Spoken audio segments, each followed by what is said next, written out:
Hey everyone, welcome to the Redmen TV. I'm Steve Ho, joined by Jamie Cranford and by Dan Club here to bring you the build-up ahead of Liverpool versus Bayer Leverkusen in the Champions League. We'll be live on this stream from right now until about an hour after the full-time whistle. You don't need to go anywhere else on your second screen. We're going to do the build-up. We're going to do the fan interactive where you can have your say on the game. Then we are going to be doing the entire watch-along, and then after the game there'll be two post-game shows hosted by the fantastic Mr. Dan Club. So yeah, we have got you covered every step of the way as Liverpool try to make it 4 games out of 4 in the Champions League. By the way, if you hear any banging behind us, those of you in the UK will know it is bonfire night. We're not under attack at this point in time. So for some reason, just over there is the biggest fireworks display I've ever seen, Jay. So you can, we're expecting fireworks in the game. God, absolutely. Yeah, few sparklers maybe from Darwin. I don't know what a sparkler would consist of from Darwin. That run he did the other day, but actually scoring it, maybe a few. A Salah banger. A few bangers. A rocket, you could have described that as a firecracker. Get your best puns in, guys. Get your best firework puns in for today. Dan Club's thinking he's the pun man, so he'll be thinking a load. Look at him contemplating over there. He's got a few already. Yeah. Oh, by the way, congratulations to someone's mentioned it, Errol. Errol's not here, by the way. Errol's actually gone the game. He's doing some work down at the game. His young nephew starting for Manchester City today, which is a big. I saw him posting about it actually the other day. Yeah. Obviously, his video went viral of him. He was in here actually when he saw his nephew go on the pitch for City. But I think he's starting today, so that's a massive moment for Errol and his family. I mean, Errol won't be watching it because he'll be at Anfield, but I'm sure he'll be keeping tabs of it. For those wondering, some ask there, what's Errol up to? That's where he is. He's down at Anfield. Is he the only City player we're actually willing to do reasonably well? I hope City lose 7-1, but he gets the 1. Yeah. That's where we're at. And plays no part in the 7 conceded. He's absolutely nothing to do with the blame of the 7. That's what I'm hoping anyway. But I haven't checked the team, but someone just mentioned that in the chat, so I'm hoping I haven't been fooled there. Right, Dan, I'm going to come over to you as we wait for the team to come out. We're expecting a couple of changes. We'll get clarification on them in a moment. But it's we were saying the other day, weren't we, on the podcast, Dan? Big game for Liverpool. It's getting 4 out of 4, pretty much. Seals them in that top 8 place, you would think, going ahead of some massive games, obviously Real Madrid to come and things like that. So, yeah, it's a big one this year. Looking forward to it. Yeah, I am absolutely looking forward to it. Yeah, there's loads of sort of subplot storylines in and around it as well. But I guess the main headline needs to be and should be the fact that Liverpool need to pick up 3 points to continue on their 100% perfect record in Europe. And again, as you sort of hinted at there, Steve, what that means we can do moving forward in this competition as well. Obviously, we've all got sort of ideas of grandeur of actually winning the whole thing for the 7th time, of course. But I think in terms of this massive group stage that we're currently involved in now, obviously you touched upon Real Madrid coming to town as well. That's far from a given for anybody. That won't be straightforward. We're fully aware of that. So if we can win tonight, that does give us that little bit of a buffer for that game in particular and allows us to go into the Lille game, obviously PSV Eindhoven as well as Girona, without the same sort of jeopardy. You'll still want to pick up points and wins, of course, to ease your way through and finish as high as possible. But yeah, a win tonight does just take the pressure off a little bit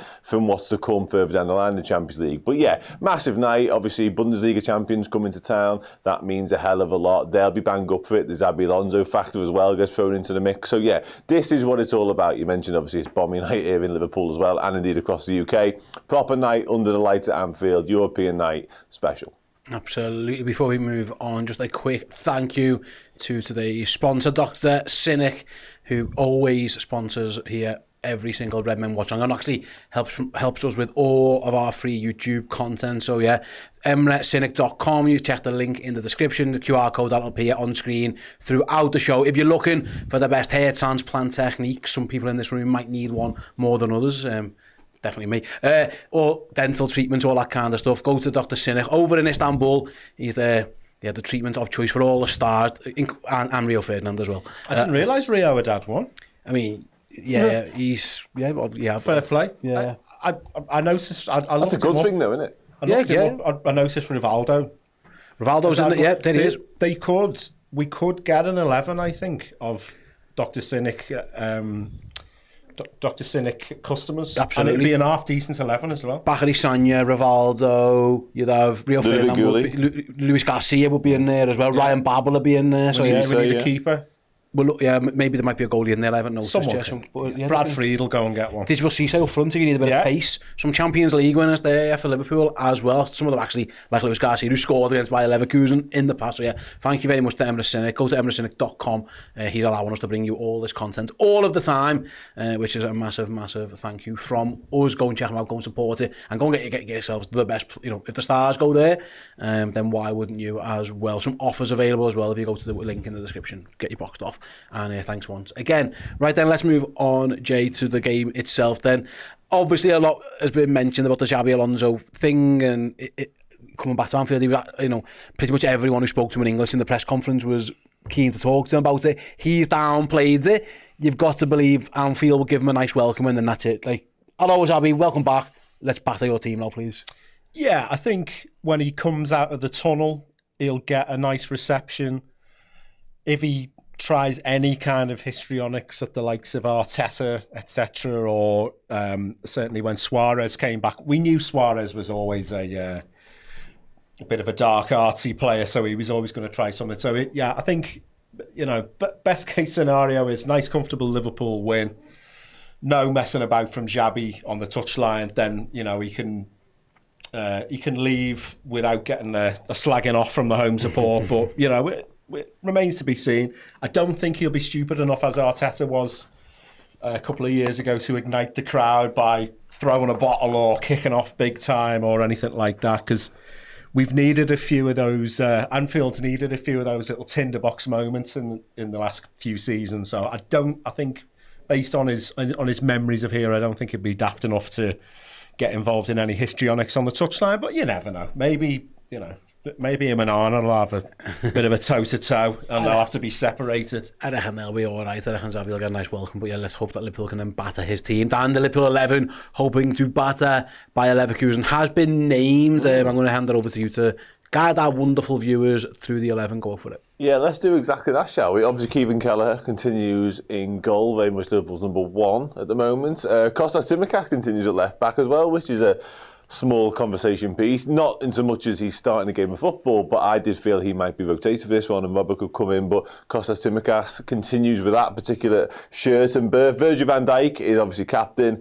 partnered alongside Ibu Konate, obviously a mini scare over the weekend when he had to go for half-time with what seems to be a wrist, forearm situation going on after Virgil van Dijk stood on him. He's perfectly fine. He's straight back into start 11 tonight, which is good. Trent at right back, of course. Midfield three of Ryan Gravenberch, Alexis McAllister and Curtis Jones in for Dominic Szoboszlai. And then a front three, which is star-studded and full of quality and full of players banging form, but a slightly interesting dynamic. It'd be interesting to see exactly how they do line up, but it's Mo Salah, Luis Diaz and Cody Gakpo as a three, which leaves us a sub-bench of Vítězslav Jaros, Conor Bradley, Wataru Endo, Andy Robbo, Darwin Núñez, Dom Szoboszlai, Joel Quansah, Joe Gomez, Harvey Davies and Tyler Morton. Absolutely. We're hearing, Jay, and again, this is yet to be confirmed, of course, that it's going to be Luis Diaz up front. Is the word that we're getting from Anfield, that's the plan, is to put Lucho up front, which, again, Darwin Núñez, obviously, filling in, obviously, Diogo Jota's out with the injury until after the international break. He's played a lot, has Darwin, and we were wondering, can he go again? We were doing this in the build-up again. It looks like it's been decided, no, he can't.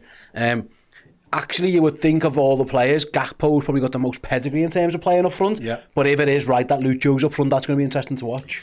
Yeah, I think that's an interesting one because if it is that, we can all remember the famous unfortunate miss against City last season, and you know he's got a lot of quality, Diaz, of course, but you'd have probably said, if you know a man to finish a chance, if you put your house on it, you'd rather have Gakpo than Diaz. And when Slot came in, I had a feeling that he was going to say to Gakpo, "You are a left winger now," based on his time watching him in the Eredivisie and stuff like that, and that's how it's played out.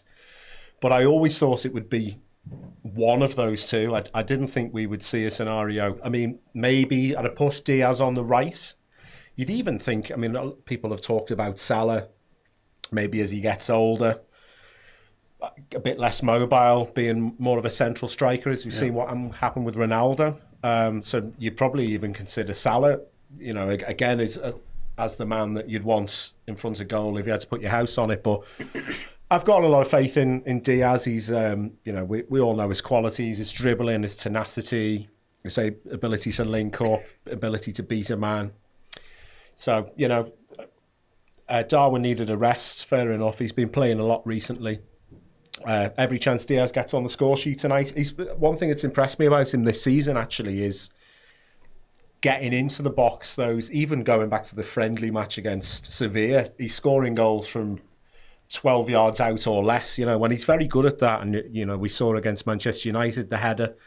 So he's certainly got the skill set to score a goal or two if he gets the opportunity.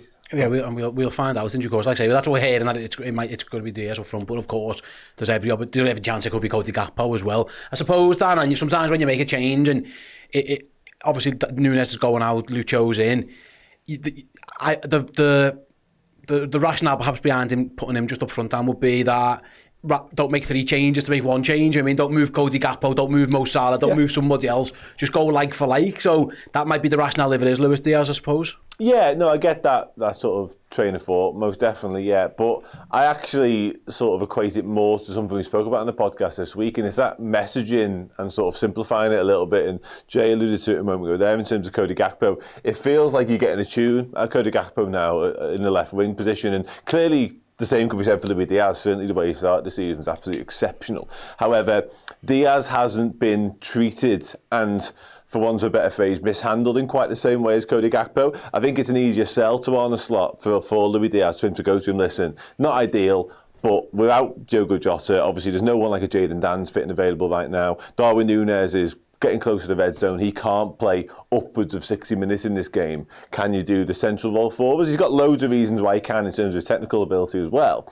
But I do think he is doing a little bit of a job for the team, whereas Cody Gakpo did multiple jobs for the team last season. He was out into the number 8 role as a midfielder. He did a lot of the central striker stuff as well, trying to emulate what had gone before with Bobby Firmino. None of it really worked. I think it worked in flashes, but what it did, it was at the detriment of his own confidence, his own self-belief, because he wasn't getting a run of games in any particular one-set position, and he was never playing in his favoured role. Now, Arne Slot's got him playing in his favoured role, got him scoring goals, got him full of confidence once again. I think the worst thing you could possibly do to Cody Gakpo is actually sort of shifting him about a little bit, so that's kind of what I believe is the thought process behind why it could well look like that.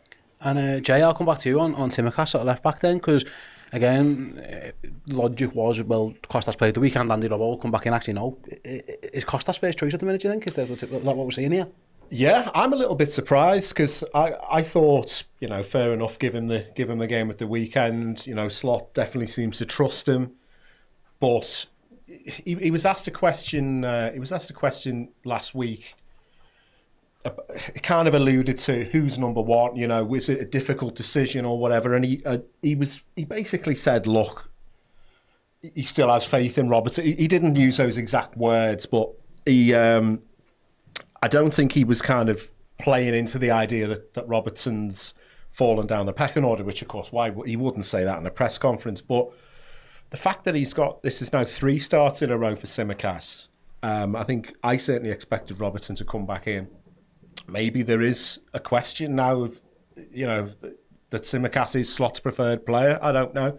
I tend to think that the kind of reports of Robertson's demise have been slightly over-exaggerated. I think he's 30 now, and that just seems to be this terrible... I know I dreaded turning 30, so, but that was 5 years ago, and, certainly nothing's improved since then, but...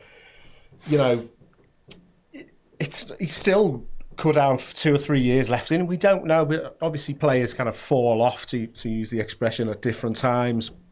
Maybe Robertson is not going to be the player he was 3 or 4 years ago, but he's still a very good left back. He's still, I would say, when he gets his form of fitness back, a far better player than Tsimikas. I also think Tsimikas probably gets a little bit unfair criticism. I think for a backup left back, he kind of does the job. If he was absolutely superb, then he'd probably, a bit like the Kelleher situation, he'd probably want to leave, But yeah, maybe asking a bit of a question: Is Tsimikas at least for now Slot's preferred option? Yeah, it looks like him at this moment in time. He definitely is.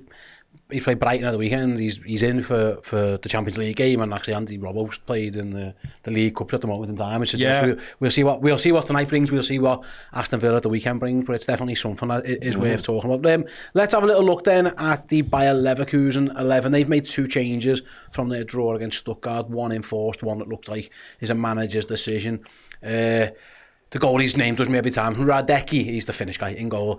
Back 3 will be Hincapié, Tar and Tapsola. Then in midfield, this is where they've made their changes. They brought Garcia in and Palacios in. Is it Mukiele, whose name I really struggle with? Mukiele, Dan, tell me his name.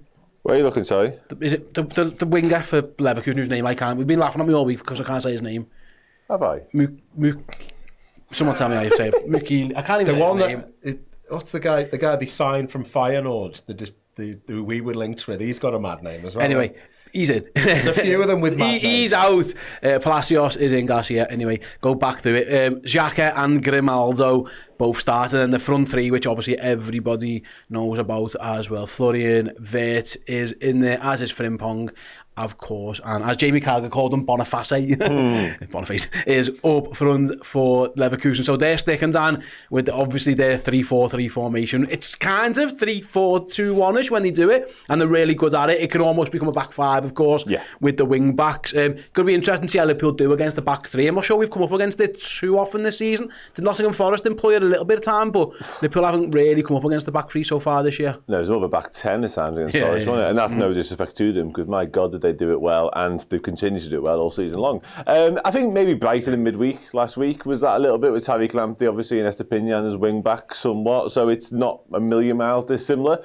I think it's a major sort of step up in quality from what was a rotated Brighton side to this by Leverkusen side. Certainly when it comes to the wing backs, of course, Frimpong and Grimaldo on the other side are real dangers, real threats. Florian Wirtz is probably the key, I would say, to this by Leverkusen team, but also it is going to be fascinating how Liverpool do sort of counteract and sort of look to get to grips with it, because you're right, you don't come up against it that often, and Bayer Leverkusen have been doing it now pretty much since Xabi Alonso walked into the door, and obviously transformed them from what was a languishing in 16th, 17th place in the Bundesliga, took them all the way to the Europa League, then of course the actual title the next season. So yeah, they're a well-oiled machine, they're a very dangerous side, and I think Liverpool will have to be wary of it. I think getting to grips with the wing-backs will be one thing, and that is going to be a key area in terms of how much can our full-backs and wingers push them back and make them not attack us. But the centre of the park, as it so often is, holds the absolute key to this game of football for me. If that midfield 3 can get to grips with the Bayer Leverkusen elements of that and the press and how it works out of possession and that sort of stuff, that's where we really struggled on the weekend, certainly for 45 minutes. It felt like Brighton did a bit of a number on Liverpool in there. Certainly Ryan Gravenberch just didn't give him any time to do the brilliance he's been doing all season long. That press resistance, ability to get us out of trouble time and time again. I think Leverkusen might look to do something similar to what Brighton have done in the past couple of games. Again, step up in quality, better at it, but I don't think it's massively dissimilar in terms of style, in terms of how they will approach the game. So it might actually do us a favour, almost the auditions for this one. Depends how they play, because obviously Frimpong J can play wing back, right backs, winger. It looks like in this team he's playing way further up the pitch. You know, what they've got in this team is attacking players who can hit. You know, Boniface is obviously one. Florian Wirtz is a wonderful player. He's fantastic. He's one of the main reasons Leverkusen was so successful last season. I mentioned Frimpong there as well. A little bit like Brighton at the weekend, maybe what Liverpool have faced actually recently again. Arsenal the same. They're probably going to face it at the weekend. You're coming up against a team who've got goals. Certain teams that we've played this season, I was thinking, how are they going to hurt Liverpool? I felt this actually against Wolves. I felt it against Nottingham Forest until they brought them all on. Yeah. Like, we have been playing recently against teams who have got proper attacking threat, and in those 3 in particular, they've got proper attacking threat. Liverpool are going to have to be on it defensively again. Yeah, in preparation for this, several weeks ago I watched Leverkusen versus Brest, or Brest versus Leverkusen. Brest, by the way. No? It's fine. It's fine, isn't it? It's fine. I was just looking actually on our map. Was you looking for like a laugh? Well, no, there's an Al Murray line. The problem with the French is that they've got a town called Brest, but none of them think it's funny. But we haven't got many pins in Brest. In France. No, not pierced. Not unpierced so far. Come on, France. Like, I didn't want to offend any of our French. No, it's fine. subscribers. Back to your research anyway. I was researching Brest probably at the time that you were. It was a spelling mistake on Google Images. I watched all of Brest 1, Leverkusen 1, and Leverkusen, Wirtz was definitely the star man. Made a lot happen round the edge of the 18-yard box. Loads of clever little threaded passes, beating players. Looks very good player. Brest have started really well, surprisingly well in this Champions League format. They've been perky, haven't they? They have been perky. They've been pert so far this year.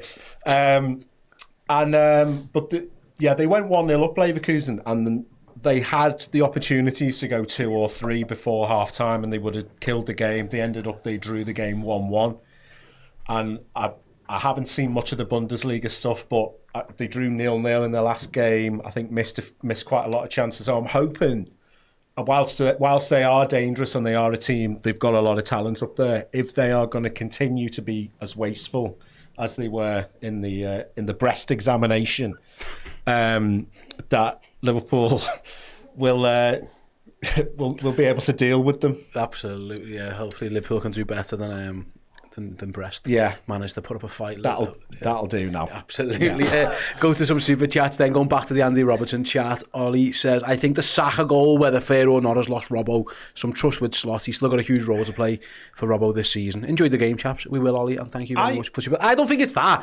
I think maybe a little bit. He actually wasn't great in the game after as well. Tariq Lamptey had him a couple of times. I wonder if it's just certain players with pace. Maybe he just doesn't fancy Robbo. He didn't have the manager himself said this, Jay. Robertson not getting that pre-season, and listen, it's worth mentioning, it's kind of his fault. He chose to go to Scotland due to with an injury, and I get it. He wants to play for Scotland in the Euros, but he went, and he went there with an injury, managed it for Scotland, and then ultimately ended up missing pre-season. So it's kind of like one of them things where if he's not up to speed, coming up again, that's going to get found out against the Bukayo Saka. It might get found out against the Tariq Lamptey. It might get found out against the Jeremy Frimpong. It's kind of one of those things where you're almost reaping what you sowed, and I don't mean that as a negative for Andy Robbo. He made the choice to go to Scotland injured, and therefore he hasn't had the pre-season. He was never going to be 100% fit. Yeah, I feel sorry for him based on that goal, because I was in London when I was watching it in a pub full of Arsenal fans. Immediately my phone's going, all my mates like, "Oh, what's Robbo doing there?" I'm thinking that was pretty much perfect by Saka, like the way he cut it in and lashed it in. Robin made a career of it. Salah's made a career of it. People cut in on their left and finish well, and the defender can't deal with it. No, all right, maybe at his absolute peak, maybe he would have dealt with it, but I wasn't too bothered about that. But I think it's just been a little bit of unease around it. He didn't then say, all right, Saka just scored that goal, and then completely boss him out of the game. And the same as in the Brighton game. Lamptey's a real live wire, isn't he? And if his decision making was a bit better, maybe Liverpool would have been knocked out on that game. So I can see why people have been criticising Robertson. I didn't think it was enough to say, if he is now dropped for the next however many games, I didn't think that it was enough to say, no, you can't play for a month or whatever. I think also he's got to reward Costas as well, because Costas has played well, and I think people always look at the negative, Robbo. Actually, fair play to Costas Tsimikas. He's got in the team and he's played well and he's kept his place in the team. Liverpool, we've always been proud, or we've always advocated that if someone comes into the team and does well and is better than the person they've replaced, then that's on the person they've replaced to get back in the team. It's now Costas Tsimikas' shirt until he loses it, whether that be injury, form, he has whatever. It's just unfair play to him. If he carries on playing like this, then he'll be in the team for as long as he is. So hopefully that continues. Rabadam with the super chat, thanks very much. Paul says Hughes is surely waiting for Wirtz with a large net. If it's a large net, it needs to be a large net full of money. Because but he's a fantastic player. I was half surprised that he stayed at Leverkusen, but then obviously half not as well, because of what that club means to him. And he's playing Champions League football for them, and they are undefeated in the Champions League so far, so they're not having a bad go at it. Dan, come back over to you. Obviously, there was we spoke again on the podcast the other day, building up the game, about Ibu Konate, Joe Gomez, what the manager's going to do. In a weird way, given the fact that Liverpool won the game, Ibu Konate got half a game's rest there that he probably wasn't going to get, and the fact that he's fine probably allows him to play, and you're not as worried about it. It was a bang on the arm. He had a scan. He's sound. He's actually got 45 minutes less in his legs than he usually has, because the worry with Konate, of course, is always 2 games in quick succession. Can his body cope? I mean, Virgil van Dijk might have done him an accidental favour at the weekend, albeit a very painful one. Yeah, it's turned out right, hasn't it? No, absolutely, mate. Yeah, he's done the old 45-45 for the centre-backs without actually meaning to. It's a stroke of genius from all involved. No, it's good. Yeah, it is good, because as you say there, and, Arne Slot has made no secret and sort of not hidden the fact that Liverpool are particularly sort of cautious when it comes to Ibu Konate. He's been his own set programme, he's got his own training routine going on. They're aware of what's gone before, this medical team, the fitness team, all that sort of stuff, the sports scientists. So they are doing their absolute level best to ensure that the best version of Ibu Konate can be available for as prolonged a period as possible. And touch wood, thus far it's working absolutely brilliantly, isn't it? There was obviously a scare at the weekend, but that was clearly, it was obviously an absolute agony, wasn't it? Let's have it right. But there was just a precaution, just an actual knock, nothing muscular, which is always positive. So yeah, it's worked out nicely. I do feel a little bit for Joe Gomez, having said all that, 'cause I thought he was absolutely exceptional on the weekend when he came in, and he might have thought that he'd done enough, or he might have been at least looking at this game and going, well, there's a chance Ibu misses this, so I might get another run at centre-half alongside my old mate Virgil. Hasn't, of course, panned out that way, but yeah, credit to Joe Gomez for his performance. I'm sure more fussy will come down the line for him, but yeah, boss news getting Ibu back. He's been in outstanding form, hasn't he? And I guess as well, obviously looking at what's to come, there's a decent chunk of break here. This Aston Villa game, Tuesday night to very much Saturday night, is not the worst turnaround in the world, both at home as well, so no travel implications. So yeah, great news to have him back, and I'm sure, touch wood, he'll be absolutely brilliant once again tonight. Absolutely. You've got a couple more questions in a sec for you guys before we start rounding up and hand over to Dan for the fans active. Just by the way, Joe, can you bring my screen up? I know it's not Liverpool news, but it kind of relates to us at Redmen and one of our favourite people, Errol. This is Errol's nephew. I'm sure loads you saw the clip that went viral of Errol being live on stream when his nephew came on for Manchester City the other day. Well, here he's starting a Champions League game tonight. It's Jemai Simpson-Pusey is Errol's nephew. He's 19 years old, starting for Manchester City against Sporting Lisbon. What an occasion for him. So, yeah, like I say, I know we're a Liverpool channel, and Errol kind of said this the other day, didn't he? Like, not sure everyone cares, or not. Actually, most of us want Manchester City to lose, and we always do. But it's a massive occasion, so I'm sure Errol will be very, very proud of his... it's his big brother's son. So congratulations. I'm sure Errol will be tuning in. So Errol, hope he does well for you, pal, and then hope City lose as well. But it's absolutely fine. Jay, we saw the other day at Brighton, when there was no Nunez, the manager went with that kind of Curtis Jones, Dom Szoboszlai front two almost. Is there a world where he's doing that again here? And it's Diaz and Jones as like a two, rather couldn't even... We mentioned before the virtues of Diaz.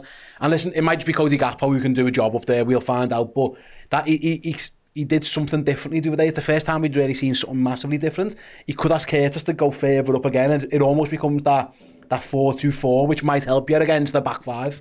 Yeah, I wondered that when I saw the lineup, because it's something that he's gone to in pre-season, and it's something that he went to the other day. I wouldn't necessarily be against it. The only thing I'd say is, part of the reason why Diaz has been so successful this season, as I was saying before, is getting into the box, getting into the 6-yard box, poachers, goals.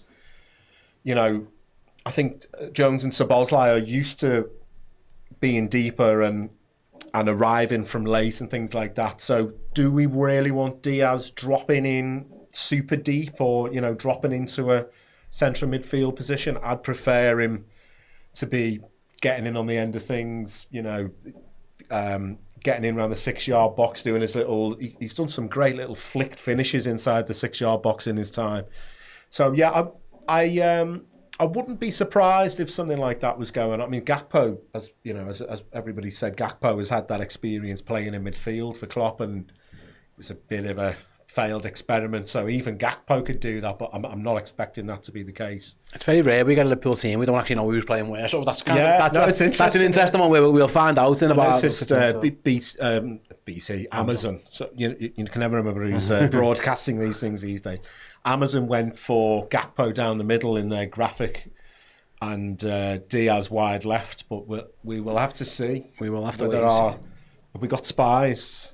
I got told it was Diaz before, yeah. but we'll find. Listen, that doesn't always mean that could be absolute bollocks. People in the know. Yeah, we'll find out in about 50 minutes' time if it is. But I was told it was Diaz up front. But we'll find out again later on. Dan, one more quick one from you before we invite you over to do the fan interactive show. Looking at that team behind you, mentioned before. I think it was the first time actually at the weekend that Liverpool's midfield probably wasn't at their absolute best. It looked a little bit of a struggle at times.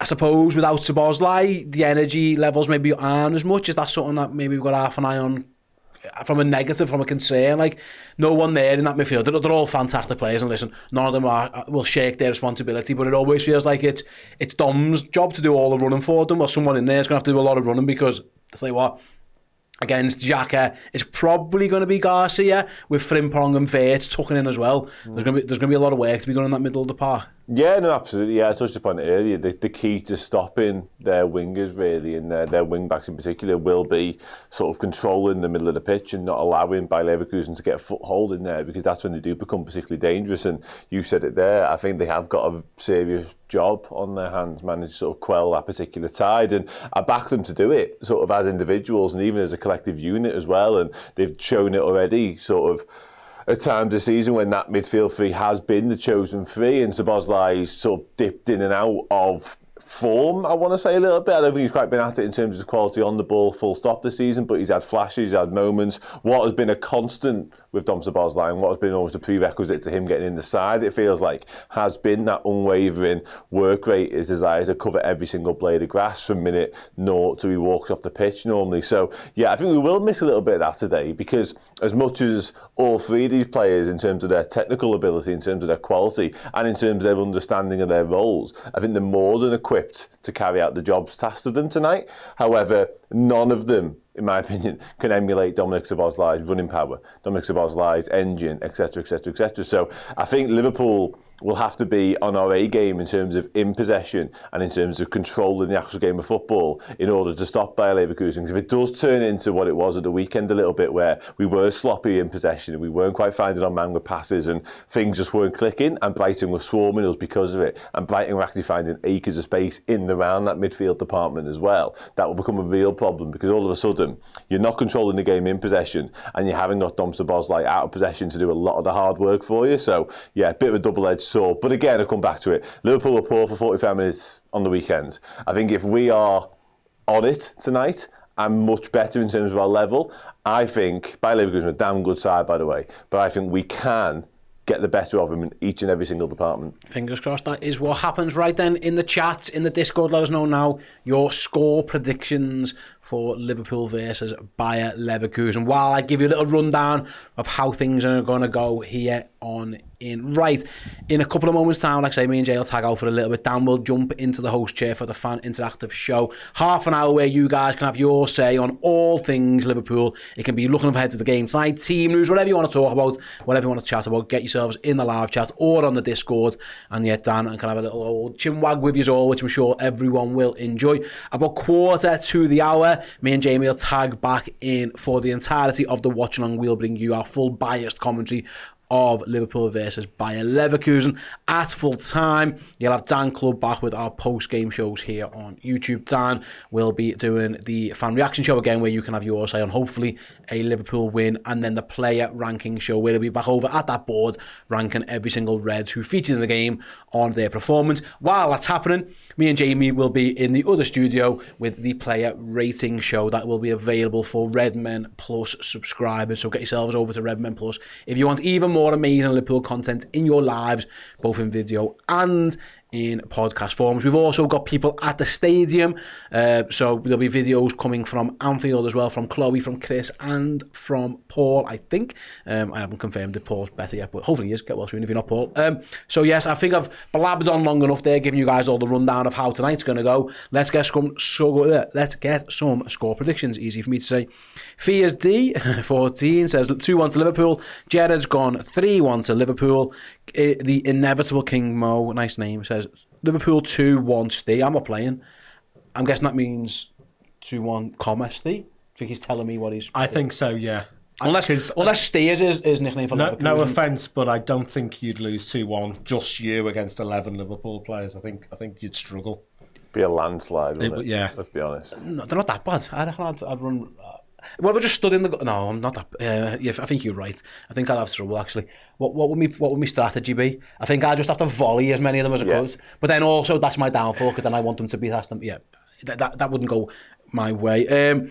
Adler's has gone for 2-1. Leon says, I dreamt 4-0. Marcus has gone... Is it Marcus? Has gone for 3-2 to Liverpool. That would be some game. Dan, not you, has gone for 2-0. Diaz and Nunes, and Gary's gone 3-0. Liverpool will do enough to win. They certainly will. 3-0 is a massive result. Did they get that one? Leverkusen are a top team. Dan, club, not Dan in the chat. How do you think this one is going to go? Funnily enough, I agree with the other Dan. Great Dan's think alike and all that. But I've gone Mo Salah and Cody Gakpo as my 2-0 goal scorers. Absolutely. Double Dan's going for 2-0 then, Jamie. How are you seeing this one?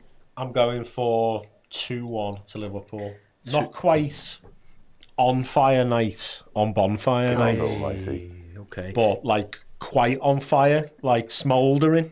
We'll take on bonfire night. We'll take it. We'll absolutely take it. A few other 2-1s. Baldwin, Nosy Parker, nice name. Jared's gone 2-1 as well. So plenty are saying 2-1. I'm going to go with what Jim says here. Jim Price says 3-1 to Liverpool, and I'm going to say that. But I think 2-1 with like a late goal. So it's a 2-1 for a while, and then when they're pushing for an equaliser, we grab a third, is how I'm seeing this one. I think it's going to be a tough game. I think Leverkusen are the top side. I think Liverpool have put themselves in a great position by winning the last 3, where this game, it's not one where it's not a must win. Obviously, you'd like to win it, but it's not the end of the world if you draw. Obviously, hopefully that doesn't happen. Hopefully the Reds win, but... Josh Garvin says, I'm from America, I watch Bonfire Night. Yeah, we probably should explain that. So, November 5th in the UK... Bonfire Night is basically where we celebrate from years and years ago. Some fella tried to blow up the Houses of Parliament, failed, and ever since then we set fires and set fireworks off in celebration of it. That's basically Don't be it. getting any ideas today. I know you. Yeah, listen, we've had enough. Yeah. Don't you? We know what happened last time. Whatever happens tonight. Honestly, Don't try and blow up. Exercise your democratic rights in a safe way. Nicely. It's effectively January 6th from a few years ago, but like the olden days version of it. That's what we celebrate. That it didn't go so well for them. So yeah, that's what we're doing over here today. Right then, thank you very much for joining us for the build-up show. Me and Jay actually are going to tag out. Dan's going to jump in the hot seat for the fan interactive show where you can have your say on all things Liverpool, Leverkusen, and just Liverpool in general. Before then, let's hear from Arne Slot, who spoke to the press ahead of the big game yesterday. See you in a bit. Benny, do you want to go first? Sure. Arne, 100% record in the Champions League. Leverkusen are unbeaten themselves in the Champions League this season. Xabi Alonso obviously has got a big history with this place as well. It feels like it's got all the makings of a really big European tie. How do you see it? Like you see it. It is a big European tie, which is almost always the situation if you play Champions League, even in a new format. Although there might be maybe 1 or 2 or 3 teams that are not as known as all the other teams that are in the competition. But definitely for all the reasons you say, maybe mainly also because what Xabi Alonso did for this club, especially in Europe as well. But maybe more because of how he manages Leverkusen, how strong they are as domestically, as in Europe. Last season they were incredible, of course. This season, in my opinion, they are still the same, just as good, but a bit more unlucky when it comes to results. So a game to look forward to for many people who love this game. Obviously, we were worried when we saw Konate go off at the weekend, but he trained today. How is he, and is he likely to play? Yeah, he's available to play,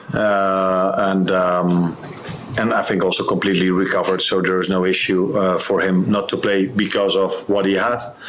Then it's up to me to make the decision if he plays or not. But he's in a good place. The other issue after Saturday's game was something that Mo put out on social media. He did obviously celebrate the win and the fact that the club is back at the top of the Premier League, but he also finished by saying, no matter what happens, I will never forget what scoring at Anfield feels like. Now, one thing you could read into that is that it's a hint about his future, where his contract talks are going. So we've not had the opportunity to speak to Mo. Have you? And what insight can you give us as to his message behind that? Yeah. So that was a long question. And you interpreted it in a way maybe other people don't. I don't look at the Instagram posts of my players. I only talk to them, which you can't. So that is the advantage I have. As long as Tony keeps hiding them, and then you can't talk to them. Mo is in a very good place at the moment. As long as he's been here at Liverpool, he's been in a very good place. But this season again as well. So I'm hoping he can post. If it was a post you said, It was a post. Okay. Social media post. Hoping that he will post one after tomorrow and on Saturday again. And what he says with that is for me not important. The only thing that's important for me is how he plays and what he tells me when we have conversations, and that's what matters, and not how you guys interpret one of his posts. Hello and welcome back to the Redmen TV and your matchday live stream ahead of Liverpool taking on Bayer Leverkusen, of course. I am Dan Club. I am now sat down. I'm no longer at that board. And we're going to have a chat for the next 28 minutes or so about Liverpool against Bayer Leverkusen tonight at Anfield, of course, before Steve and Jay come back in for tonight's Watchalong. Yeah, what do we make of the team? What do we make of Bayer Leverkusen's team? How do we think it's going to go? And anything else beside, ask and ask away. I am here. I am at your beck and call for the next bit of time to basically discuss whatever the hell we want. So yeah, let's do exactly that. And Dan Morris kicks us off. Wants to discuss or raises the point about that Salah, Diaz and Gakpo combo. And it probably is the talking point from the selection, isn't it, for Arne Slot? Let's be brutally honest about it. And again, this lends itself to it as well from Etzam, really. Obviously, the non-inclusion Nunes. I don't read anything into the not including Darwin Nunes in the starting 11, other than the fact that it's probably a workload management thing as opposed to anything else. I don't imagine he's looked at Darwin Nunes and sort of what he offers and what he's brought in recent times, and even what Bayer Leverkusen might bring to the table, and suggested that Darwin Nunes isn't suited to it. I just think it's a case of Darwin's gone from playing not a lot of regular football at the start of the season to all of a sudden being called upon minute in, minute out, more or less, for the past fortnight or so. Obviously, with tonight's game and then Aston Villa in mind at the weekend as well, I just think he's being rested and protected a little bit for tonight. And I'm not going to sit here and say we've bought ourselves and afforded ourselves a luxury that tonight is a free hit, because I don't believe it is. I think winning tonight is absolutely imperative.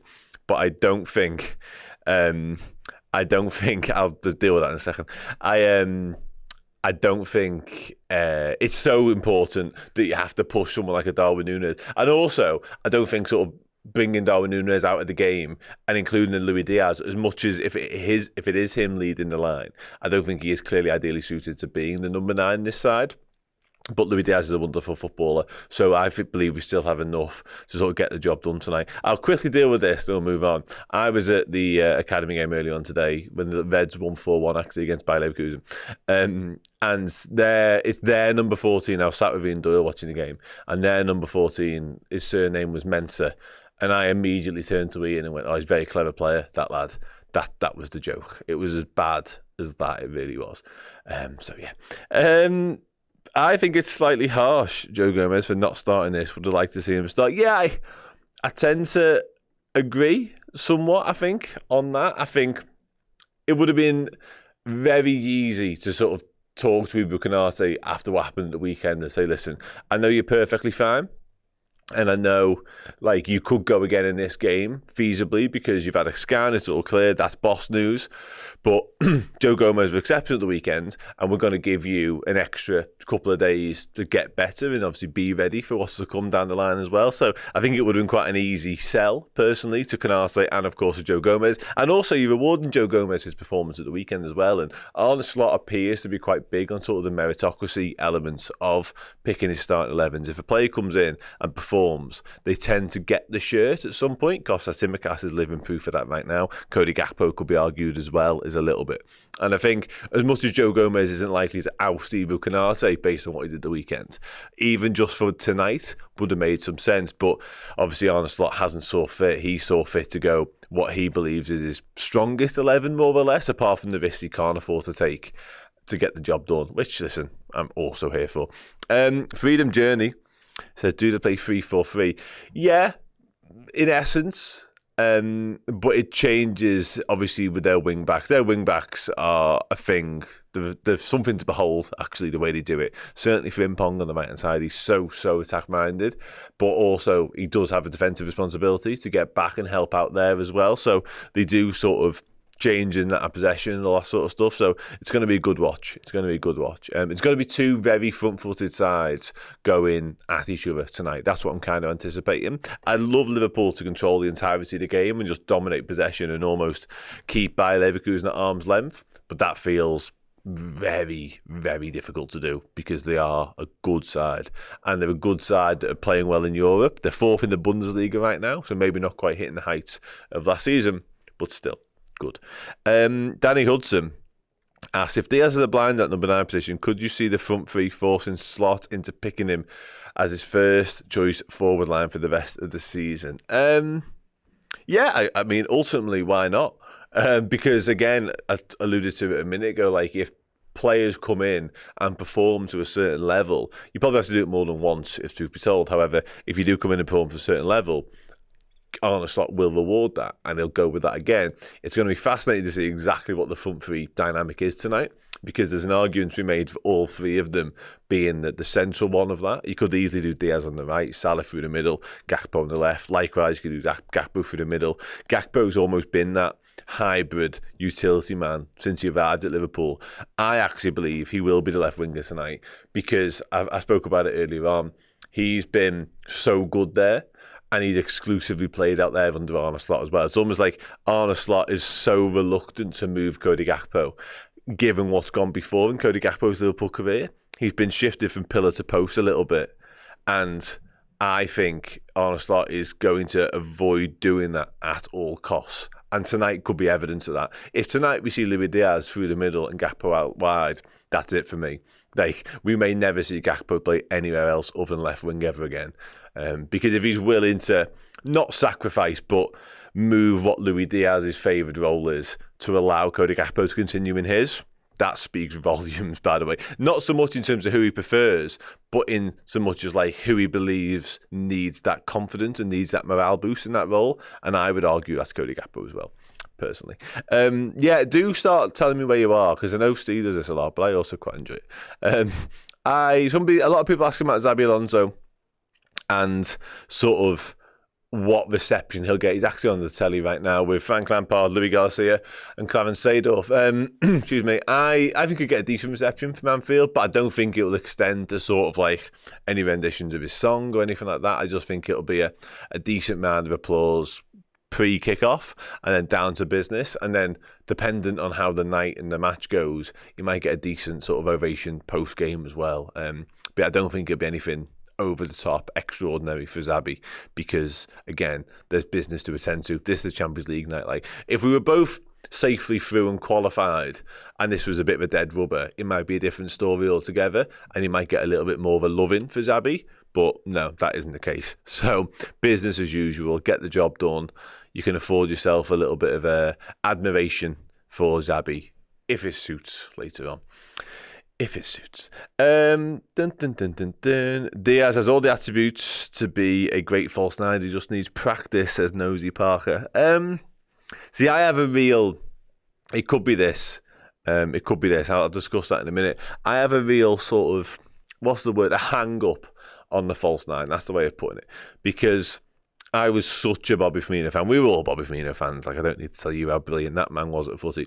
But he was so brilliant at it that I struggled to see anybody else in it. And for what it's worth, I could actually see Cody Gakpo doing it, because I could just see little sort of smidges of Firmino in Gakpo's game, ever so slightly. As it turned out, that wasn't quite the case, and Pep Linders and Jurgen Klopp both thought similar as well, and that's why we tried it. Didn't work, of course. Or did work in patches, but wasn't the answer. It was a bit of a failed experiment by the end. And Luis Diaz, I get he's got similar traits. I struggle to see how he's got anything like the same sort of level of football IQ intelligence that Bobby Firmino had. Now, nobody has, is kind of the point. Not Darwin, not Diogo Jota. I think they both do it in moments, but to do it over a prolonged period and to do it as well as Bobby did, it's just nigh on impossible. So I don't think we'll ever see the likes again. But that's not to say that they all can't do passable roles in the 9. I think Luis Diaz will do a more than passable role in the 9 tonight. I'm really intrigued and sort of fascinated to see what it looks like and how he plays it. And there's a world whereby it interchanges and it's quite fluid as well. And he may well swap and change with Cody Gakpo a little bit. Likewise, Mo Salah, they might almost take turns to do the 9 stuff. You never really know. But yeah, again, I don't see it being a long-term solution. I think as soon as Jota's back fit, once Darwin Núñez is up and running again in terms of his full match fitness, he can just go week in, week out, game in, game out.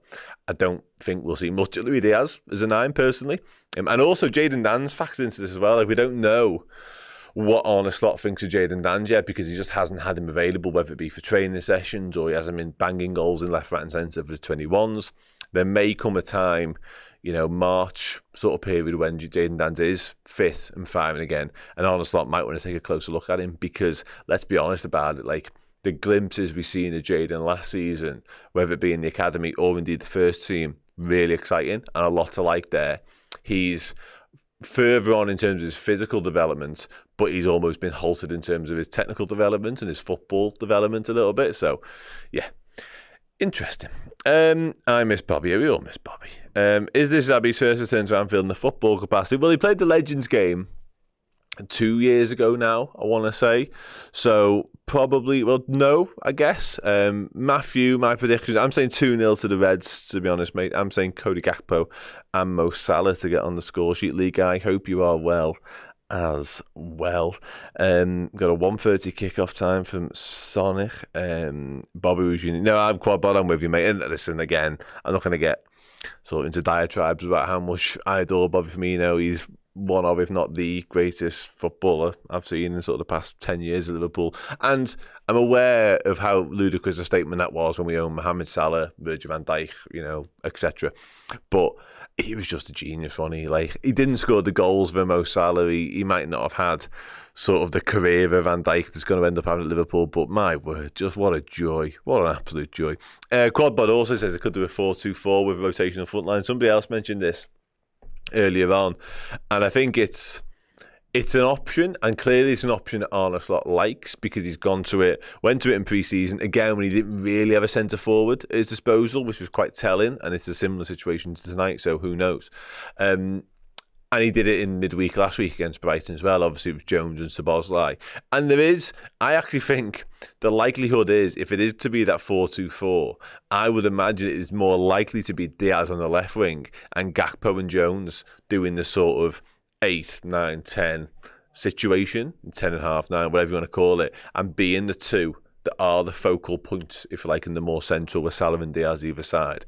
Because I think Gakpo, as much as, again, are you hurting him by moving him, he's far more suited to that than Luis Diaz would be, in my personal opinion.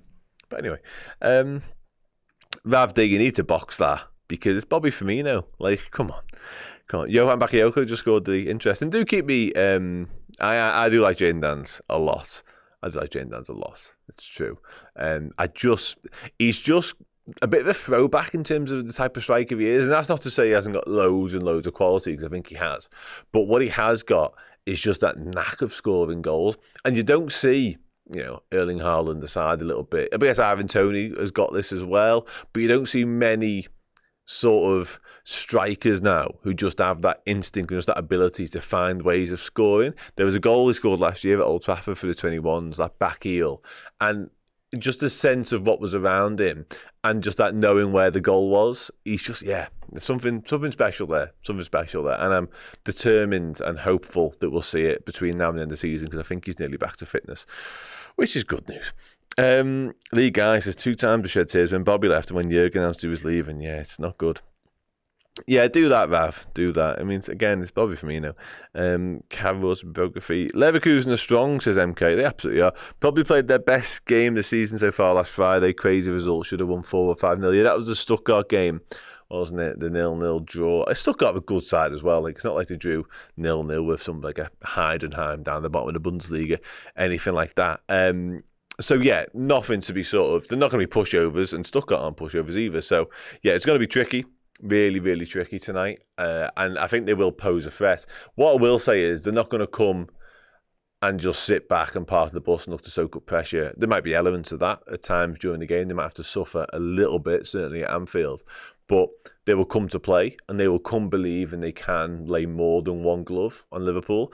And I always think that helps us as a team. I thought that in the last version of Liverpool. I thought that in this new version of Liverpool.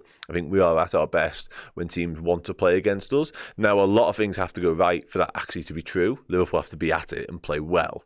And the team we're playing against needs to be not quite at it and not quite play as well as they possibly can do. Because some days teams just have a day out against you, don't they?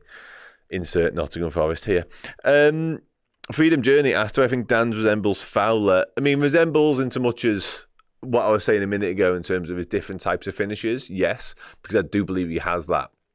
I do, and that's high praise because Robbie Fowler, my God. But like, Fowler was one of them. He may not have been blessed with sort of blistering pace. He'll probably argue that with me.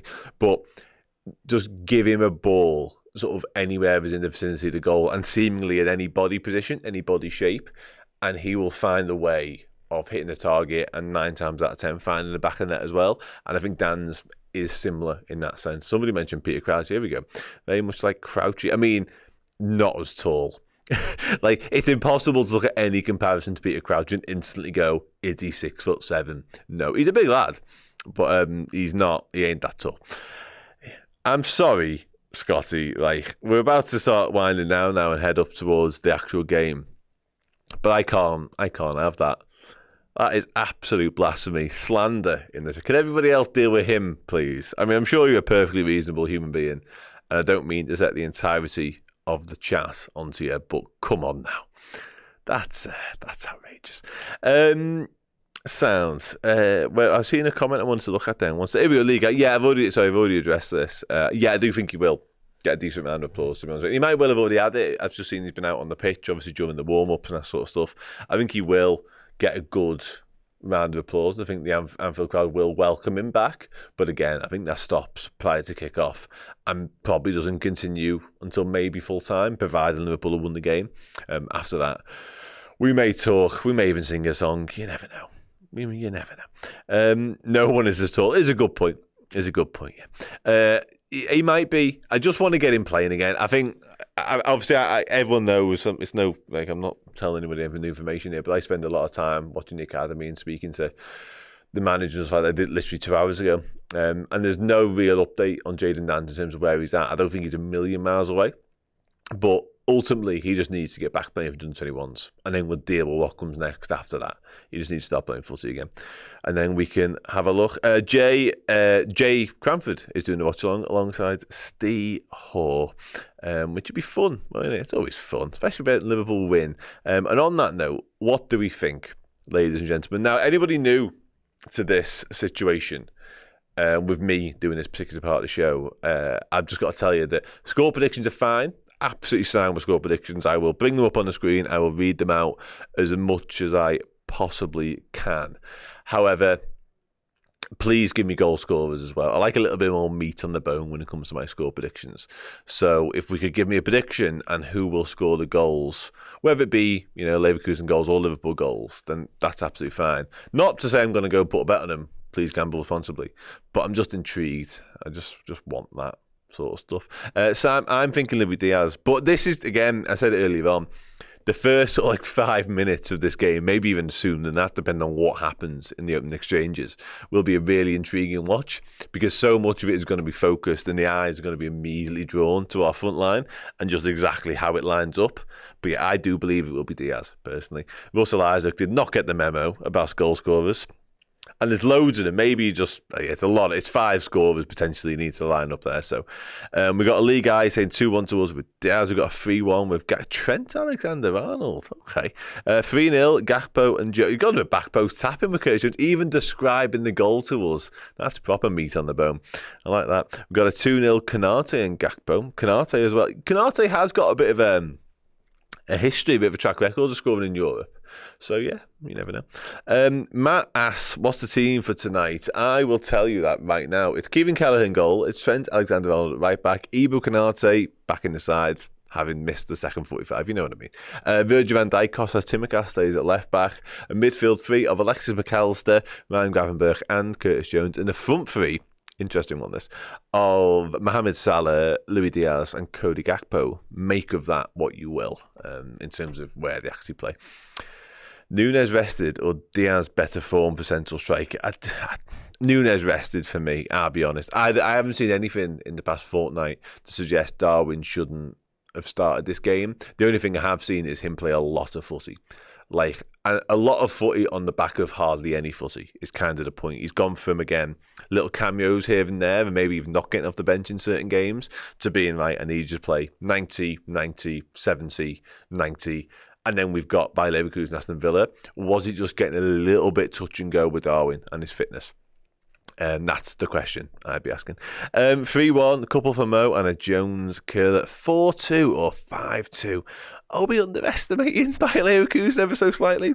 I mean, Danny might be. Listen, I'm here for it. I'll take it all day long.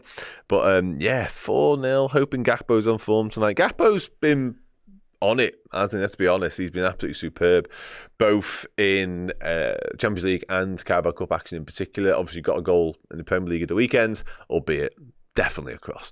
But yeah, James Lynn, this is the sort of detail, attention to detail we like to see. 3-1, Gakpo, Salah and Diaz, all of the front three bagging, and then Boniface, their striker, bagging as well a little bit later on. Jay Granger, Errol, I believe, is at the game tonight, so not with us. And yeah, Connor, that is also true. Yes, Rav, that is true. Wayne Kerr's got Liverpool dropping points. Boo you, Wayne Kerr. Boo you. Make the most of me tonight, by the way, because I won't be here Saturday. I'm going to the game, which I'm very much looking forward to. Yeah, that knocky knock. And obviously, he's kind of, it feels like he's curbed his enthusiasm for red cards a little bit since arriving in by Leverkusen. And what he's done, actually, he's curbed his enthusiasm for being not a very good footy player, because he's turned into a proper footballer, hasn't he? Xabi Alonso's worked wonders with Granit Xhaka. I mean, he's worked wonders with Bayer Leverkusen, full stop, to be honest. But yeah, he's done a hell of a job. He's actually scores goals for them and all kinds of... He was a bit of what's the phrase? A bit of an easy figure to poke fun at, wasn't he, I guess, at Arsenal. And he made a rod for his own back a lot of the time with that. Obviously, his antics when he got subbed and he wasn't his own worst enemy, let's put it that way, during his Arsenal time. I always felt like he had ability. He showed it once or twice with some screamers. But yeah, since he got to Leverkusen, credit to him, and like I say, credit to Xabi as well. Yeah, that Plu. Yeah, ultimately, yeah, you're right. I was going to bring a comment. Oh, yeah, who's the danger man? It's Florian Wirtz. Like, they've got a lot of very talented and very dangerous, threatening players. Boniface is one of them. I don't think Boniface has been quite on it. I'm touching wood as I say it so far this season.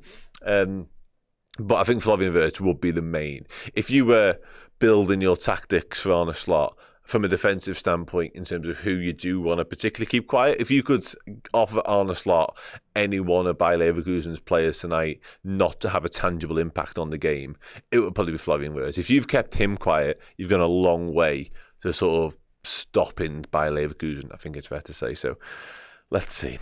If I'd been done by a Wayne Kerr tonight, by the way, I'll be fuming. Because Gucci'd Up and Quadbod both make the point that it is a little bit, innit? It is a little bit. I'm glad there's an E in there as well. They are good, Eddie. I'm going to quickly change the subject. Wayne Kerr's a little bit, but I don't know if it's like, is it enough? Is it close? Like the one you've referenced here, Quadbod, is like, that's like absolutely nailed on, isn't it? That you can't avoid that. But Wayne Kerr, he's a realist. Does that mean you're really a person, Wayne? Or is your name out to get me? Charlie is out to get me as well with a 2-0 by Leverkusen prediction. Yeah, that's a good point, Mav. We've seen a little bit of that. Make a case of the Estepinians from the weekend. Being Xhaka back in Anfield, yeah, it's a recipe for disaster for Granit. So yeah, let's hope that rears its ugly head for the opposition. But beautiful head for us tonight. I've just seen a firework over Anfield as well, which was nice. No, it's not as good as that. There's some belters in there. That's an old school classic. That's probably a personal favourite of mine. Benny65 says, no way we're not scoring tonight. Guy Rigby says you'll never walk alone. I will start to wrap up now. 2-0 Liverpool is my prediction. Somebody earlier on said there was no bonfire or fireworks sounds from the studio. It has gone quiet seemingly since I sat in this chair. What that means, I don't know. But there are definitely a lot of fireworks going on around the office tonight, and indeed in my back garden at home. So at some point I need to check in that everything's okay and my house isn't on fire, which would be a disaster, really, wouldn't it? There's a good chance I won't do the post-game shows if that has happened. I'm going to be dead honest with you. I'll level with you. I'll probably go home and look to save my family. But let's see how it all pans out. No problem, Rav. Absolutely my pleasure. Absolutely my pleasure. And Lee, it definitely was second half Saturday. It definitely was second half Saturday. I think Anfield came alive somewhat in that instance. And I think the Estepinian, we've just spoken about, helped. But I think Liverpool needing to win, and actually Liverpool needing to win on top of Man City getting beat, sort of produced this powder keg of an atmosphere, and it helped us turn the game around. Of course, beating better in the second half didn't half help as well, to be honest with you. But yeah, I think tonight, Anfield being on it in a European night, with all the magic that often brings and the love affair we have with that particular trophy, and the fact it's by Leverkusen in town and Xabi Alonso back in town as well, I can see it being a big one. The game state and how it all plays out will be a huge factor in exactly how raucous and fever-pitch the atmosphere is. However, there's a good old chance that if those things happen, it'll be bouncing. It will be bouncing. Speaking of bouncing, Steve Hoare and James Cranford are ready to come back in, waiting in the wing. So I will love you and leave you all for now. I will leave you in the capable hands of Eric Meyer, who I spoke to yesterday, former Bayer Leverkusen and Liverpool striker. We had a chat about what exactly the Bundesliga champions could bring to Anfield. I think they still have that quality in the team. Not that many changes. Still a good squad with enormous good talent. Wirtz, for me, the main factor in this team. And the way he plays, Alonso, is still the same. The only thing that's missing is maybe that 1%. And in Champions League, you see that the results are good. And in the league, it just... too many draws. Yeah. It's not that they are losing with big numbers, but it's just too many draws. And in the international side, they're really, really, really good. And they play well. Feyenoord, no chance at all. AC Milan, well, they played very, very good against AC Milan. So I expect tomorrow a very good match on a very high level, because you have two teams who like to play with pressure, who are very fit, and who have very high technical skills. And I like to see two of those teams at Anfield with that atmosphere of an evening match. Wow, I'm there. Hey, welcome back to the Watchalong. Yes, thank you to Dan and to Eric Meyer, which is a sentence I never thought I'd say. We are just over 10 minutes away from kickoff here. Leverkusen versus Liverpool. We're all looking forward to it. Can't wait. I'm Steve Hoare, joined by Jamie Cranford for this one. We'll guide you through the entirety of the game. If you've never joined the Redmen watch along before, if you haven't got access to the game, to watch it on whatever service it's on, wherever you're in, we'll guide you through the game. We'll keep you updated with exactly what's happening. If you are watching on TV, you can sync up with our match day clock. You can mute the TV and what is often pretty average at best commentary, and then we'll commentate on the game for you. So if you're sick of listening to ex-players and pundits and all, and you fancy listening to some fans instead and interacting with the show, then we've got you covered every step of the way. Rav says, Steve, how are you, mate? I'm great, thanks, Rav, and welcome to James as well. Come on, you Reds, absolutely. You, we're all in good spirits, looking forward to this one. If someone asked before, by the way, can you hear fireworks from your studio? Yes. Loads and loads of fireworks. The amount of times I thought someone was knocking at the door until I remembered, oh yeah, it's fireworks. There are fireworks aplenty going off in Liverpool at this moment in time. Insert puns here in terms of fireworks on the pitch, bangers and rockets, and a sad day for the pets of the UK. Yeah, unfortunately, I know. my wife's at home with the kids and our cat Charlie, and you know what she's doing? There's a radio station like Classic FM have found a radio station to put on loud for your pets.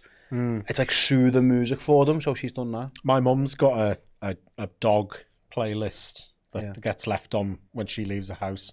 I don't know if the dog likes it. It's quite nice, twinkly. Oh, I thought it was going to be like Who Let the Dogs Out, Snoop Dogg.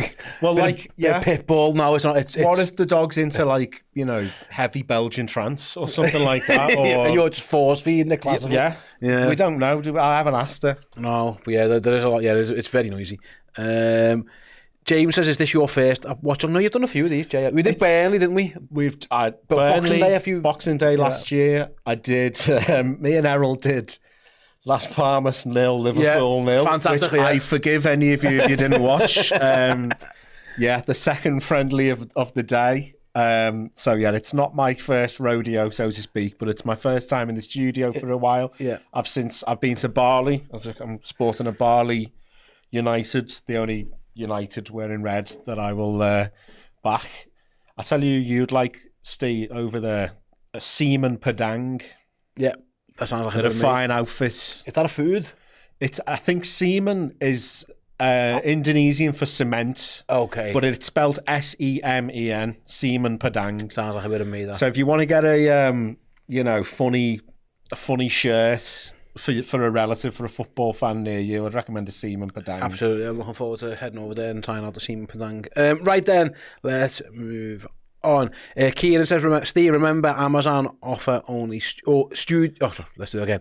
Amazon offer stadium only audio, so you can have the Redmen commentary on. So yeah, if you're watching this in the UK and you're watching on Amazon Prime, which you have to be watching it, you can select the stadium only, so you can turn the commentary off and you can hear Anfield and you can hear us at the same time, which is ideal, which is perfect for all of you, I would say. But that's where we are up to. Ganto says, no, we're not yet at 1k likes. Ganto's invested in us getting 1k likes. He's even swearing at us. So yeah, where are we currently on the like?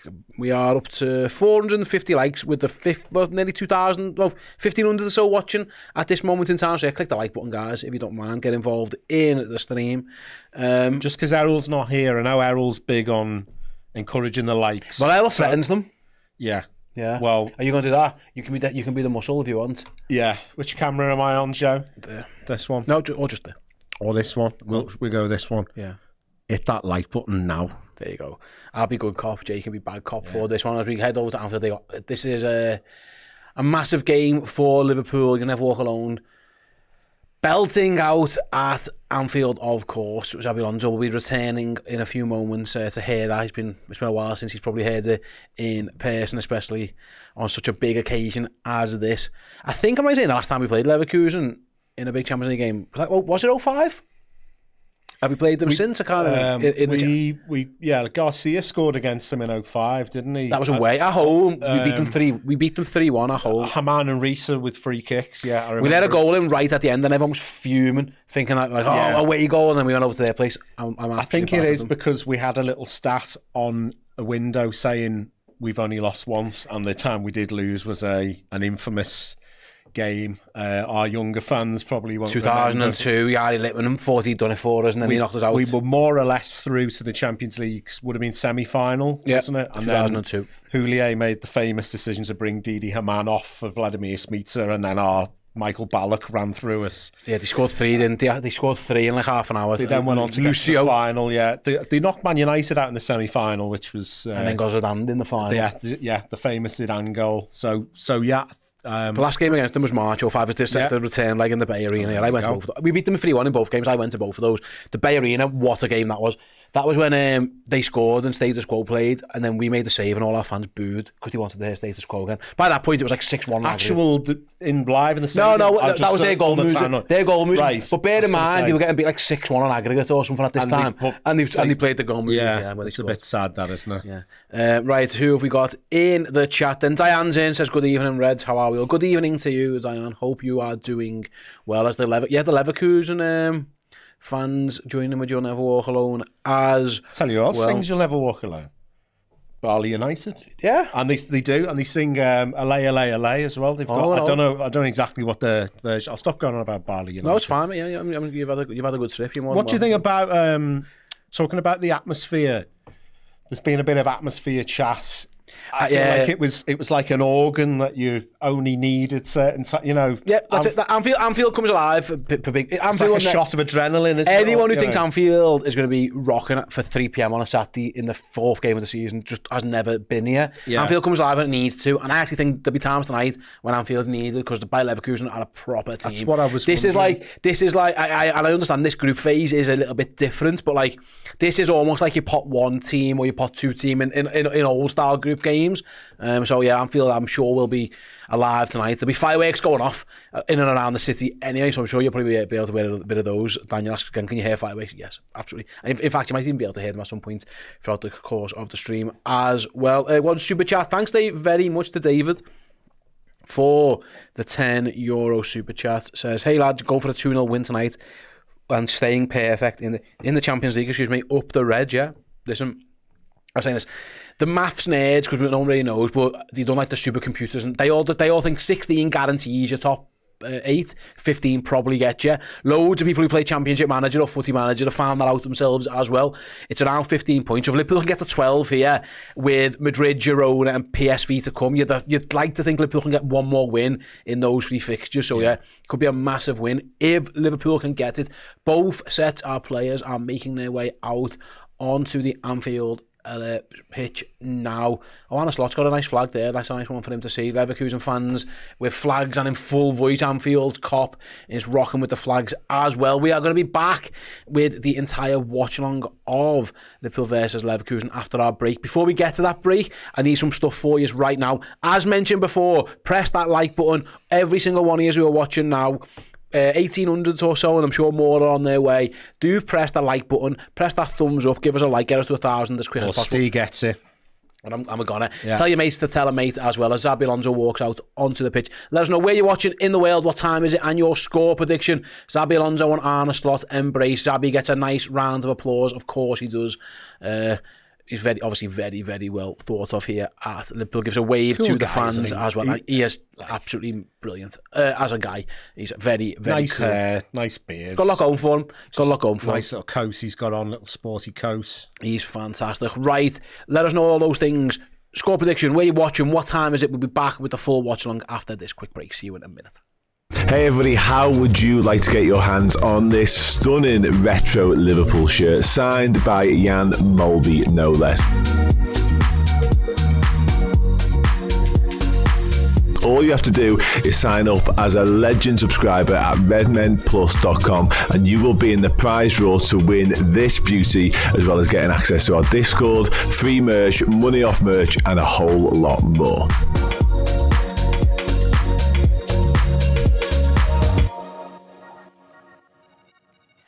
Welcome back. Yes, about a minute or so, a minute and a halfway or so from the kickoff. Got some of your comments asked before the break, of course. Predictions, where you're watching, all that kind of stuff. Harley says 3-1 to Liverpool. He's going for Gappo, Virgil and Mo, very specific. PS, you lads need to come to Iceland to do a live show. I would love to. I spent about 8 hours in Iceland with producer Joe as we travelled out to America for the tour. It seemed nice in and around where we were here. So yeah, if you know anyone who wants to book us, any fan group or bars, clubs, or whatever, we'll absolutely do it. If you want us and there's a supporters club and we can get a crowd in, we'll absolutely do that for you. Let us know the details on that one. Craig is watching from Manila in the Philippines at nearly 4 a.m. Shout out to you, Craig. Going for 2-0 to the Reds. That's commitment. I've just skipped past the one that I really wanted to bring up. Yeah, Esso's in Bangkok at 3 a.m. 2-1 win. Hopefully, I hope you're all right as well. Well done, Esso. Electors in Anglesey, probably not as impressive, but still, thanks for joining us. 2-1 Liverpool. Alex is in Montreal, 3-2, going for 3-2 for Liverpool at 3 p.m. Yeah, I mean that's a cracking game. I think I'm right in saying they're going to be doing a moment's silence. I think it is. Yeah, I mean it's been horrendous scenes in Valencia, just like unfathomable. Devastation really from the floods. It's amazing. I saw a video the other day of someone. It was like 7 o'clock, 7:30, 8 o'clock, and there's people driving around, and literally half an hour later, there's cars floating around. So yeah, horrible for the people over in Valencia. Yeah, everyone well respected. Like I say, obviously, Xabi Alonso's home country as well, and obviously a lot of Spanish connection with these teams. So yeah, just maddening, horrendous scenes, and hopefully the people of Valencia are although they're in mourning, I know that they're being well supported. So, gosh, our thoughts are definitely with all of those people. Amasiam is in Singapore, 4 AM again, going for 3-1. Who else have we got in the chat? We've got Red Classic. It's 10 o'clock in Paphos, looking for 2-0. That's a nice time, isn't it? I love Paphos. What a place Paphos is. I've been, but not since I was about 8. Yeah, Prataras is where I got married. I've been there as well. But Paphos is just down the road. Yeah, got married in Prataras a couple of years ago now. Our man in Paphos, or person in Paphos, is there still the Pelican on there's a little restaurant there, and there was pelicans. Right. Used to get tab nabs. Is that still going on? Is that still a thing? I don't know. About 30 years out of date. We are underway Kick-off at Anfield. Just to let you know how this one works, sync up to the clock there. We are watching on Amazon, so I don't even know how big the delay is, if there is a delay at all. But yeah, sync up to our match clock. It's right above there. Sync it up, and jobs are good. And as Liverpool have got a goal kick very early on. Well, immediately it looks like Diaz is down the middle. My sources, my sparrows were right. Oh, Keller has given it away though straight. That was a poor kill, but Liverpool thankfully got it back. It wasn't no harm done. Sean says I saw the Pelican on me. Yeah, Daniel, I said I was in Paphos last month, and the Pelican is still there. There you go. Well, I wonder if it's the same one. Here's Gakpo 2, the aforementioned Luis Diaz in the box already. Cross comes in, and it's blocked. Start. Yeah, absolutely. It is that back 4, that back 5 that Leverkusen play. Liverpool stretched it a bit there, but they just about kept the back door closed. I think we've had a song, have we? You need a bit of a lay on a Champions League, mate. Hopefully that's what they go.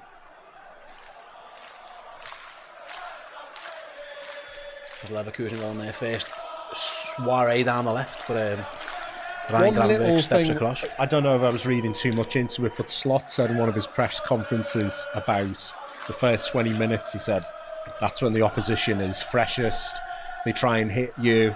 That's when you have to absorb a lot of pressure. And I'm wondering, has he been saying to the players, 20 minutes, just keep it calm, keep it tight? It's risky to do that, isn't it? Has that manifested itself as being fairly slow starts? Because we have had a few slow starts in the last few weeks. I don't know if that's what he's been saying or what. Obviously, he doesn't say play poorly for the first 20 minutes, but you know, I see your point. People haven't. Maybe if they're thinking, let's just keep a lid on things, then it might lead to some slow starts. Absolutely. Here's Jeremy Frimpong for the first time with a great ball across. Like actually, a scuffed shot. He's massive, isn't he? He's absolutely huge. He's a big old unit. But he scuffs his shot. But that was the first real involvement from the wing back. Frimpong, they stretched the pitch so wide, and then they flood the box. Actually, this one goes to the edge of the box, but Boniface's his shot was pretty comfortably wide in the end. And they are going to high press us as well. Should be interesting to see how Liverpool deal with that. The outball all year has been given to Mo Salah, but this time he loses it. That was a real feature of the first half against Brighton the other day. I think we really struggled playing out from the back at times. Yeah. Diaz has got it back, sorry to cut across you, Jay, and he's given it to Mo Salah. Yeah, Liverpool on the attack with Jones, but they're going backwards now. And we've got a super chat in from Colin, $10. Thanks very much, Col. Says 2 PM in Texas, 3-1 to Liverpool, up the Reds, let's get it. Yeah, 100%. A lot going on in America today as well, isn't he? So there is. But this is obviously more important than all of that. Yeah. It's the Reds. You've still got time to vote, Colin. Maybe you've already voted. Before or after, yeah. The ball goes back to Quivine Kelleher. He obviously can't pick it up, so he just goes really long out towards Mo Salah, but it's very aimless. But Salah may be offside, he isn't even chasing it. So I'm guessing he thought he was as the ball got away from Kelleher. That one is back with Radecki in goal. Little dink out from him. They're a good team, these. You can tell, like, they back themselves. They'll try and play it, and they stretch the pitch, Jay, so wide. Frimpong all the time, chalk on his boot on the other side. Grimaldo, they make you defend every blade of grass. They stretch you as far as they can horizontally across the pitch. He's nominally a wing back, isn't he, Frimpong? But he's so high up the pitch a lot of the time. He's different way to someone like Trent. Maybe more like a Bradley and. Bombs on. He's more like a winger. He's more Salah than anything, really. He's so high up the pitch, but he just gets so wide. As soon as they have the ball, his job is to get over here, and Costas is going to have a job on his hands, as is Trent on the other side with Is that a foul? It looked a foul not given. Yeah, Liverpool going to play on there, and Liverpool played in Cody Gakpo central. Is he going to have a shot from distance? No, he cuts inside. Now he's going to shoot, and now it's blocked. I think the first shot, he made it more difficult for himself by selling the dummy. I think it was there for him first time. Yeah, I think even into the near post, in a bit like that Fabinho goal against City a few years ago. It would have needed something like that. There's Boniface. It's out. Straight to Quivine Kelleher.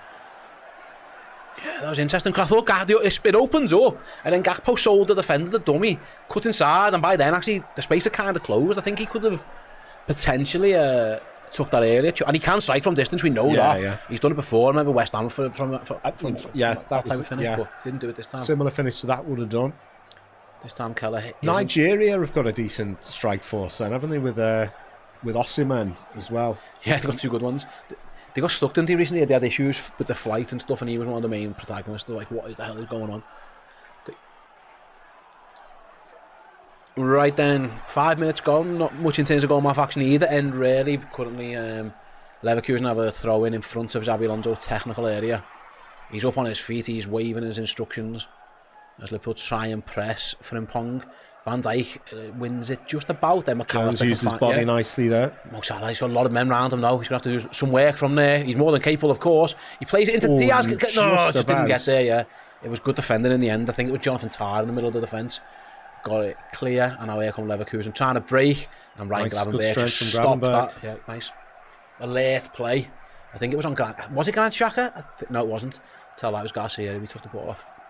Xhaka's someone who, talking about igniting the crowd. He's got history, yeah. He likes a late tackle. He likes a bit of a kick-off, although he might have matured in his later years. Chance now for Diaz. He's got... It's Cody Gakpo wide. Oh. Gakpo was in there. How did we get that? It came from there, throwing. All of a sudden, Cody Gakpo found himself in on the left. But he got his shot wrong, actually. I thought it looked that was a big chance. Just didn't quite go in for the Reds. Yeah, I thought he was going to really put his foot through it, but he seemed to try and kind of place it or pass it almost with his left foot. Blocks, but some decent signs for Liverpool so far. I mean, maybe decent signs for both. Well, we found it. We found our way to the edge of their box on a couple of occasions. Actually, we haven't done much when we got there. It hasn't quite gone right. But could we be in for a some kind of high scoring slobber knocker tonight? Yeah, potentially. So it was good defending in the end for the block. Final score: Liverpool 0, Leverkusen 0. Yeah, we might have jinxed it, but it was a good block from the. But I thought Gakpo again, second time really. I thought he maybe just didn't get it quite right. Phil Foden has put Man City. Well, keep an eye on what else happening in this mad Champions League format. My ideas of that being a tough night for City seems to have been blown away immediately there. Mr. Amarin not doing a great job. Overrated. Wildly overrated. Never. Didn't even fancy him anyway. Yeah. Then Tapsola playing that right side of the back three. Has the ball now. He just gives it to Tar. Here's Frimpong. Going to have a little run at Timikas, is he? Cody Gakpo's over there 12th out, so he goes backwards. They're very comfortable in possession. Yeah. Nice little triangles, nice little 1-2s, yeah. Palacios, he's a big lad. Into Xhaka, he's not a short either. He's going to go for the little dink over the top. It was a poor one. Easily cut out. Trent's gone for a wild pass there.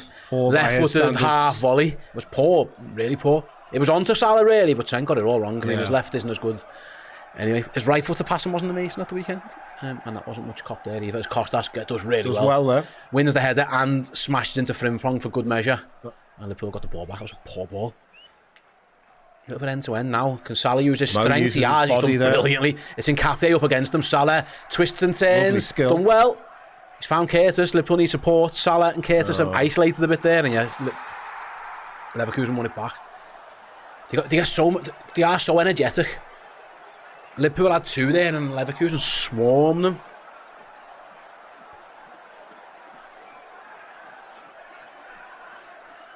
And it's back in defence with Granit Xhaka.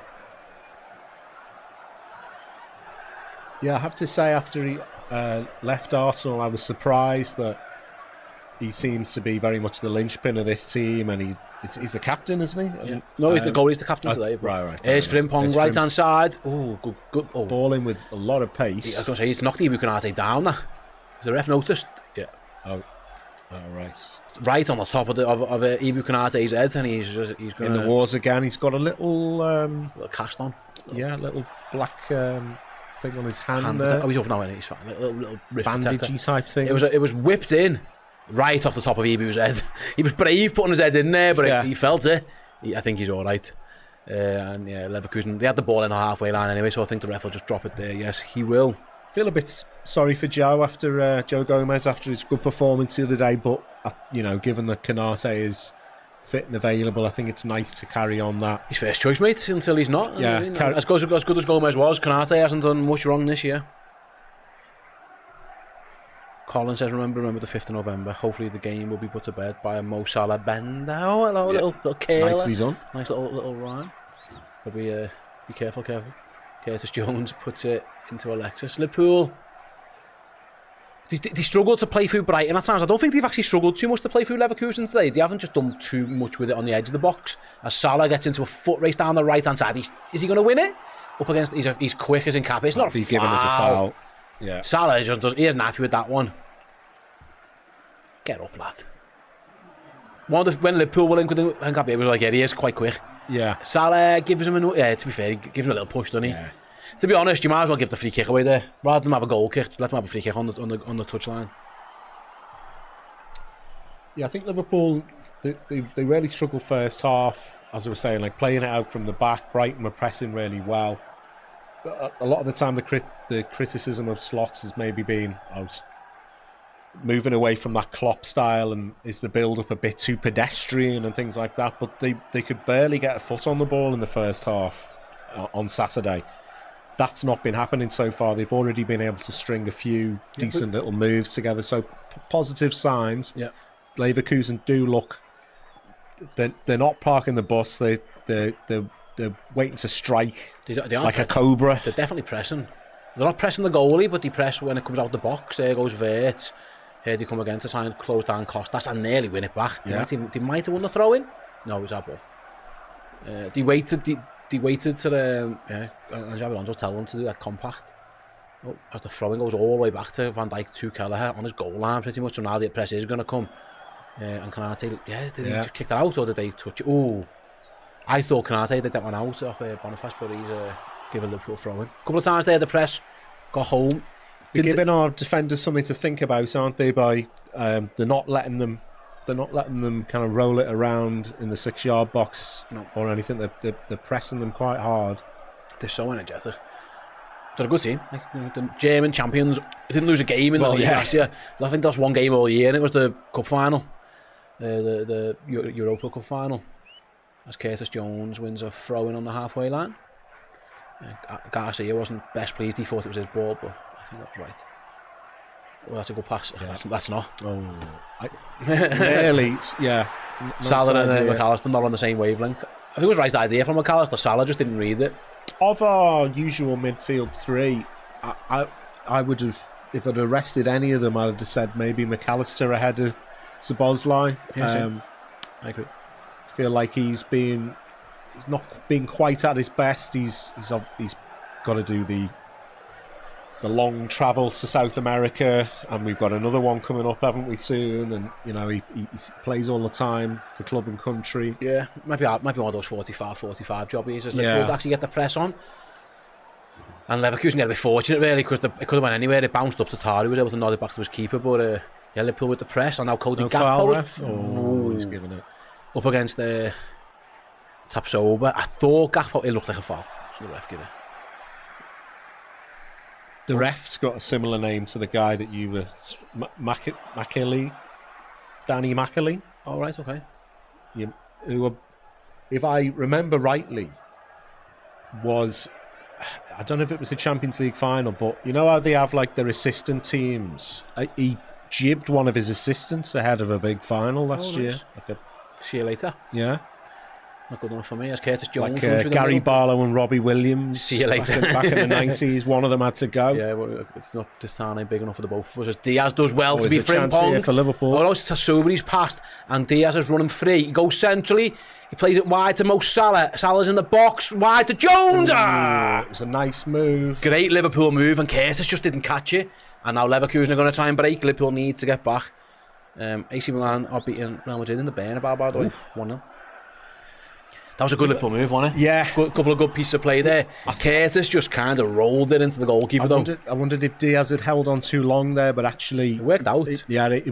It was a nice ball into Salah who laid it back. Curtis tried to place it. Needed to be lashed in, really, didn't it? Yeah. If you're going to place it, it's got to be in the corner, or otherwise you have to thunderbolt it. When you try and place it and then hit the goalie, you look a bit foolish. Yeah. Because he is capable of smacking a ball as well, Jones. He scored that goal against Brentford a few years ago. Is it a 3-3? He just lashed one in from about 25, 30 yards. He's definitely got it.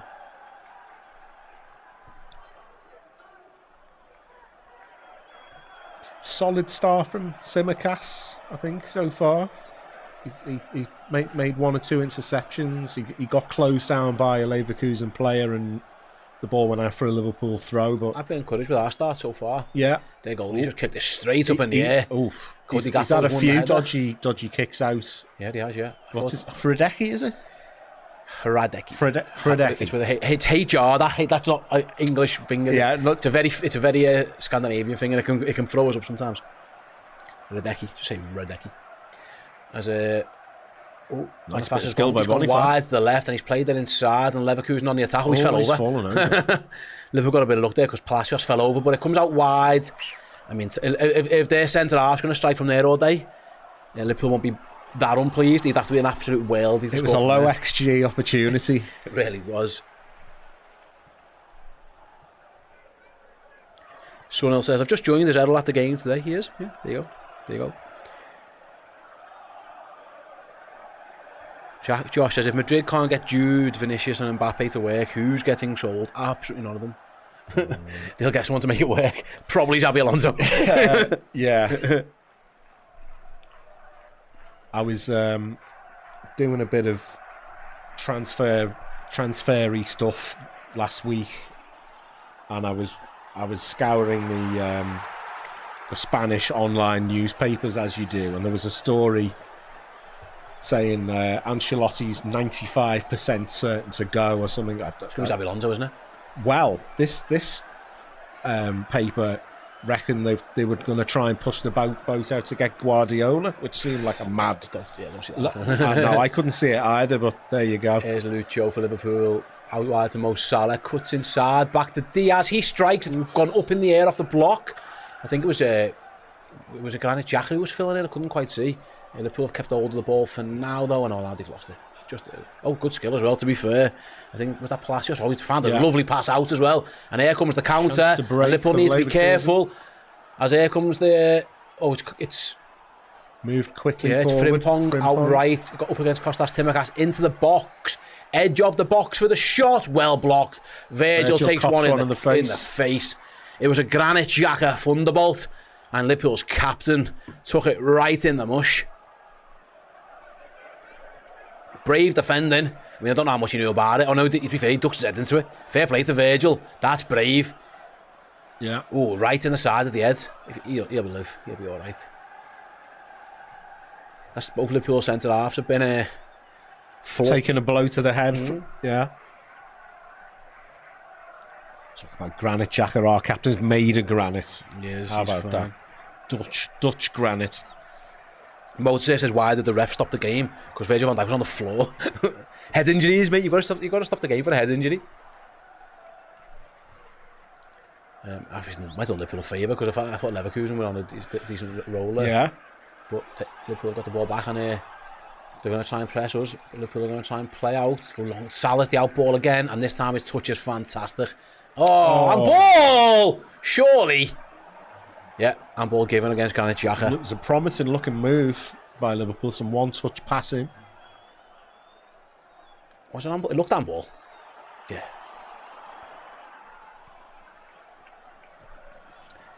And Liverpool got the free kick in the middle of the park. It was actually good by Cody Gakpo on that counter. He just sprinted back and tried to just make a nuisance of himself. Yeah. And it kind of slowed the move down just a touch. Allowed Liverpool to get a couple more numbers because we were isolated there. When they played that pass inside, I think it was like 5-on-3. Liverpool just about got back in time. Yeah, it looked a bit hairy for a minute there. Yeah. As Leverkusen broke forward. It found itself out to Frimpong. And to be fair, Kostas did all right just to slow him down a little bit as well. As Konate goes long over the top, he's going to ask Luis Diaz to chase it. Yeah. You're asking for like a little ricochet or something there, but didn't get there. Goal he can clear. He's kicked it straight away again, hasn't he? Yeah. Yeah, to be fair, Frimpong, what a great really header. well. Yeah. Oh, what a pass that is. And Liverpool got some defending to do. And Ibu Konate just about slows them down, but Vert it is, I think, who picks it up. It is. It was a good pass though, wasn't it, into the striker. So fluid. There's the centre mid playing right wing at the moment. Liverpool got everyone back behind the ball now. Every single player's in deep. Saying to Leverkusen, go and play through that. Play through it. Nice They've done all right so far. Now they're into the edge of the box. It's a great move. And Ibu Konate to the rescue. I think it was like Granit Xhaka, yes. Granit Xhaka on the overlap. Granit Xhaka on the right, on the overlap. They are so fluid. Yeah. A little bit total football-y at times, isn't it? I know they're so confident. They just knock it around for fun. Look at this. They're just playing around Liverpool at the moment, and the Reds can't get a kick. And there's Vert to the edge of the box. Plays Nice it into little chip Frimpong. ball. That could be a he penalty. goes down. Not given. Ooh, he wants Virgil van Dijk's telling him that's he seems to far. pull his leg back to shoot. Nah, he doesn't touch him. It's a dive. No, he's wait. Yeah, it is a dive. Yeah, that's a dive for me. Van Dijk puts his leg. He catches him on the shin there, and then he just kind of throws himself on the floor. Yeah, it's not a pen. It's not a foul at all. Yeah. Good refereeing actually. He might have even been offside. But the Leverkusen, that was their first real time where they've showed their class playing the ball about. The flick wasn't enough to trip him up. He may as well have just swung and had a shot there. Yeah. Thankfully, Liverpool are just about. For as good as they've been, Liverpool are just about keeping that bay. Keller's not been able to make a save yet, a proper save yet. But they knock it. Their build up is fantastic at times. Yeah, they've come into it a fair bit in the last 5 minutes. They come again. Frimpong and the overlap. Ball into Boniface. Trent Alexander-Arnold does brilliantly. Does really well. Absolutely fantastic. As Jimmy Carragher calls him, Boniface.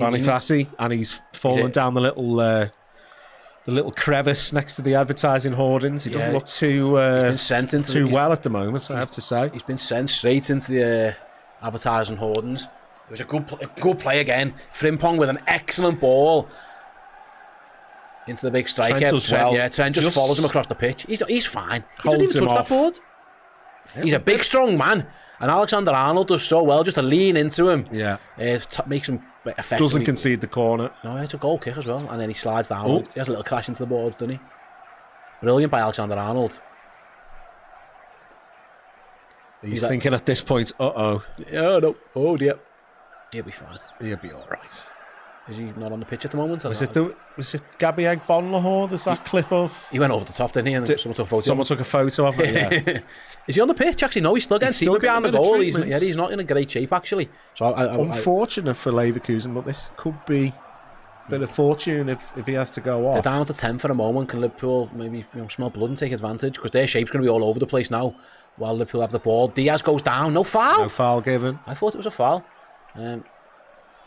Nobody in an attacking position for them to break with. Yeah, PSG have got the ball. Sorry, PSG. Leverkusen. I was reading this. I think it was a goal update, but it wasn't. PSG are struggling, aren't they? PSV it was, but it was a game before. Right, here comes Salah again down the. He's cutting inside. Can't find Curtis. They seem to have like 12 players sometimes. Yeah. He's back on, by the way. He's the big fella. But Liverpool on the edge of the box. Trent's going to have a blast, and this time it's... Someone else gets it in the head. Another defender takes one. Doesn't go down. I think he's in the back. Tart. You're welcome. Hey, I'm here all week. Jonathan Tart took one. Liverpool take the quick throw and into Kurt Jones. Goes back to Gravenberch. Van Dijk screaming for it, not going to get it. Instead, Curtis has come and said, give it to me. Leverkusen now with everyone back, and Liverpool play through them with Jones. Flicks it round the corner. I think Salah must have thought he was offside. I think he was looking for Alexander-Arnold, and it was a wayward flick. Leverkusen clear for a throw in the halfway line. Celtic are losing to Leipzig. Finding it tough in the Champions League after the first win of Celtic. As the ball goes long into Joe, can't hold it up. And Leverkusen again can clear. And Lucho concedes a foul. Baumgartner. He is game, Lucho. I always think he's got a similar thing to Mane, where he's not the biggest guy in the air, but if you'd look for him long, he gets himself in the way, and he can win balls in the air. Vinicius has scored a pen by the way. Madrid is rolling. Juan. Uno. Oh. Bit of a strange collision there. Both players missed the ball and it goes out for a throw-in. I think Costas and Palacios both just took air kicks at that. And it's a throw-in that for him, Bongle. Where are we up to on these likes? Good question, because your health depends upon it. How Ditch David says, I don't know if there's an attacker midfielder on the planet as good as Florian Wirtz. It's high praise. He's a very good player. We're up to 958 likes. We're not far away. Press the like button. Get us to $1,000. As here come Leverkusen again down their left this time. The big creature's coming inside. There it goes. Virgil van Dijk sweeps it clear. Yeah, he's certainly very... Oh, Salah. Hey, referee! That's not a yellow card. I was going to say, that's got to be a booking. Yeah, yellow card. First one of the game. It was a yellow card. Yeah. I don't know what he's complaining about. Salah had spun him. Salah absolutely spun him on the halfway line. Van Dijk's clearance went straight up in the air. Salah leans into his man. I mean, he just throws him on the floor, basically. And it's a yellow card. Premier League ref would probably give that to them. Yeah. Garcia goes into the book. He's going to have to watch himself now. Alonso not happy. Oh, we've hit 1k likes, by the way. Xabi doesn't like the call. That's a yellow card. You can't let someone. Salah spun him and he was running clear. You just threw him on the floor. I mean, it's a booking. If someone's clear and you pull the shirt, and it was a reverse bear hug, wasn't it? Yeah. It was a. As Van Dijk just starting position. Van Dijk had to play one out there and just absolutely wellied at a Palacios. There's a lot of players getting smacked by footballs in this game so far. As Liverpool play out from the back with Costas, who's he going to find? Oh, good ball and hard to grab. Nice ball inside. Nice. Liverpool move. Can Liverpool play it from here with Diaz? Big switch coming for Salah. Chase that, Mo. Of course he will. Will he get there? Of course he will. By the corner flag, Mo Salah up against Nkapia. Outside of the boot, early one. Shot that goal from McAllister's blocked. It fell perfectly onto his left foot, but couldn't quite get his connection right. Diaz's ball to spring Salah was good. Salah's ball was great. First time, took it early. It fell to... Loves that outside of the foot. But he just doesn't trust his right foot. Yeah, fair play. But clear, and Liverpool have to go again. But it's been a good game so far without too many shots at goal and going off action. I think it's not been boring. Good quality, both two good teams, probing for weaknesses. Good defending as well at times. Without there being loads of absolute gilt-edged chances, both teams have nearly Salah goes to the outside had presentable opportunities. He hasn't hit the box. I think he tried to lay that to Trent. And Trent he could have turned and had a quick snapshot there. I think he was trying to lay Trent off, and Trent didn't read it, and it just in the end Leverkusen clears again. But Liverpool doing all right to get into the edge of the box at least. What can they do when they get there is the key. Maybe Cody Gakpo can do something up here, up against Salah coming in on the other side. Dutchman against Dutchman. Oh, poor ball by Gakpo. Telegraphed. Yeah, he wrote a postcard telling Florian Wirtz where that one was going, and Leverkusen clear, but. They're now there feeling, they had a good 5 minutes putting us under the cosh. It feels like we're now doing the same to them. They're not prepping for that. They're on the halfway line. The press isn't coming. So can Gravenberg cause a bit of problems? Good ball to Jones, does well. Curtis has got Costas and he's got Gakpo. Gakpo left, cut inside. Cross towards the back post. It goes all the way through, and this time doesn't go into the goal. Goes behind for a goal kick. Was it Jones making the run Jones for the box? Definitely the most attacking of the three midfielders, with McAllister mainly operating off this kind of the centre left. It's well defended that by Leverkusen. They took 2 men on Kurt Jones.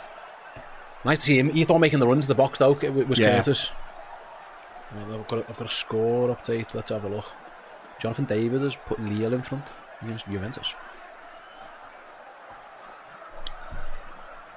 Liverpool taking on Lille later on.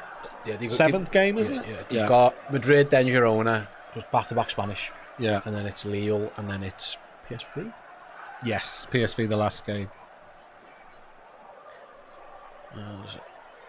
Leverkusen have got themselves a throw-in just on the halfway line, which they're going to take the time with. Don't blame them, actually. They haven't had a kick for a few weeks.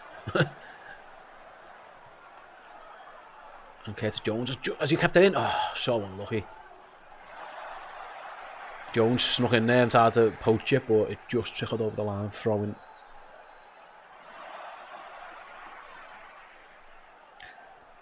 Right then.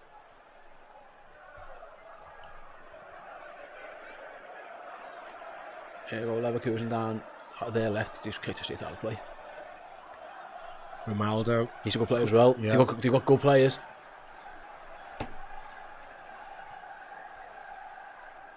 Liverpool building an attack down there, right, with Salah. It feels like he's getting a lot of the ball, Salah.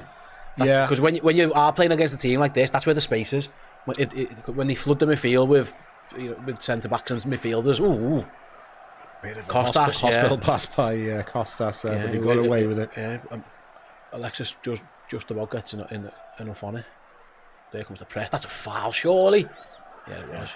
Kurt Jones got absolutely railroaded there. I can't believe he's complaining about that. We're 39 from 2K. Can I get some love, guys? Says Cash Talks Football. I'm guessing that means subscribers, yeah? I mean, I've never seen your channel, pal. Good luck, though. Nice to see people doing well on YouTube. We're on 1,200 likes for 3,000 people watching. That maths needs pushing up a little bit, I think. Oh, yeah. As Alexis loses out this time to Palacios. And the ball is back with Jonathan Tah.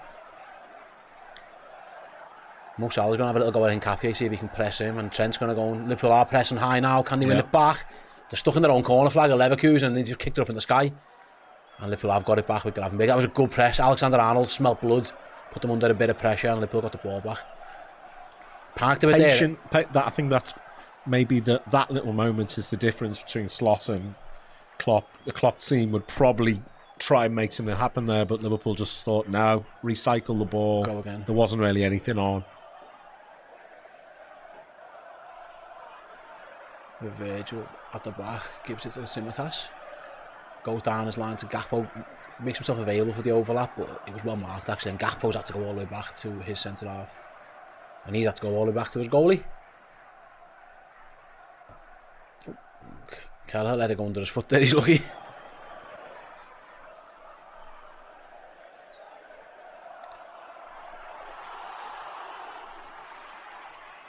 Right then. Well, are we half an hour? It feels half an hour gone again. No goalkeepers really after being forced into too much action. No. Comfortable save really for.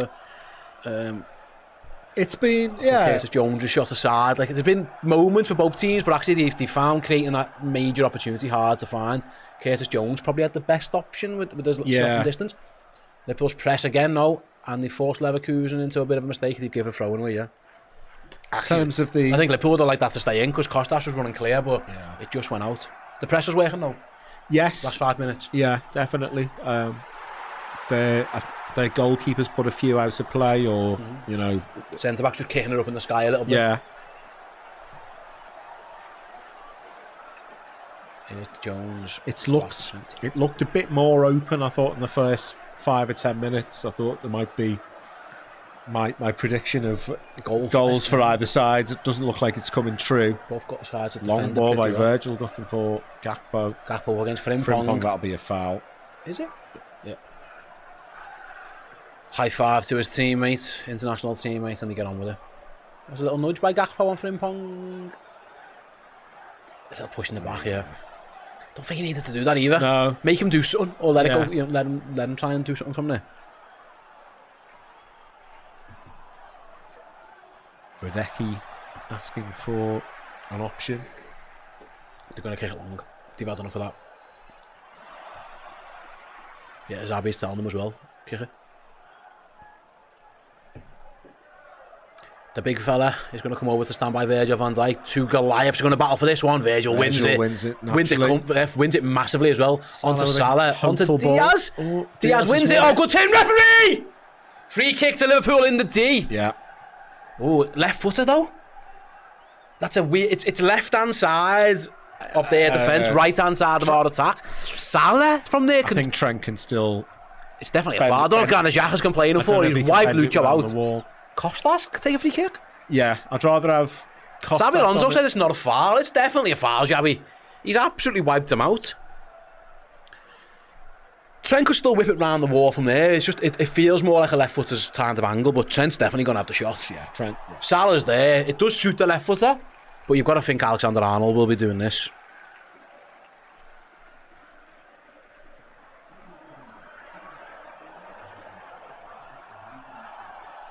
Not convinced by this goalkeeper. I know nothing about him, but short sleeves on. I mean, Casillas could get away with it, but not sure.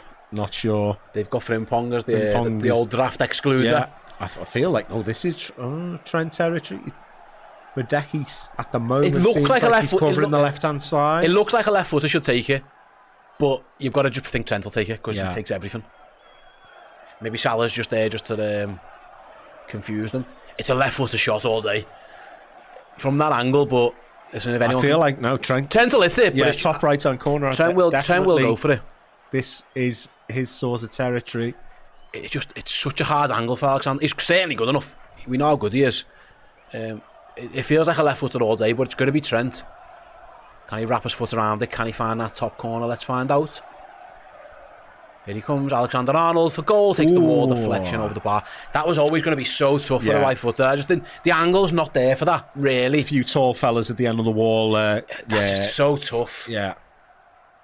Liverpool could do with a left footer who can take a free kick sometimes. I wonder if Costas can take it. His corners, I have to say. He feels like somebody could take a free kick. In the Robertson Simicast debate, his corners are definitely better than Robertson's. 100%, yeah. You think that he could, but I know Trent would sometimes like it over that side, but it just feels like a left footer's idea, really. Speaking of, there goes Costas with one of those corners, and it's a good one under the goalie. He's done well. He's kept hold of it, and he's going to try and launch a counter. Liverpool need to get back. Bowls it out. The Reds are sprinting back. Who's going to be back there? Because the pass has gone out. In the end, it was there for them, but straight out of play. Liverpool were all over the place there. Van Dijk and Konate were going to try and press the player because it was just like, what's happened there? Liverpool just give it straight back to them, to Grimaldo. I think Curtis Jones just didn't read that he was getting the ball. And Trent just rolled it forwards and it went straight back to them.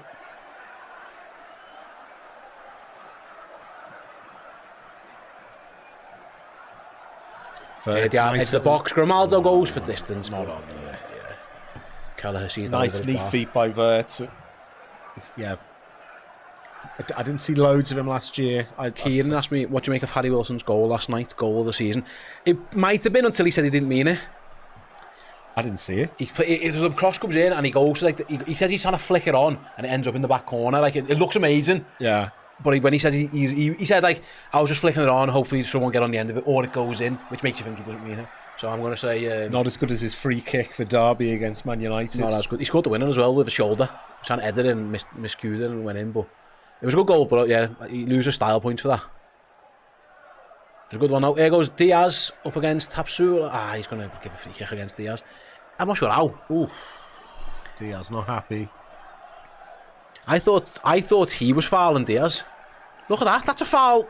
He's got Diaz by the shoulder. Diaz has got him by the shirt. As soon as the ref sees that shirt pull, he's going to give that every time, isn't he? What's with the fireworks, says Kay and Gareth? It's bonfire night. It's going to be fireworks. Not everyone's at the match. There are some Evertonians in the city. There's Celtic have 2-level. And by the way, Sporting have 2-level against City. Guess who scored? There you go. Gyökeres. There you go. Yeah. He scores a lot of goals.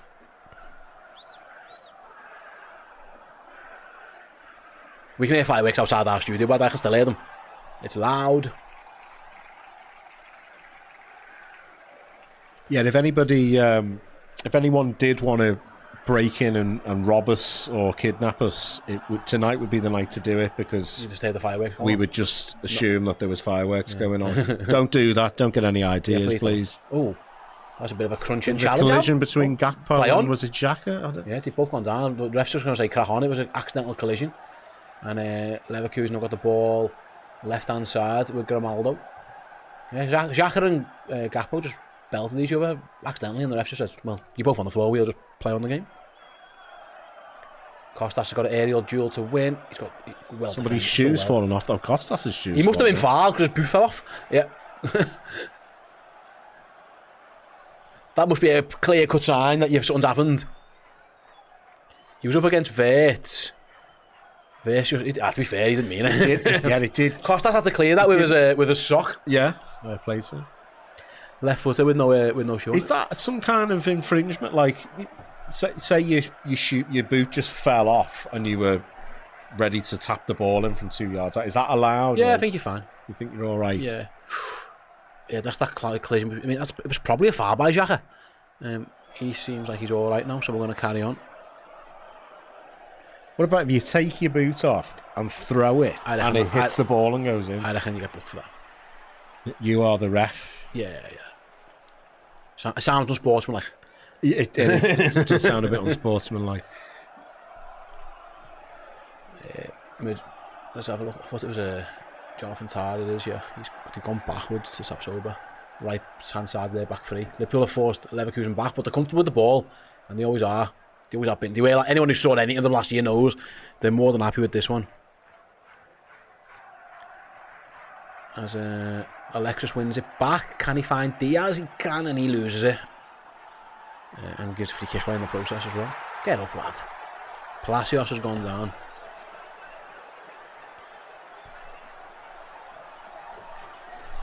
Game's just gone a bit. They are being a bitty in the last. They are being a little bit shithousey. Yeah. I mean, a Colombian and an Argentinian, maybe there's no love lost there. No. Their red says this game has an excitement level is like watching paint dry. I found it all right, you know. Yeah, it's been tactical, but not much in terms of goal malfunction. Yeah. Oh, by the way, AC Milan have gone ahead against Real Madrid again. I feel like every Champions League game, Real Madrid have Struggled been in trouble at points, but they came back against Dortmund, didn't they? They're actually doing all right points wise. Yeah.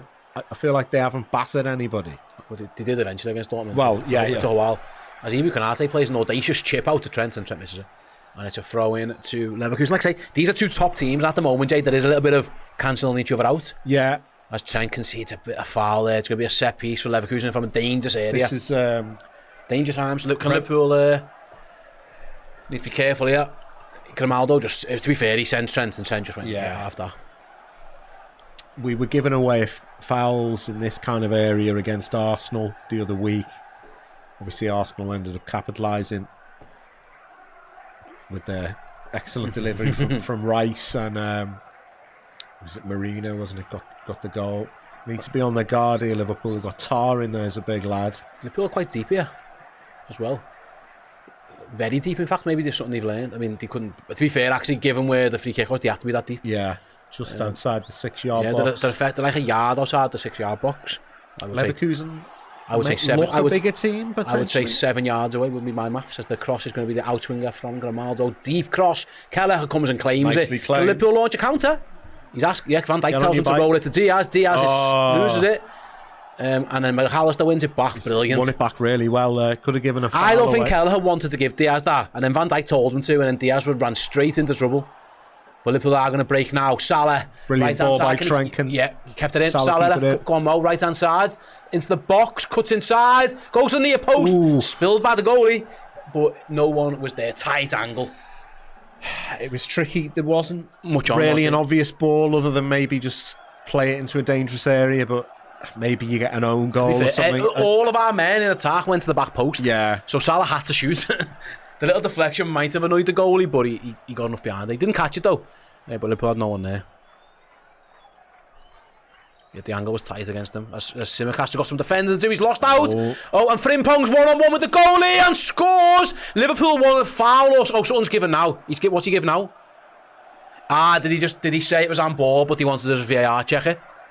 Costas was adamant it was handball. I think what they've done is let him score just in case the VAR rules it out. Let's see. Oh yeah, it's handball. It's clearly handball. Yeah. It is handball. Costas got himself in a bit of a pickle there. Yeah, it was handball. I think Alonso knew as well. Alonso was looking at the flag straight away. It was a good finish. Yeah, does well. Oh, Kelleher might have done better there, to be honest with you. He wasn't offside, Gorilla Power. He handballed in the build-up. He definitely handballed it. And he might have been offside as well. We're still checking this. He definitely handballed it. He patted it down. Are we still checking? We just wait. Oh, hello. It looks like we're still checking. It looked pretty obvious to me that it was handball. Yeah. Yeah. Yeah. Decision given, yeah. He was handball. Yeah, I think... Simicast got a bit lucky there because the yeah. handball half saved him. He got himself in a weird position. But to be fair, if the lad never handballed it, it probably would have hit him in the back. So he got himself in an odd position. I think he was let off the hook a little bit there. If Frimpong had somehow managed to not touch it with his hand, then he still would have been through. Yeah. The hand. To be fair, the hand did play a big part in it. Yeah. I actually thought Keller didn't do great. Yeah, it looked like a great finish first. I think Luis Diaz has dived in again. It's been 3 or 4 times now. They've said play on because Leverkusen have got the ball, but Diaz needs to be careful. He's going to get himself booked if he doesn't calm down a little bit in that unfamiliar position of centre forward. I wonder how long that lasts. Yeah, I'm not sure it's working to a T, really. I don't know. I think it's one of those things. If Nunes isn't fit enough to play 90, then you better not start. You're better bringing him on than starting him and going, we haven't got a striker on the bench. Yeah. So I understand the thinking. I mean, they've got the opportunity to swap any of those 3 rounds. You could put Mo in the middle. You could put. I just don't think. Everyone always says this about Mo Centre. I don't think it. I don't know. He's not the best. I think you're not going to get the best out of Mo Salah, are you? No. Come up front. Diaz is half being sacrificed a little bit here. You know what I mean? You could put Gakpo up there. He's done it before. That's something that you potentially could do. We will see Nunes at some point. When that is, I don't know. Here's Salah, right hand side, having a little run at Hincapié again. Cuts inside, battling for the ball. Defender did well though. And Leverkusen, they're going to play out. I thought they were going to smash that. They didn't, and they got themselves a throw in instead. Nice little battle developing over there between Hincapié and Salah. Yeah.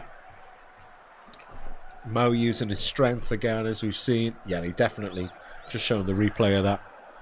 I don't think people in the comments here saying Liverpool have been bad. I don't think they have. I think it's been an even game. Yeah. Both sides have kind of cancelled each other out. We've defended pretty well, all told. No side's really created anything. Both goalies haven't had to do much. It's a tight Champions League game between 2 top teams. That's what the Champions League's often like this. Everyone thinks back to those Chelsea games, they were often like this. Lovely There's a big chance for Liverpool, Liverpool, yeah. It's Cody Gakpo, left-hand side, into the box, shoots straight at the goalie. Took the angle worse for himself there. Yeah. Costas has won it back though, and does well, and fires it across goal, and it's headed clear. Leverkusen still on away though. Cody Gakpo loses out. Celtic just turn it around, they're winning now. Oh, and then Gakpo, referee, he didn't touch him. I was surprised at Gakpo because his finish is always cut inside on his right. For some reason, Jay, he took it on his left. And then Palacios just falls on the floor like a little bitch. He made the angle a bit better, but then he didn't really get his foot through the ball. And it was a bit of an unconvincing finish. Why did he? That's tough to score from there. He made the angle worse for himself. Kind of not quite a side foot, but I think to score from there, you've got to really either power it into the near, top corner. Aguero was great at those ones, or hit it right across the goalkeeper, and he just kind of hit it straight into the goalkeeper, really. Well, that's probably going to be the end of the first half. The goalie just took He's just taken a bit of time. Our mate Hradecki. It's going to be half time. Alonso animated on the touchline. How long is this going to take? They're slowing the game down where they can. Leverkusen buying fouls, buying free kicks. They're going to go long with the free kick. And that is half time, 0-0, Liverpool versus Leverkusen. To be fair, a game of very few chances. Frimpong did have the ball in the back of Liverpool's net, but it was a clear handball, so not too much alarm. Liverpool's best chance for Cody Gakpo at the end. They had a chance where Kurt Jones on the edge of the box as well. But yeah, I'm going to bring the stats up in a moment. Both teams, 13 shots between them, Jay, but only 2 of ours on target, 1 of theirs. Yeah. And really, both pretty comfortable. I think Liverpool might be 3, or the Salah one maybe. Maybe because it took a deflection, it didn't count a shot on target, but yeah, not much in terms of real goal mouth action for each team. It feels like, I was saying it before, Gakpo's break, these 2 teams have half cancelled each other out here. Yeah, it feels a little bit like one of those boxing matches where both fighters don't want to get knocked out, and but still some decent quality stuff, some decent build up, some nice passing from Leverkusen. Liverpool have strung a few decent moves together. Probably the best move was that one that ended up in the Jones shot, but nothing. Yeah, that Frimpong chance which he created with his hand aside, no real gilt-edge chances for either side. I hope the game doesn't descend into both teams kind of accepting a 0-0 and saying, I think it's one of those where actually it feels like both teams like first job is not to lose here, and then we'll build from there. But like you say that, both teams have piled men forwards. Jay, both defenses have done pretty well when they got to the edge. Like Van Dijk's took one in the mush, Kanate took one on the edge. They've made some blocks. Like it hasn't been. I think the only one really, the best chance have fell Liverpool's way. Jones and Gakpo are the only ones who had, I would say, pretty good opportunities. Gakpo's the best of them. Yeah, their chance really, they haven't had too much going on. So. In that sense, better from Liverpool, but it feels like we're getting to the edge of their box relatively often, even though we haven't seen much of the ball. Hasn't been great when we've got there.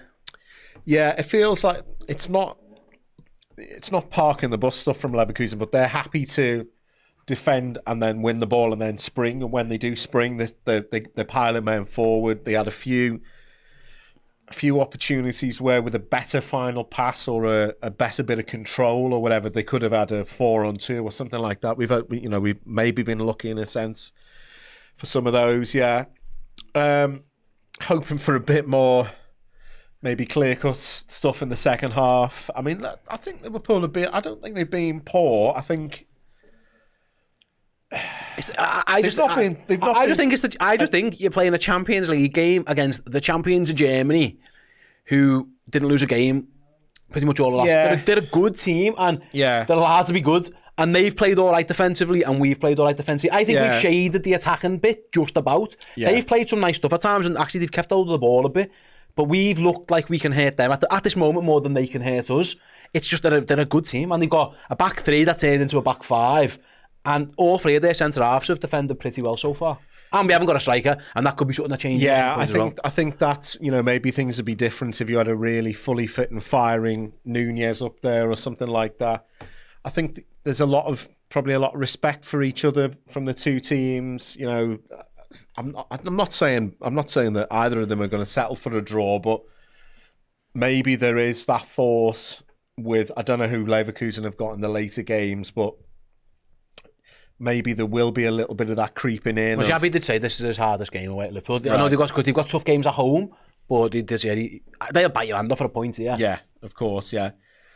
It's the Champions League, man. It's the Champions League. Remember, they're losing at home. Like it's not meant to be easy. It's not the Europa League where you're meant to just batter these teams like we were at times last year. It's a different kettle of fish. These are the best team in Germany last year. I know they're having a bit more of a difficult time this year, but they're a good team. They haven't lost. You've got to. I think sometimes you just expect Liverpool to just roll up and batter everybody. Yeah, and that just isn't the case. I think if you think back to the last time we were in the Champions League, we remember the Napoli game. I think there were performances there where Liverpool were being exposed time and again, and that's not happening here. It's not a stinker of a performance. It's not been vintage. It's been this is normally a euphemism for a rubbish game, but a bit of a chess match. But I do think that it's been interesting in a technical sense. Two high level teams trying to figure each other out, trying not to make a mistake. Interesting system from Leverkusen. It's not one that you really see very much in the Premier League. Liverpool struggled against back threes, I think, last year. From what I remember it. Ipswich were all set to play on the first game of the season, but ended up going with a back four, so that didn't even happen then. So it's not. Palace played it once, and we have struggled against them, but you find a way. And like I say, Liverpool, listen, 0-0. I think we've just shaded it in terms of the attack. And the stats suggest that as well. Elsewhere, by the way, around, just as that, again, Champions League, it's difficult. PSV batters Girona and Zagreb battered Bratislava early, but now Celtic are beating Leipzig at home, and they've turned that one round. City are drawing in Portugal with Sporting, 1-1, that one is. Elsewhere, it's 0-0 between Bologna and Monaco. Dortmund and Graz. Lille are beating Juventus, and AC Milan are beating Real Madrid away from home at the Bernabeu. So, like I say, all around Europe, really, nobody's leading by those early games aside. Now they finished, no one's leading by more than a goal. Yeah, it's the Champions League. It's meant to be tough, and you're playing against a real good side. And I think Liverpool have been all right. What I would say, the only two times I've been disappointed with us, I think Gakpo at the end there. I think that's a bad option to take. Yeah. And also, we got a little bit lucky with the handball. Now, it's one of those, if he doesn't handball it, does it hit Kostas's back and Liverpool get... It probably would. I think my thinking was, Kostas got himself in a right tears, Jay. Yeah. But it probably would have hit his back, and it probably would have slowed the momentum down just enough for Liverpool to get numbers back. Yeah. But it wasn't... It was the first time for a while, actually, where Tsimikas got himself in a little bit of a tizzy there. Yeah, I think... Yeah, all in all, he doesn't want to do that, does he? You know, he gets himself in a vulnerable position. He misjudges the flight of the ball. He doesn't really know where it's going. He's in a position where him and Frimpong are both running towards our goal, and he doesn't really know where the ball is. So he wasn't particularly decisive in that. You know, probably Frimpong wouldn't have been able to score had he not used his hand, but they're just showing it again. That yeah, see, I think Kostas knew he handballed it anyway. I think if it doesn't hit his arm, watch this, just from my look at it, he spins it. He's not offside, he was in his own half. But watch, as Kostas, I think that if he doesn't handball it, he's actually gone past it, Jay, because it hits Kostas on the shoulder. Yeah. And I think, listen, it's still, Kostas gets lucky. It's definitely handball. Yeah. It's definitely handball. It's unlucky for Frimpong because he's not trying to slap the ball down. He's just sort of reaching out and to kind of hand off Tsimikas. It almost becomes like a basketball dribble, though. He almost bounces it into the floor, into his own path. So you've got to give that as handball. No doubt about it. Yeah. What are we looking at here? We're just looking at some other... Oh, yeah, we're just looking at how Leverkusen have used the ball. But they've been all right. And like I say, it's mad because they're saying Leverkusen's threat. And that was a good option where they didn't get the penalty shout. It wasn't a penalty. They moved the ball so quick. Actually, most of their good stuff, what I would say, Jay, it feels like it's come via Frimpong. Frimpong's been involved, yeah. Vert hasn't done anything massively telling, but what he has done is just been very neat and tidy. They seem to be... I mean, I mentioned Total Football. You know, that's going back to the 70s, but it seems like every player is comfortable on the ball. Even the centre backs, you know, I know elite teams now, the days of having a big clogger in there are probably gone, but that was a great ball, by the way, from Curtis Jones. I've got a comment here from COD Patrol. I'm going to read this now because it's so bad that I'm going to read it out. We are so bad technically. None of our defenders are press resistant. Van Dijk has one good diagonal in his locker and that's it. It doesn't make him good on the ball. I think I couldn't disagree more. I think Konate's a bit iffy. I think if you're saying that Trent Alexander-Arnold isn't good technically or Kostas Tsimikas aren't good technically, baffling. Some people just like to moan. I mean, even if Van Dijk only did have that diagonal, that's still it's a pretty good one. Yeah, still a pretty good one. Is Van Dijk's best passes are the ones that go into Gravenberch all the time. That's when he's fantastic. He can really ping them in, and he's just so calm on the ball. I think, you know, if that's your bar of not very good technically, then... Imagine if Liverpool were any good. They would be top of the league and top of the champion. Oh, no, they did. No, yeah, and through in the cups. You're asking a lot. You're not going to have a guy who's, you know, got the skill of Ronaldinho in the back line, is he? Or, you know, or a Pirlo or somebody like that. I'm gonna have to mute that fella. I can't be arsed with him. Never mind. Yeah, no, it's fine. Come on, have on. Okay. I can't be arsed with it. I'm trying. I don't mind muting the odd person every now and then. Fair enough. If everyone in the chat's getting pissed off at someone, I'm happy to mute them. Okay. Yep. Right then, there are 5 minutes to go to the start of the second half. Me and Jamie are going to go and take a quick break. Let us know during the break, would you make any changes? What have you made of Liverpool so far? Let us know what you do, what you're expecting in the second half. We'll be back with the second half of the Watchalong after these quick breaks. See you in about 2.5 minutes.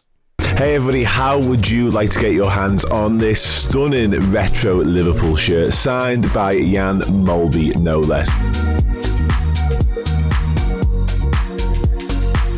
All you have to do is sign up as a legend subscriber at redmenplus.com and you will be in the prize draw to win this beauty, as well as getting access to our Discord, free merch, money off merch and a whole lot more.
Hey everyone, welcome back to you as well, Jake. Welcome back.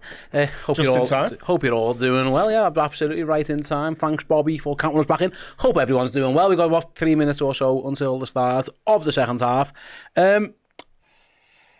Liverpool do have some options on the bench, Jay. They've got Nunez, obviously they've got Szoboszlai. Wouldn't be shocked to see either of those at some point. Elsewhere, in terms of attacking options, you're looking at full-back switches potentially. Yeah. They are down to the bare bones in certain areas. We will see Nunez and we will see Szoboszlai at some point. It's just when, not if. How long are you giving this before you look into your bench? Probably 10 minutes at most, maybe. I don't know. I definitely like to see Nunez on there. It's been a bit of a shame with Jota, obviously, and even Chiesa. You know, it's been. I was a little bit worried the other day when Slot was saying, "Oh, he trains a few days and he's out for a few days and he's back in." I'm thinking, you know, I'm no athlete, as you may be able to tell, but I was hoping that, like, when someone's getting back nearer to their match fitness is here, they're getting closer and closer and closer and closer, but that doesn't seem to be the case with Chiesa. So we're a little bit light in terms of attacking options.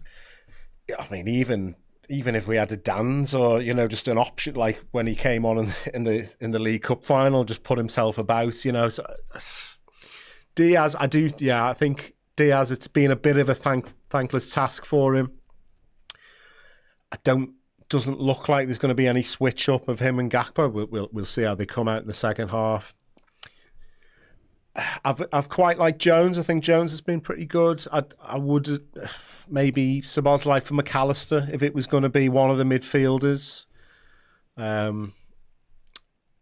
Gravenberch's doing his thing. He had a rest in the League Cup game, didn't he? So he should be okay to do the full 90. Yeah, I've been quite pleased with Jones's performance so far, but yeah, I think maybe 10 minutes, 15 minutes. Yeah, we will. Maybe an hour on the hour mark. Again, it depends on the state of the game, doesn't it? We'll see how it all pans out, but Liverpool do have options there. There isn't, you know, obviously the game the other day we were 1-0 down, and he went for broke. Yeah, there isn't that incentive to throw caution to the wind. You know, we'll see how he ends up, but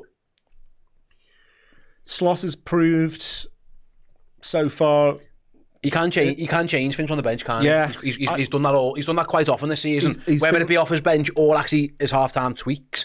I'm just looking now. Don't see any subs at half-time, so I'm guessing both teams are gonna even going back to Ipswich, first game of the season. You know, there've been several first-half performances where we thought, okay. I mean, that first half today's nowhere near as poor as Brighton on Saturday. But it wasn't scintillating, it wasn't sparkling. The manager's proved to be very good at, all right, I've seen the first half, I'll do this little tweak here, this little tweak there, and generally Liverpool get the job done. So hopefully we're going to see the same thing now. Absolutely, there is Aaron Slot on his bench. Sporting are beating Man City, by the way. 2-1. City on a little bit of a pickle at the moment, aren't they? I put on Twitter, I thought that very early in the second half. Tricky. I think I described it as tricky games for all the English sides. I don't know who Villa are playing. Actually, I've forgotten who Villa are playing. But Arsenal playing Inter. That's not really what they want after losing at the weekend. Back one's away, by the way. Maybe Hammering is the next genius. Yeah. Not what a way to get yourself in the Man United fan hands. Yeah. Villa play tomorrow in Bruges, by the way. As Liverpool on the attack early doors with Kurt Jones left hand side. Let's get someone to start the second half. I didn't play enough songs in the first half. Into McAllister, plays it to Jones into the box. Bit of interplay there between our midfielders. Good this one, Liverpool patient play as Gakpo rolls it back to Costas. Thought he was going to cross that in. He's gone backwards to Virgil.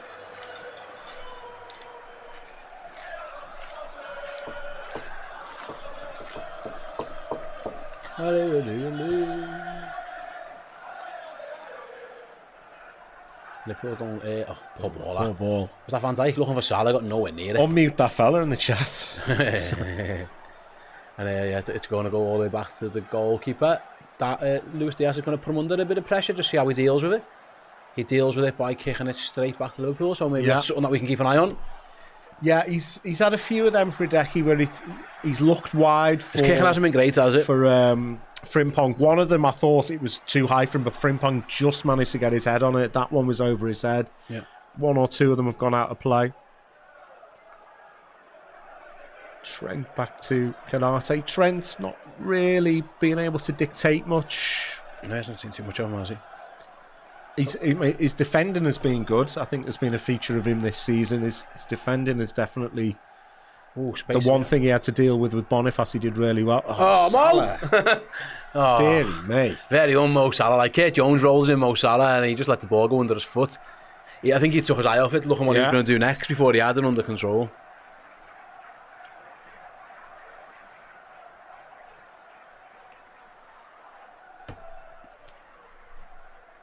Right then, throw in front of Arne Slot for Leverkusen. Canate wins the header. Oh, Trent sliced it. And Van Dijk's into a bit of bother, and Liverpool a bit scrappy down. Leverkusen got the ball back with a good pass, actually, back to their centre half. They're going to have a little go down there, right. City, 3-1 down now. Concedes the penalty. As first corner is that the first corner? I think it is. Feel like it is. First corner of the second half then. 3-1 to Sporting, you say? Yeah. Penalty, 3-1, yeah. Errol's nephew's not having the greatest debut if he is. No, and he didn't score their goal. No. That was the conditions, wasn't it? He gets the one, I want him to get back, but he played well. Yeah, I haven't seen obviously any of the goals. Right then. A little bit of pushing and shoving between Van Dijk. Granit Xhaka, he's always keen for a little bit of argy-bargy, isn't he? Right in the middle of the goal. Vertus standing on Queevy and Kelleher. Right then, corner comes in, left-footed, deep one. Goes right out of play. Poor corner, really. Kelleher was pretty comfortable with that one. Xabi Alonso's not too happy with that. They were clearly trying to express something at the back of the back post. You can see a little picture there of Xabi Alonso touching the sign and getting a high five of Andy Robbo. Yeah. He's allowed to touch it. He won a trophy. Yeah. Won a couple of trophies.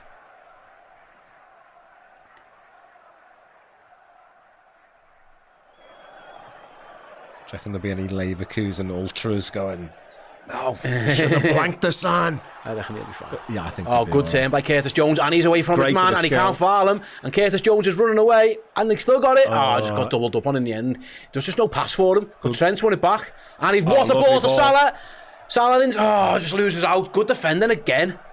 He's a good player in Capia. There's a good ball by Alexander-Arnold. Now Alexis McCall. Alexis! He got there. Into his own leg. And he's given it to Verts. And now Costas has got some defending to do, and he's done well. Fantastic up against Frimpong, took it off him. Alexis read that so well to get over there, and then just flicked it straight back to them. There comes Gravenberg through the middle. Furthest man forward almost in the centre. There's Gakpo on the left-hand side with a deep cross. Salah keeps it in, but has it gone out? No, it's still in. No, it's gone out.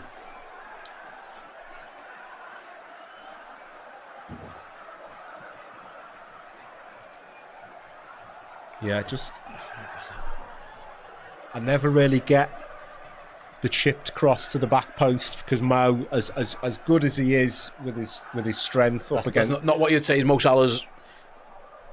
There's not many headers. No, he's not going to beat anybody in the air, is he? I think Gakpo maybe had to just drill that, and sometimes you get an own goal or whatever, or get a corner out of it. Yeah. Anyway, Virgil has the ball. At the centre back. Been all Liverpool for the first. Yeah, been a promising start. Trent goes with a big switch. That's not too much on it. Yeah. Curled away. It was the right idea. Gakpo was in space if he could have found him. Not a great pass by Trent. I'd say in the last couple of weeks, Trent's passing hasn't been good. He's been defensively pretty good. Actually, his use of the ball has been below par. Really, was for him. That wasn't a hard pass. No, I mean he's executed those passes so many times in the past. But when you see him shaping up to hit one, you just expect it to go straight to the man. But what's happened there? Oh, he's given a free kick to them, has he? There was a long clearance by Tapso, but he ended up on the floor. Did someone hit him? The camera followed the ball. Yeah, I can only assume someone clattered into him. Diaz again. He must be close to a racking up yellow card now, Luis Diaz. He's had like 4 or 5 fouls given against him. There was one where he slid in when I thought he might be getting a yellow. I think definitely the next one he'll be getting a yellow. The rest going to tell them to get on with it. Yeah, it's a good point actually. He says from Petros. He says, "Is their line high enough for Nunes?" Yeah, probably is. They do when they got the ball high up. They do try and squeeze the pitch. But they're not on the halfway line now. As Konate plays a poor Strange ball. pass, yeah. Trying to play a pinpoint one to Gakpo. Liverpool have they won it back. Curtis can recover the loose ball. Be careful, Ibu. Yeah, Ibu's found a better ball to Trent. And he's going to go down the line for Salah. Slices one in the air. Can Salah win it? No, again, he's having a really strong game. Yeah. At first, Salah looked like he had the better of that duel, but I'd say the last couple of times they've come up against each other, he's won it. Curtis Jones nearly takes it off him now. Jones has been putting himself about in this half, yeah. It's been a bright start from him. Yeah. He was key in Mo's winner the other day. Charging through the middle, releasing the ball at the right time. Right then, where are we up to on these likes? 1,400. Let's get to 1,500. Come on. Let's get to 1,500 for the Reds. I think honestly, I'll be more happy with the control Liverpool showing in this half. Again, not much in terms of an attacking threat, but they've got more of the ball. Yeah, they were struggling. They were struggling to get on at times. Those nice little passing triangles from the first half for Leverkusen have been non-existent so Liverpool far. Have got them so far. There's Diaz edge of the box. Out wide to Costas, out wide to Gakpo. It's a little bit congested. That's Wins a free kick though. A dangerous area. Ooh, that's not a bad position for a free kick. Yeah. Very similar area to where they had one actually. Yeah. And Liverpool defended it in the end pretty well. It's a clear foul by Palacios on Gakpo. So Liverpool got the option of an out-swinger from Costas Tsimikas or the in-swinger from Trent. I mean, it's going to be Costas because Trent isn't there. I was just going to say, I'd like an in-swinger, one of those ones where... Bouncing in front of the goalie. If no one gets a touch, it goes in anyway. A bit like Gakpo's goal the other day, but that's not happening. I'm available, Liverpool set piece coach, if you need me. It's going to be an out-swinger from Tsimikas. Van Dijk's in there, Konate's in there, deep ball in towards the back post, cleared, out to Gravenberch, no, it's Trent. He's going to dink it back in, he's looking for Costas. Can Costas keep that in? He'll do a backspin on the ball. Nope. Oh, he tried to put himself in there. Goal kick.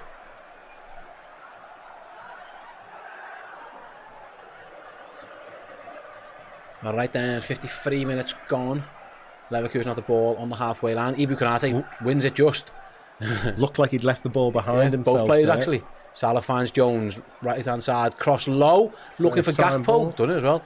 Finds Salah edge of the box. It's a bit tight in there. That was a very Trent to Gini Wijnaldum cross that from Curtis. Just waiting for someone to blast it, but there was no one there, so Gakpo had to go again and play it out. Diaz is coming deep to find the ball and finds Salah and finds Jones. Liverpool still have it with Jones over the bar. Good interplay from Liverpool though. Yeah, it was a good move again. I think he should have played that in could he have got that wide right? Ball. It was good interplay, Diaz into Salah into Jones. He's just looking for something. Yeah. I think he has to pass that. No, it's Diaz. Diaz makes the over out. Diaz was in if Jones would have played it. Liverpool aren't happy with the fans aren't happy with the amount of time this goalie's taking to take his goal kicks. Poor header by Virgil. Chase ball for Frimpong. Kelleher comes and clears it. I think if Jones puts his head up there, Diaz had made the overlap and run to his right. Didn't though, and then is that a foul? No. No, Gakpo gets up. No foul given. Gakpo wins the ball back. Right then here comes for a bit of a break for Leverkusen. They haven't had much so far this half. He was falling over before. Yeah, he was falling over before he was touched there. Oh, poor ball by Konate though. Salah wins it back for him. Done him a favour there. And Trent gives it away. Both teams here being really sloppy with the ball. How good both teams were, relatively speaking, passing first half. It's been a sloppy couple of moments there. Long ball over the top again. Oh, Trent should do better. Doesn't. Konate gets a foot on it. And then it's a goal. Gone up Bonif. He's kept it in. No, he hasn't. He's offside anyway. Was it a goal Virgil seems to stop playing there. So it must be a goal kick, yeah. Both teams been a little bit wasteful in the last couple of minutes. Yeah, a bit of a frustrating one that Jones. Did it go out? Probably did, yeah. Just about. How the linesman seen it, God knows, but he's guessed. It looked like it was out. Ibu got lucky with that pass to Salah because it could have caused issues. Salah done him a favour. Bit of a slice from Kelleher. Yeah, another one. It's contagious at the moment. Curtis and Salah are having to chase a lot of passes that they don't need to be chasing at the moment. Now here's Gravenberch. He does play. He finds Van Dijk. Liverpool with a little bit more in terms of possession. Nucio's gone left wing for a minute. Might want to go and stand up front. As McAllister tried to play him in, but didn't. Back to the goalie.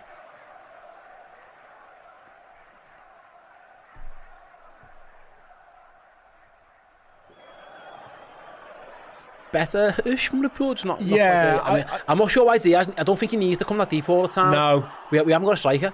Here goes Gakpo looking for a little run around the edges. Wins it in the box! Oh, again. He wants a foul there. He's gone down injured as Gakpo. Well, ref says no foul. Is that not similar to the one that England got against when the lad stung a leg through it? Yeah. I haven't seen a replay of it. He's been told to play. He got a whack in the shin by the lad clearing the ball. I was going to say, was the ref pointing to his ear there, but the play is still continuing. Both teams, they're just being really careless with the ball. Taps over that time, I think it was, who just nearly gave it to Gakpo.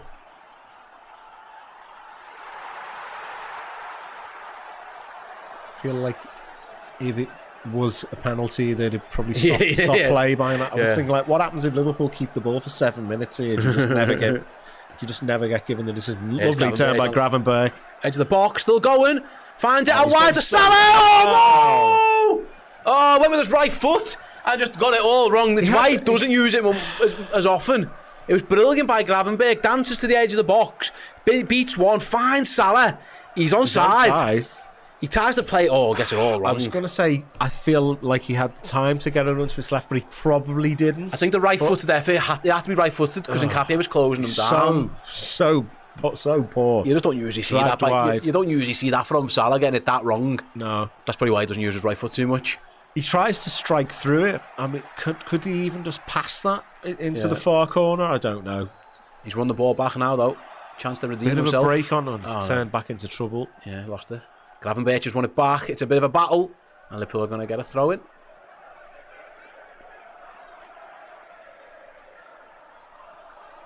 It's poor that by Salah. Yeah, it looked awful as well, didn't it? It's he's allowed one. Yeah. Spooned it off the outside of his right foot. Wasn't close, was it? Straight into somebody in about row 5. Wasn't even close. Trent from distance. Is he going to try and find Gakpo? No, he's going to try and find Salah. Redeem yourself, Mo. Salah to the byline. Tries to cut it across. Again, Nkapie. He's been managed quite well there, hasn't he, by Nkapie? Yeah, it does well. Liverpool might win it back, though. That's not a foul, ref. Yeah, it's Alexander-Arnold from distance. Oh, dear. Trent on his left foot. Puts it into the cop. Miles over. Cody Gakpo's going, could you not have passed it to me? Yeah. It's sat up for Alexander-Arnold. But yeah, it didn't go anywhere close to the goal. Bit of LA going around Anfield. I can see the scarves are waving. The fans are trying to cheer the Reds on.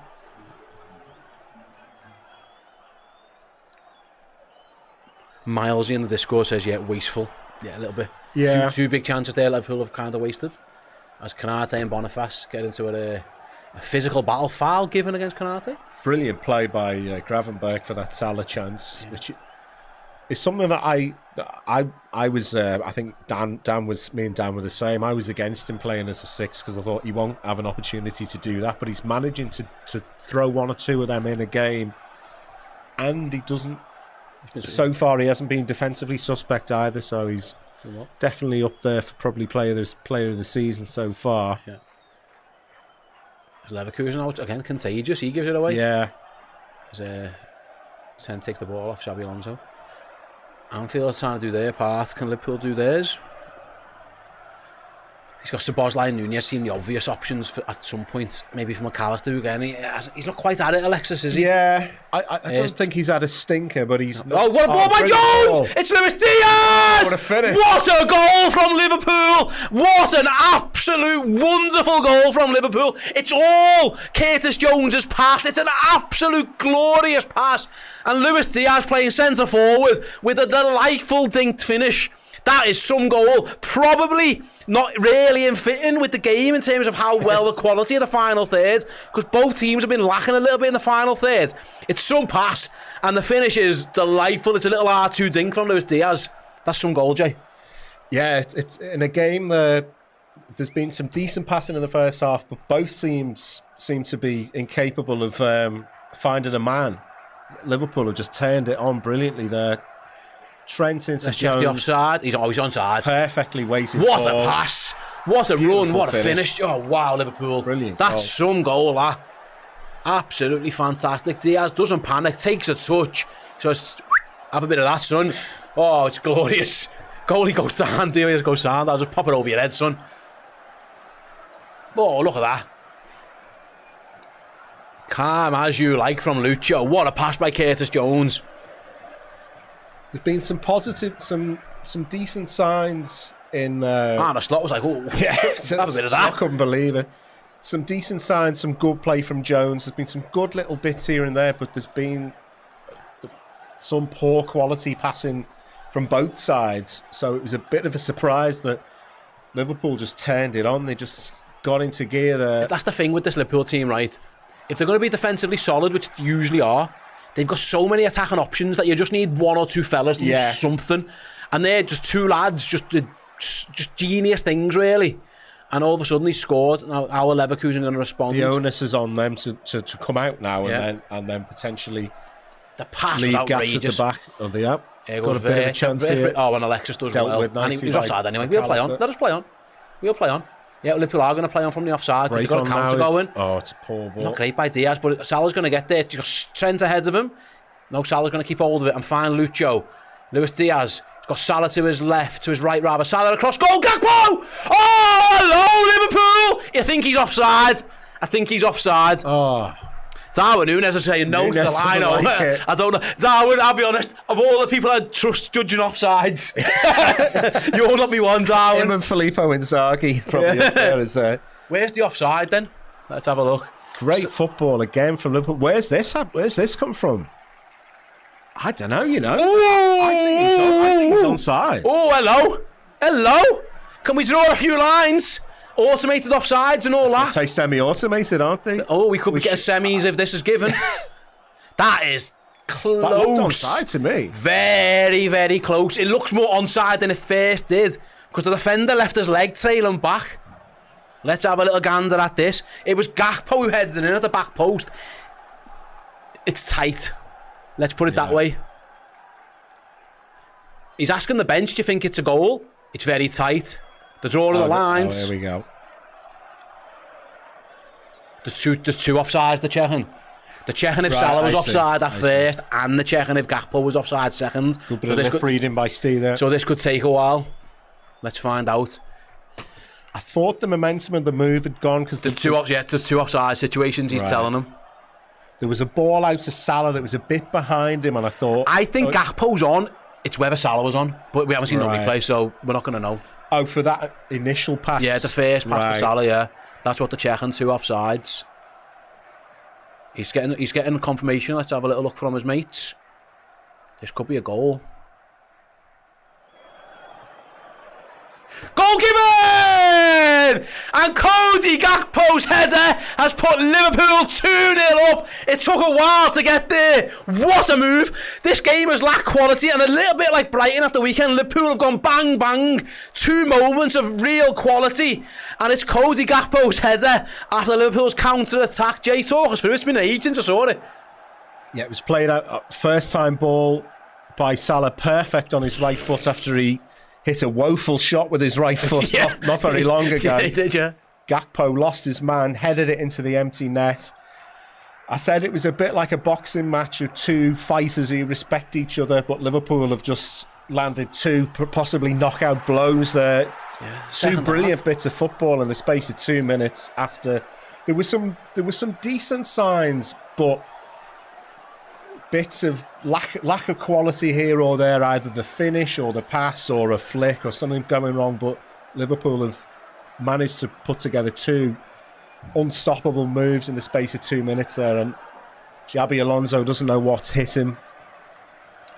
Big trouble for Leverkusen now. If they're going to want to salvage this, they're going to have to come out and play, and they're going to be vulnerable on the counter. 2 goals in 4 minutes for Liverpool, and half of that was because it took up a VAR check. Yeah. And yeah, Liverpool are 2-0 up at home, and I'd say it's just some real quality goals actually. Yeah. 2 really good goals, and Liverpool are feeling themselves. And there's Kurt Jones looking to I add think that Jones third. has really impressed me in this half so He's been the far. best player, mate. Again, Diaz, I thought it was going to be a bit of a tough night for him, and I wasn't sure about this dropping deep all the time. But actually, he's scored the first one, and he was heavily involved in the second Liverpool one. got another chance with Jones again in the box. Shot block. Salah. Oh, just couldn't get it under control. It was poor defending this time at the back post from Nkapia. It got Jones in. Didn't quite fall down for Salah. And in the end, Leverkusen were able to clear. And Liverpool, Anfield's rocking. Yeah. Leverkusen rocking. Yeah, I feel like they're ready to go at the back. I think it's worth mentioning, by the way, what header by Gakpo, full stretch. Yeah. There was some goal from Liverpool. That back to front again. Another counter-attack He's situation. always been good at that. It was his first goal against Everton, arriving at the back post. Yeah. He's always been good at arriving at the back post. It's got to be a foul. Late. It's got to be a Mo foul. doesn't get that one. Salah goes down, nothing given. Liverpool are going to try and press Leverkusen now. It's Grimaldo, nods it down. Oh, space for Wirtz. That can be dangerous. Just foul him, Trent. No, he's done well, Wirtz. He's got out of it. This is danger signs for Liverpool. Oh, it's kind of fizzled out, but Leverkusen still got the ball. Ref played advantage, but I feel like Wirtz didn't want it. Yeah, he might want to foul. First time we've really seen Frimpong for a while, isn't it? Yeah, he's hardly had a touch this half. Costa's Good defence. block by Tsimikas. Not really put a foot wrong since his little handball incident with Frimpong in the first half when they had a goal disallowed. Corner to Leverkusen. Grimaldo's gone over. There's a short corner on if they want to take it, but I don't think they do. I think he's just going to whip this one in. Leverkusen, no, they have took a short. There you go. Feel me? Now he's going to whip it in from the edge of the box. Header at goal! Oh, that was a chance. Big opportunity, massive opportunity, the best by a country mile for Bayer Leverkusen. And he's made a little bit of a mess of it as the big number 22. I think he was onside. Yeah, I don't... I was just waiting for the net to ripple. Meanwhile, Mo Salah down the other end. Salah outside the boot! Oh, just cleared off the line. End to end. That's it. Replay. Was he onside, Boniface? I don't know. It looked like something a little, pre-worked kind of thing. They played it short, widened the angle for Grimaldo, and it was a ball, wasn't it? Good free header for Boniface. Yeah, we'd have to see the replay. Was he onside? Because if he was, it's an absolute sitter by the big striker. And then all of a sudden, I don't know what happened. We were watching the replay and Salah had the ball on the edge of their box. Here's Frimpong down the line, two striker again. Offside? He must be offside there. Yeah, he was. Plays the ball across. If he wasn't offside, he's the fastest man in the world. Can we check the header? Oh, we're going to check Liverpool's goal. Oh, we're checking the automated offside thing, are we? Let's have a little look. He's clearly onside. It wasn't even close. It's a poor decision, actually. Oh, no, it's a lie. It was very close. close. I was going to say, he's miles on. From one angle, it looked nice, and then the other angle, it was about an inch. Yeah. When Jota it shows Arne Slot telling Gakpo, you might have been onside there, he gave it a little bit of that. And then Gakpo got to celebrate again. Opening up all of Stop a sudden shouting for Liverpool. goal. I haven't shouted goal, Rich. I'm shouting no. There's a difference. Here's Gakpo in the box. Gakpo out wide to Jones. Just let it run past him for some reason, Curtis. In the box, keeping hold of it. Goes Being down. nudged there, is he? No foul He's given. Not getting the foul. No, he wanted the foul. He wasn't given. And Florian Wirtz clears for the German side. Oh. There he is. Liverpool a little bit ragged here at the moment. Be careful. He's still a good team. Ibu's done. No, he's done well. Yeah. Fantastic defending from Konate. I thought he'd lost that. He hadn't. He had it all under control. Again, this centre-back pairing. Doing all right, aren't he? Really think I need to check that header. Was he onside? It's a bad miss. Yeah. It's a really poor header. It's not at the target. The flag didn't go up. It would have counted, I think. Yeah. I didn't see an offside given.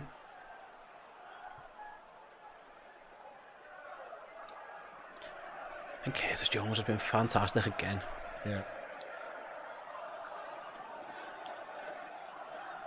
As Liverpool just rightly so, calming things down in the middle of the park. 20 minutes to go. I think much better second half. Yeah, easy to, obviously we're winning 2-0, but everything about it's looked a little bit better. We haven't really conceded as much possession, other than whether it was a sloppy bit of time. And they scored two wonderful goals. Even the first 5 or 10 minutes when some of the passing wasn't quite right, or we had the Mo chance where he sliced it wide. There were some promising signs there that Liverpool was starting to string a few things together. Yeah.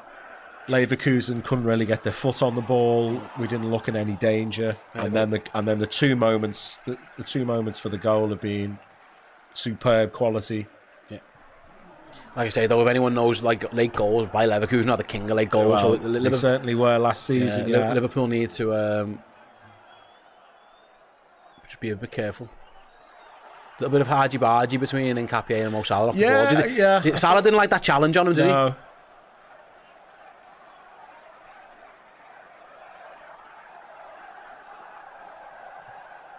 Yeah, he's dealt with Salah fairly well in this game, Nkapie, but Salah still had an impact. Yeah. Here goes Cody Gakpo, ball inside.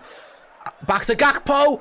McAllister! Save! What a save as well. It's back to Trent, though. Trent shoots over the bar. Good save. Really good save. I thought McAllister had made it 3-0, Jay, but goalie gets a big left hand to this one, sorry. Great strength from Diaz again. He's probably being pulled back, but it was Gakpo with a little flick to McAllister. Really nice placed finish. He just tries to pass it into the corner. Keeper good gets save. Down. Solid hand. Good After save. I doubted him in the first half, the goalkeeper, but he seems to be proving me wrong so far. Both sides now going to their bench. Dom Soboslai. Yeah, Soboslai's going on for the Reds. Both sides are bringing their number 8s on. Yeah, Liverpool are bringing Soboslai on.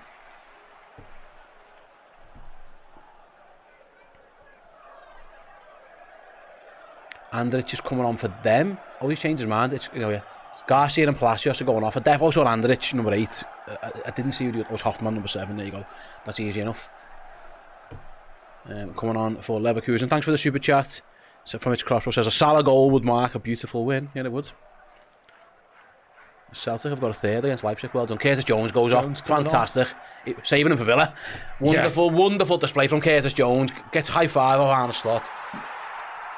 Gets the applause of Anfield.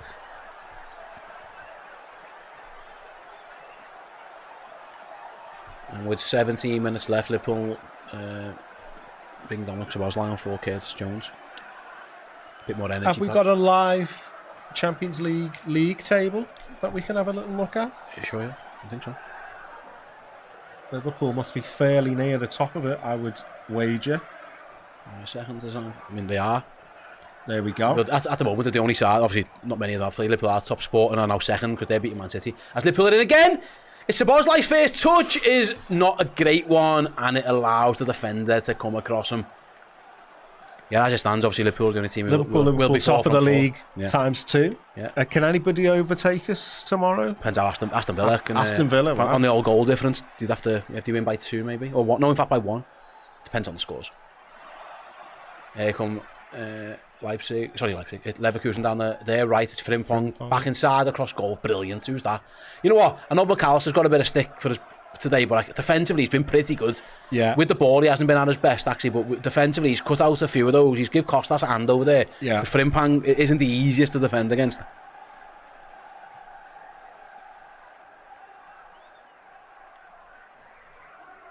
Where's that gone? Straight up in the air from Liverpool.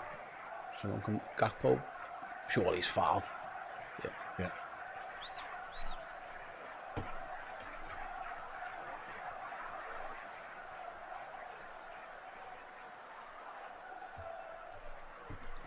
3-1 to Celtic. Yeah, Celtic are winning 3-1. Sporting are beating Man City 3-1. Real Madrid are still losing as well. Andrich, good player. Looking a bit like one of the fellas that storms the Nakatomi Plaza in Die Hard, I think, with that blonde hair. No, that's not... Oh, is that not... There's a Hoffman, sorry. I think so. I'll have to check it in a sec. Meanwhile, Mo Salah, couldn't quite lay it off to... No, and you're right, sorry, yeah, it is. The blonde, the blonde one, guy sorry, with the bleached blonde. Yeah, that is Andrich, yeah. Oh, here come Leverkusen on the attack. They got men forward as well. Grimaldo goes inside for a second, but Diaz getting back to defend and just about does enough. Liverpool haven't got the ball back, but they've slowed it down. Here is the bleach blonde man himself. There he is.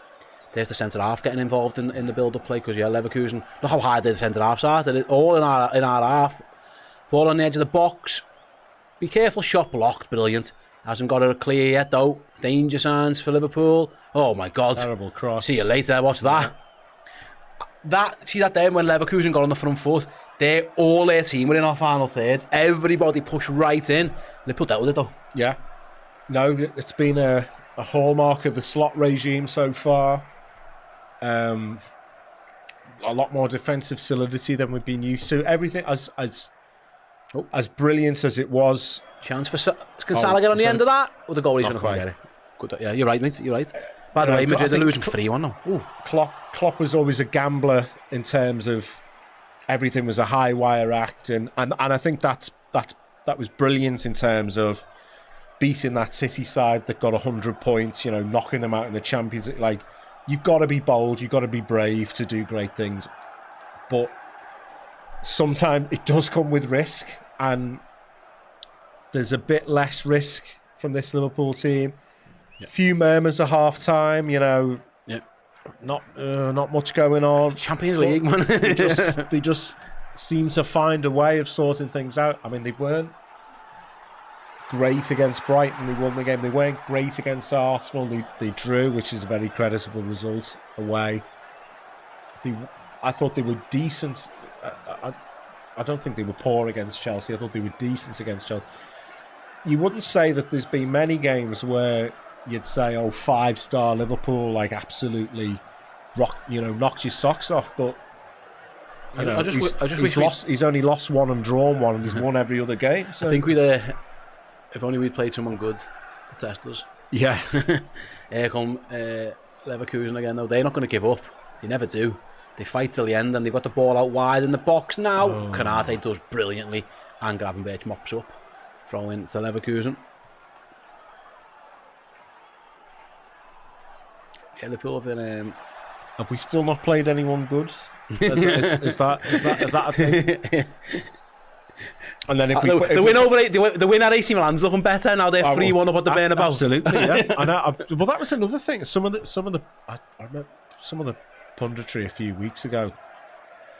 Bizarre, isn't it? My phone broke, so I normally have a podcast or something on in the car or tunes or whatever. And I was listening to one of our national broadcasters, and they was like, Liverpool, they haven't played anyone good. Like, we've won in the San Siro and won at Old Trafford. Yeah, it's all right. But, are they not decent achievements anymore? Obviously not. Here comes Liverpool on the attack, looking for the third goal. It's Gakpo cutting inside, trying to find Szoboszlai. Good defending by Andrej. Maybe it's what's that by Cody Gakpo? Maybe it's just got that wrong. Maybe we will win the league and the Champions League without playing anyone good. That'd be nice, wouldn't it? If we play City and it's like, City had injuries and we're in a poor run of form, so they weren't good. So there's always something. Arsenal had injuries and suspensions, so they weren't good. So maybe we can do a full 38-game season without playing anyone good. Sporting have just scored another penalty, by the way. 4-1. 4-1. Ruben Amorim is delighting Man United fans. What was it? 7-1. With Errol's nephew to score the one. It was not too ridiculous. Not miles away, was it? Yeah. Liverpool are going to take Cody Gakpo off. They're going to take Kostas Tsimikas off, and I'm guessing it'll be Trent Alexander-Arnold for Conor Bradley. As Cody Gakpo gets a well-earned round of applause after his goal. Yeah, Darwin Núñez replaces him. Obviously, Luis Diaz will go and play out on the left-hand side. Darwin will go up front. Elsewhere, changes at both full-back spots, with Bradley and Robertson on for Alexander-Arnold and Kostas Tsimikas again. Pretty good on defensive performance from both of them, actually. Yeah, I think Kostas, he had a bit of a dodgy moment with that disallowed goal, but other than that, I don't think he's done anything wrong. He's been involved in some of the build-up on the left-hand side.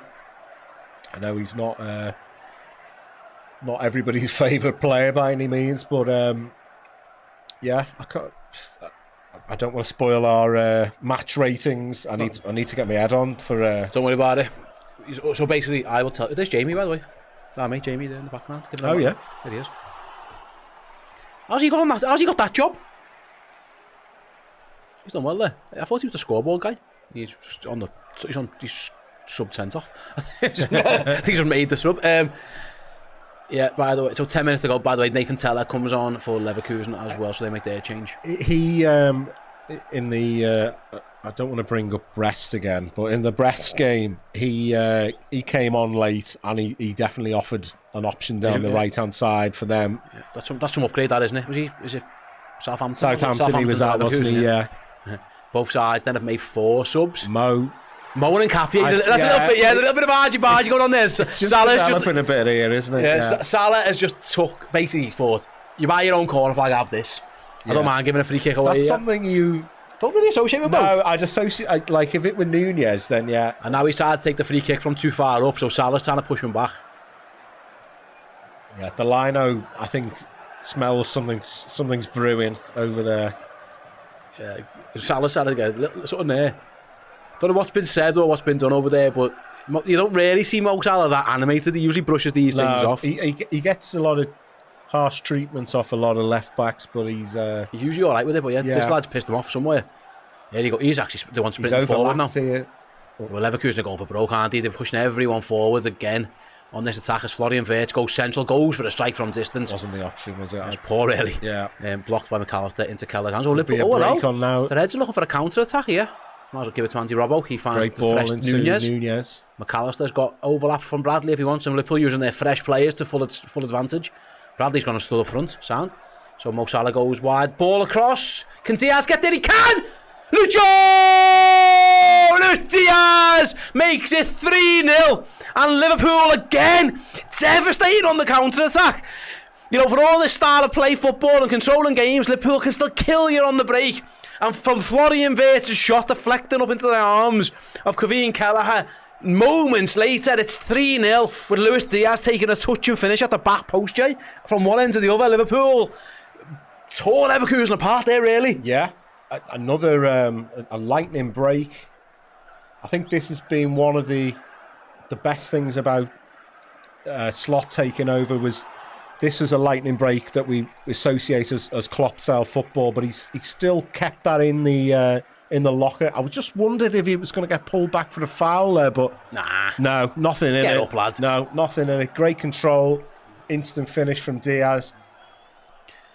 Great second half for Diaz. I thought he was he wasn't struggling in that he was playing poorly. I just thought, I see what your role is. You've got to do a lot of donkey work, a lot of running down blind alleys, a lot of harrying. But actually, he's ended up with 2 really good goals. He must be close to eclipsing his total from last season already. Was it 9 in all comps last year? I can't remember exactly how many. Devastating from Liverpool. And like I said, at the back post, I think it was Hoffman who just fell on the floor, really. It was strung by Luis Diaz. It was never a foul. And it was some goal. He scored 13 in all comps last year, I think. Was it 9 in the league? I think, yeah. 13 all comps for Luis Diaz last year. It was 8 in the league. He scored 8 already this season. Liverpool on again. 5 on my gosh. For Liverpool. If Liverpool work this right, they could get another one. It's Nunez, edge of the box. Oh my God, Darwin. Never mind. That was poor, that. He's never the man you think is going to make the right choice there, is he, for all his gifts. Liverpool are 5 on 4. And Darwin just got it all wrong there. And you're glad it's 3-0 when he does that. Arne Slot will be having... That's a coaching point. Because he does so well. He takes it off our mate with the blonde hair in the middle of the park. Just runs forward. Passes it to Nathan Teller. The way he cut inside the... Chance for Leverkusen. Sorry, mate. I'm going to have to come back to you. Good save by Kevin Kelleher. Rebound. Good save again by Kelleher. First time he's really been needed. And he stands up with 2 big saves there. Again, apologies, we can't say how Leverkusen got down our box. We were watching a replay of the counter-attack, but it ended up on the left-hand side of the box with Kelleher making 2 big saves. And Liverpool have now won the foul with Conor Bradley. Yeah, did well there, Kelleher. He's had very little to do this half. I mean, he had an easy save from one of their centre-halves, had a shot from 25 yards in the first half. Patrick Schick. Good save. Decent power on it, left-footed. It wasn't right in the corner, but he still did. He did all he had to do there. Kelleher got up again, saved it with his left foot. From there, Jerry got up and kicked it away almost. Keane with the €5 super chat. Gakpo v Diaz for the starting left wing. It will be a better rivalry than Messi v Ronaldo. I mean, yeah, take your pick. They're both in fantastic form. Here goes Nathan Teller, going to have a little run at Conor Bradley. Bradley's done well just to force him back, actually. We did have scored, by the way, against Milan, but they're checking the VAR on it. So we'll keep you updated with that one. I think Dortmund, same in Dortmund as well. They've gone one up, but there's a little VAR check on that, so we'll keep you updated. But yeah, Sporting are winning as well. Frimpong getting no chains out of Robertson there. Still 4-1. Oh, Errol Kwanzaa's going to come on. So Malin's goal for Dortmund is being VAR checked, as is Rudiger's goal for Madrid, so I'll keep you updated as I know what's going on there. Here come Leverkusen, edge of the box, shot. Another save from Kelleher, and Canate palms, puts that one away behind for a corner. A couple of opportunities there for Leverkusen, obviously pushing the button, going all out attack now. It was Andrich with the shot. Mates, another good save by Kevin Kelleher. He's been busy in the last couple of moments. Yeah, 3 saves in the space of a minute there for Kelleher. Oh, Leverkusen wanted to take a corner, but I think Conor Bradley was having a little word with someone. It was Jonathan Tah. That seems a bit of a mismatch to me there, Bradley versus Tah. But we'll see what happens with this corner. Headed away by Canate. Frimpong from miles out. Oh, he hit that, didn't he? He goes for the spectacular, does Frimpong. Andros Townsend goal against Man City with the right foot. How close was this?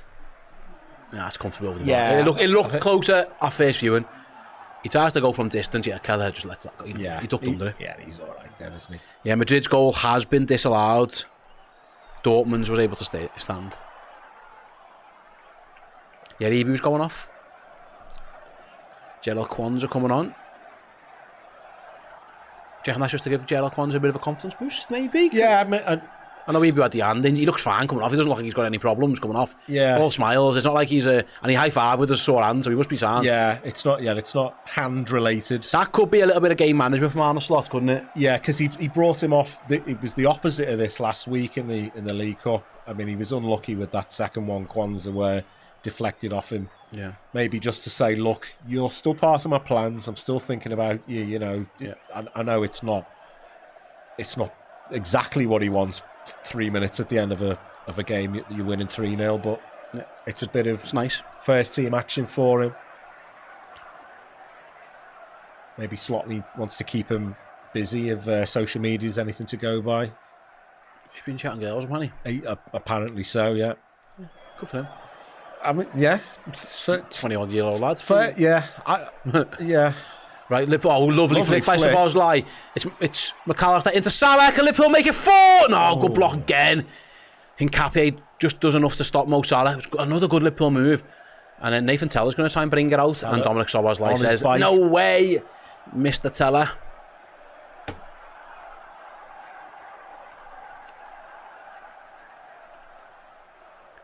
Might have been offside. Good defending, actually. Was it? Yeah, I think it was Hincapié again. Nice little battle over there. Right then, throwing for Liverpool. 89 minutes, pretty much gone. Liverpool 3-0 up. Because this is what I was saying before, Jay. Because if you keep the back door closed, Liverpool can kill you. Because they've got so many good attacking players. Yeah. And they've showed it here. They've all, Diaz, Salah, Gakpo, all involved in the goals. Curtis Jones, magnificent when he was on the pitch as well. We can just be devastating.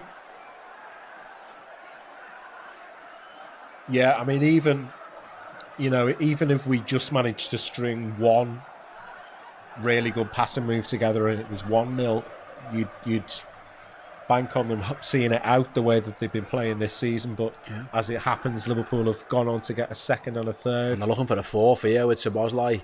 Finding Mo Salah. He's got Gravenberch around the corner, uses him. Gravenberch pulls it across the goal. And it was fired over the bar. Andy Robertson getting in on it. Late. What's he asking for? I think he was saying, player in front of me. I think he got a point as well, actually. Gravenberch kind of pulls it back, see? Yeah, Andy Robbo's right. I think that's got to be fired across goal. But listen.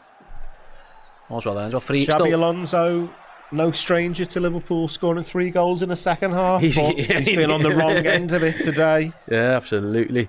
Another super chat from Gary. Greg's done a slot song. We like what we got. Honestly. Which... Is that like to the... Is it that one? You have to let us know the tune. I'm thinking it's like the Istanbul version. I don't know how you can... I'm thinking it's like the Istanbul version. Yeah, I don't know. If I like Slot. I actually like the song that Klopp gives to Slot. Yeah. There's something that... It's like he handed it over. Yeah. Have we got to now replace Slot with a person with a 4-syllable name? Oh, chance here for Leverkusen again, and Virgil van Dijk clears. They've had a couple of opportunities late on, to be fair to them. We're into the first of 3 minutes added on, by the way. A 3-syllable name, sorry. Who could we have? No. Oh, sorry, mate, I'll have to come back to you because there's another cross in. Yeah. Liverpool have half cleared it. Here's Vert, edge of the box, can be dangerous. Alexis McAllister takes it off him, and then Darwin forgets to go and win the ball. Liverpool have won it back by Robertson. Oh, hello! Can we counter again? It's Nunes in a foot race. He's got low. It's 4-on-2. Don't mess this up, Liverpool, surely. Nunes cuts inside and gives. He has messed it up. It's fell to Diaz! And Luis Diaz has got an Anfield Champions League hat-trick. I mean, Darwin Nunes did mess it up, but it didn't matter in the end because the rebound fell to Lucho. And Luis Diaz makes it 4-0 to Liverpool. Unbelievable. A Champions League hat-trick for Lucho. I don't know why we're looking at the ref. What are we looking at for this? We're looking at some type of foul. It wasn't a foul. A perfectly good tackle. Robertson wins the ball back here very early on in that move. No foul at all. Robertson, that's perfect. He's no foul at all. And I'll be honest, I thought Nunes couldn't mess it up. It was 4-on-2. I don't know what he was going to try and do. He was trying to. It was poor by him. But the rebound falls nicely to Lucho. Makes no mistake with it. Empty net almost. And Darwin Nunes slipped. Oh, to be fair to Nunes, he did slip. He slipped as he hit. I'll give him the benefit of the doubt. It doesn't matter because it fell to Diaz. You puts it into a half-empty net. Arne Slot smiles. Liverpool's bench smiles. A Champions League hat-trick from the man from Berankis. Well, I tell you what, I don't think many of us were expecting that at half-time, were we? A chastening day for Xabi Alonso. In the end, it is. And Leverkusen have been alright, and they've been beaten 4-0. Yeah. It's Anfield on a Champions League night. It can happen to anyone. That's the. It seemed like the end of last season, Liverpool had about 10 4-on-2s or 5-on-3s and managed to not score any of them. So finally, there's one's been put away. There was a bit of fortune about it. Lucho. I'm not sure Darwin took the right. I mean, he was trying to score himself. He slipped as he hit it. Even if it hadn't. I mean, he didn't take the right option, but it's fine. And the full-time whistle goes at Anfield. And if you want to talk about displays and laying down a marker to the rest of Europe and to the rest of everybody else watching, Liverpool have just beat Bayer Leverkusen by 4-0. 4-0 against the German champions. Didn't lose a game in the league last year. Ours lost a game all season, really. And Liverpool have just handily beat them. In the end, after again 4 goals in a quite magnificent second half display. Cody Gakpo, you've got Luis Diaz hat-trick as well. Keith Kelleher made some big saves there to keep the clean sheet, and yeah, Jay, that's about as good as it gets. And we're going to be able to talk about it over on redmenplus.com very shortly, because me and Jamie are going to head over there for the player rating show on this YouTube channel. Stick around, we're going nowhere here as well. Well, we are, but Dan isn't. Dan will be back in the room with the fan reaction show, so you guys can have your say on all things Liverpool. Thanks very much to Kieran for his member chat who says Errol needs to go to more games. Yeah. He's seen 4 goals tonight. All elsewhere, by the way, Man City have lost to Sporting 4-1. Madrid are going to lose, it looks like, as well. So yeah, some big teams there in Europe getting beaten on a day where Liverpool have shown everybody that they mean business this year. Arne Slot, fist pump to the cop, clap around. I mean, that is some result for him. Yeah, this was absolutely fantastic. Thanks everyone for joining us in the studio for this one. Is Jay our good luck charm? Well, Jay's going to be back around at the weekend. Yes, he's going to be on the other. He's going to be on the other role because Errol will be in the studio, but Jay will be the third man with us as well for that one as Liverpool play Aston Villa. Dan's got to take for that match. But a little bit of rotation going on here at Redmen. Everyone's having a bit of a go in the game, having a day. I mean, I missed the Brighton game. Errol's missed a few. Yeah, and listen, just like Liverpool, we can bring a sub on. Like Liverpool can bring Jones in for Szoboszlai, we can bring Jay in for Errol, and next week maybe McAllister can have a break and Jay can come in again. So we've got to absolutely. I'm not having to play instead of McAllister. If Dan's the McAllister, I mean for Liverpool. No, not for Liverpool. No, okay. no. I mean, you probably could do a job, but no, you're not going to do that. As the Leverkusen fans clap the Leverkusen players off the field. Right then, thank you very much, everyone, for tuning in to the show. Stick around, like I say. We'll go to a quick break, and then Dan Club will be in this chair with the player ratings show. So I'll let him take it from here. Thanks for watching. Catch us all for Aston Villa.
Hey everybody, how would you like to get your hands on this stunning retro Liverpool shirt signed by Jan Molby, no less?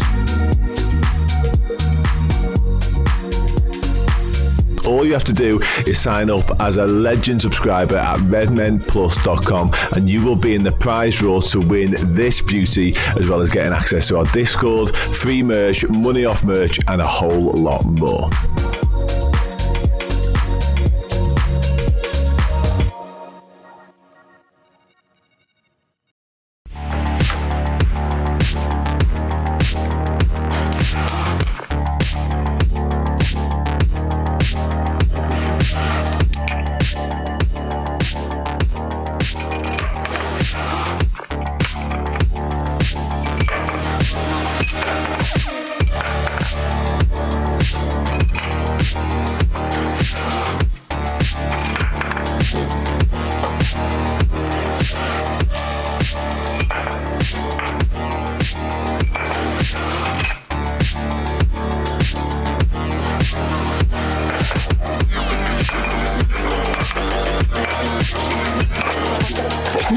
If I'd have just done that.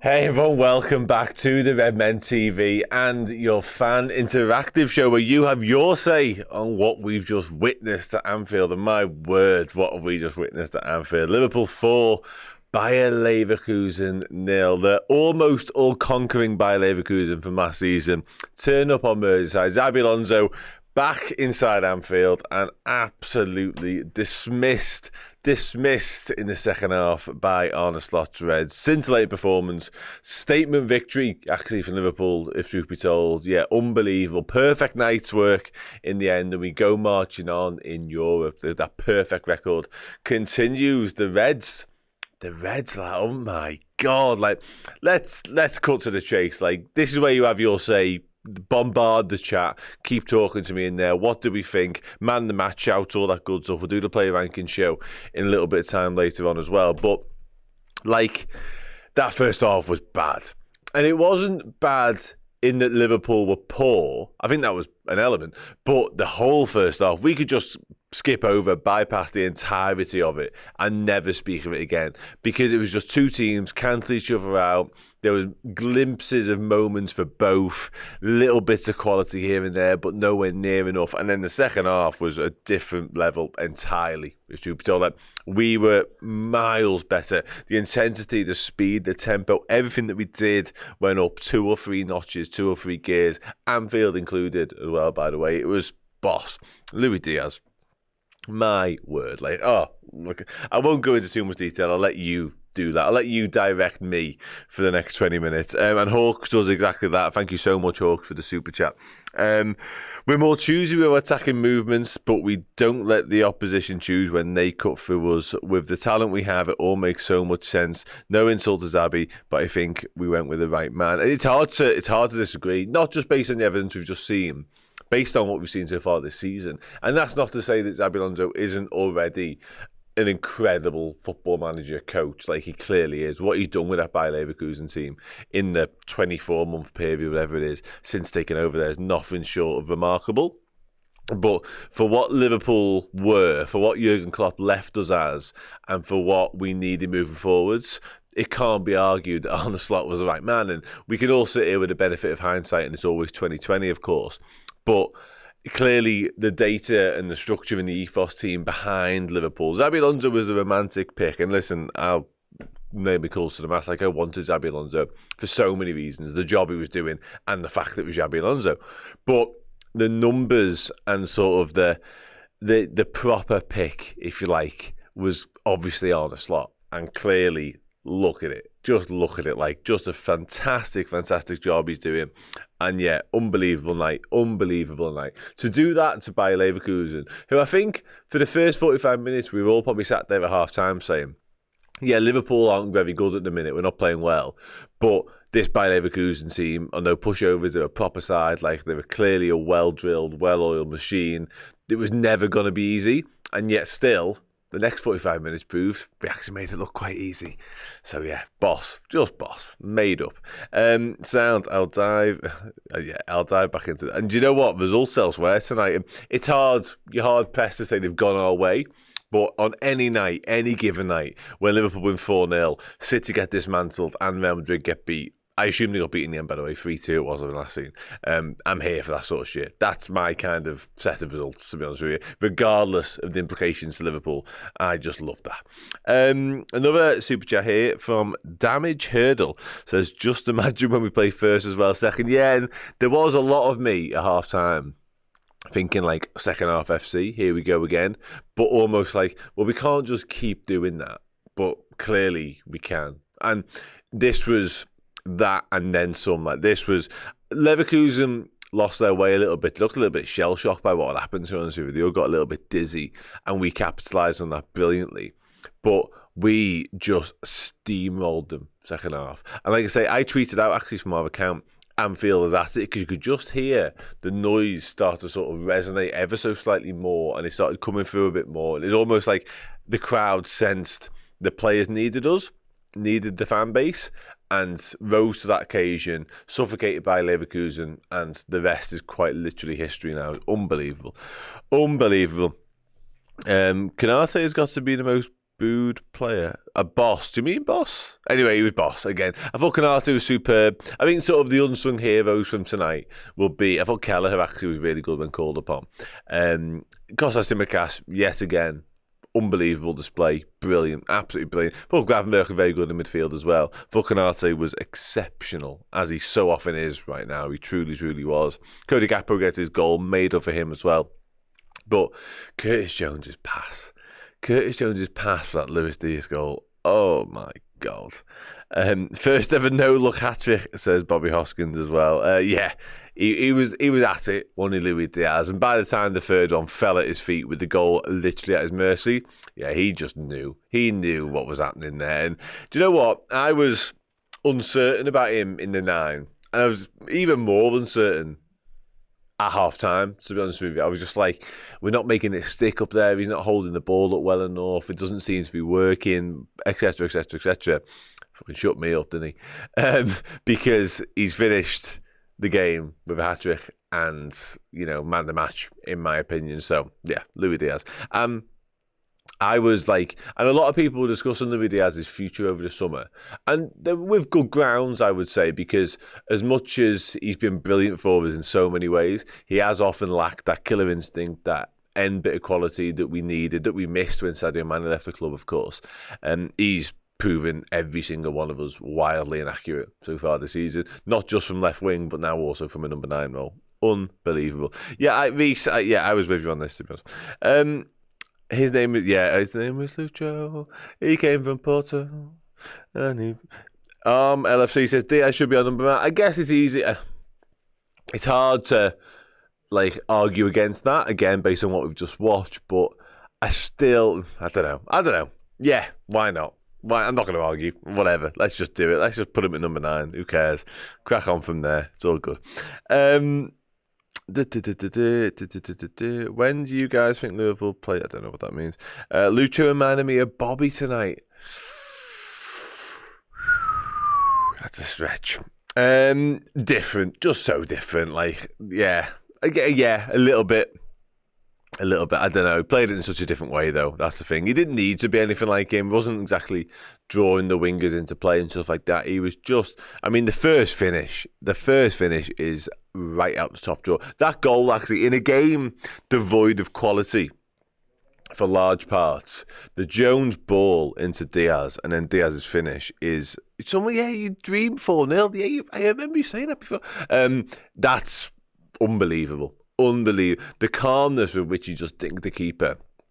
That is sort of everything people doubted about Luis Diaz in a nutshell, but on its flip, because people wondered whether he had that composure and whether he had that ability to slow things down when the moment got big, and he did it then and there. The next two finishes are good, but that first one, that's like classic, centre forward, Hernan Crespo, R9 type finishing. That's elite level. It really is.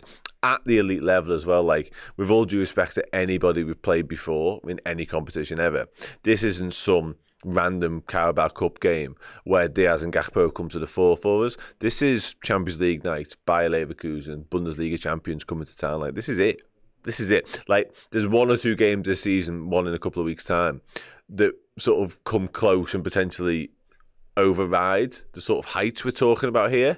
And we've turned up in a big way, and we've won 4-0, ladies and gentlemen. And yeah, this is also, I think they've, also, what a jumper to wearing, I've just realised. I think the second defeat in like 60-odd games, something crazy, and the other one was the Europa League final, I think I'm right in saying. Like, they don't get beat, and they do not get beat 4-0. It doesn't happen to them under Xabi Alonso.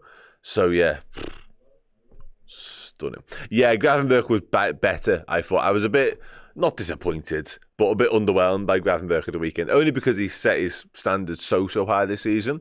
I don't think he was quite at it. But then again, I thought tonight he was right back on top of his game. I really do. It's hard to say we're not Greens, Jim, because I think the Champions League table probably suggests that we are. Premier League table definitely helps that argument as well. So yeah, I think we probably are the best team in Europe right now. Redmen merch for this jumper as well. Redmen merch. Slot has sold his soul here. Do you mean just because of the style that we're required to play? It's funny, isn't it? Because I think there's 2 games on the spin now where we've been very cool, composed, controlled in a first half, and it hasn't really got going at any point. Like, maybe because of the opposition, that style and that way and that brand of football hasn't worked. So I do wonder whether Slot's gone in at half-time on both occasions and gone, let's just take it up a notch here, like peel off the band-aid a little bit, and I don't really want to do this sort of thing, but we're at Anfield, we're not playing particularly well, let's go hell for leather and let's see what happens. And it's worked on both occasions. Absolutely unbelievable. Yeah, I hope so. I really, really hope so.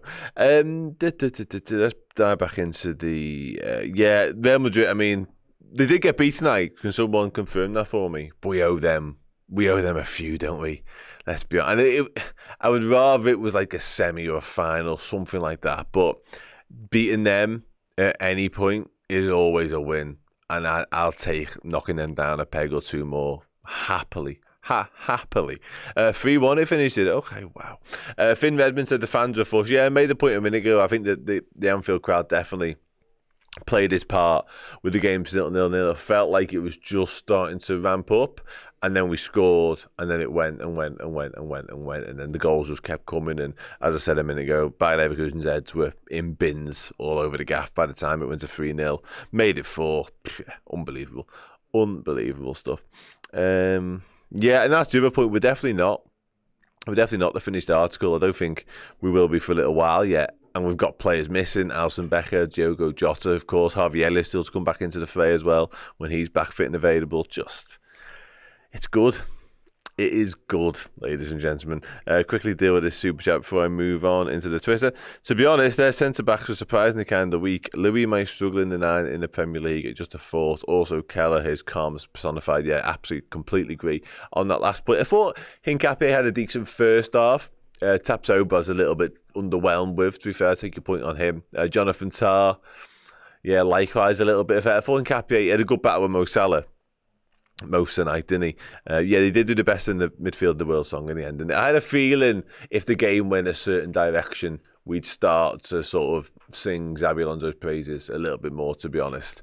And that is how it happened, of course. So, yeah, everyone left happy apart from Xabi Alonso and the entirety of Leverkusen. Kelleher keeping his place, Dan. That's so difficult. Yeah, he's obviously brilliant, isn't he? He's obviously brilliant. We've seen that time and time again now with Kevin Keller. However, Alisson Becker. Like, I don't know what Kelleher would have to do to keep Alisson Becker out of the side. Honestly, I don't know. I don't know what, short of like re-injuring him when he gets back in training, I can't think of anything that Kelleher could do. He could keep 12 clean sheets on the spin and get man the match in like 6 of those games, and I'm still not convinced that Alisson Becker doesn't just waltz back into the side the minute he's fit. And that's not a slight on Kevin Kelleher and how brilliant a goalkeeper he is, because he obviously is. It's more how highly I regard Alisson Becker. It's as simple as that. And there's going to come a time when Alisson Becker isn't our number one goalkeeper anymore. It may well come next summer. It may well come thereafter. But for as long as we own Alisson Becker, he must always be our number one goalkeeper. Primarily because he's probably the best goalkeeper I've ever seen us own, and also because he's definitely the best goalkeeper in the world right now. So I don't think you can ever avert your gaze from him just playing every single game for which he's available. But I'll take your point. I'll take your point entirely because he's boss. Okay, let's quickly have a look at the Twitter. Give me 1 second. Just going to scroll down through some tweets. There's Arne Slot looking beautiful, of course. Ebru liking the Diaz song. That's cool. Xabi Alonso. That's cool. Here we go. Right, I found our tweet. 1 second. A bit more scrolling. There we go. Cool. It says, LFC Seattle, the supporters club over there, says, stop me if you've heard this before. Great second half from the Reds. Hat-trick from Lucho. Kelleher doing a job and Gravenberch imperious in the midfield. The Reds are making easy work of the Champions League so far. You got to love what you're seeing. You absolutely love what I'm seeing. Absolutely, I do. Just meandering through life. Whatever gets thrown our way. Apart from Nottingham Forest. Salah going from rapid winger to clinical finisher and playmaker has cemented him as an all-timer. All our attackers playing well and the defence is solid as it's been in years. Early days, of course, but this could be a special season. Yeah, it's definitely on course for being what you said there at the end. Obviously, everything is still possible right now. The sky and all the trophies are absolutely our limit. So yeah, I take your point entirely on that. And the Salah thing... The transformation and the shift in Salah's game, you're absolutely spot on in your assessment. It's down on our Twitter, by the way. It's not me. It's like he was already legendary status confirmed from a Liverpool point of view. Of course he was. Just the sheer number of goals and the trophies that he led it to and the success and the moments and the glory, etc. But when he has sort of deteriorated ever so slightly and losing that half a yard of pace or losing that innate ability just to waltz past defenders for a laugh, he's managed to change into clinical finisher, as mentioned, but also this playmaker in chief that can spot passes. His vision and his execution is absolutely on point time and time again.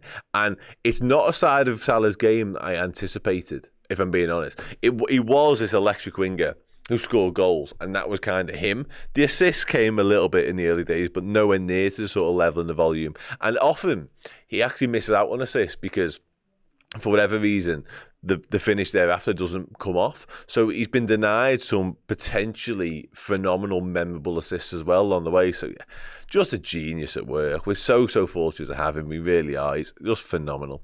The XG of this game, by the way, just a quick side note, Liverpool 4.46 and Leverkusen 0.87. Shit, son. Like, I can't stress enough how good Leverkusen are. Like, that is my sort of main takeaway from this. Not based on what we've witnessed tonight, but that's what sort of filled me with so much hope about this Liverpool side and what we've just witnessed there. Because if this was against, insert another run-of-the-mill Champions League team here, like a Genk, we kept playing Genk years ago. If this was against Genk, you'd go, yeah, boss, Champions League night, always good to win in Europe. No, nothing's easy, blah, whatever, we move on. This is Bayer Leverkusen. This is invincible Bundesliga champions Bayer Leverkusen, who nearly completed the entire perfect season last year. They got beat in the Europa League final by Atlanta. I think they won the DFB Pokal. They took the piss out of the German football industry last season by just waltzing everything. And we've just waltzed past them 4-0 at Anfield. And it could have been more based off that XG. Like, frightening. frightening. And it wasn't well-deserved as well. Silly stuff from the Reds. Silly stuff. Jack Weston in the Twitter says, possibly the best half of football we've had under Slot, and considering the team we beat undefeated last season, it's a bloody sexual result, says Jack Weston. Sexual. Okay. Glyn, slot machines paying out again.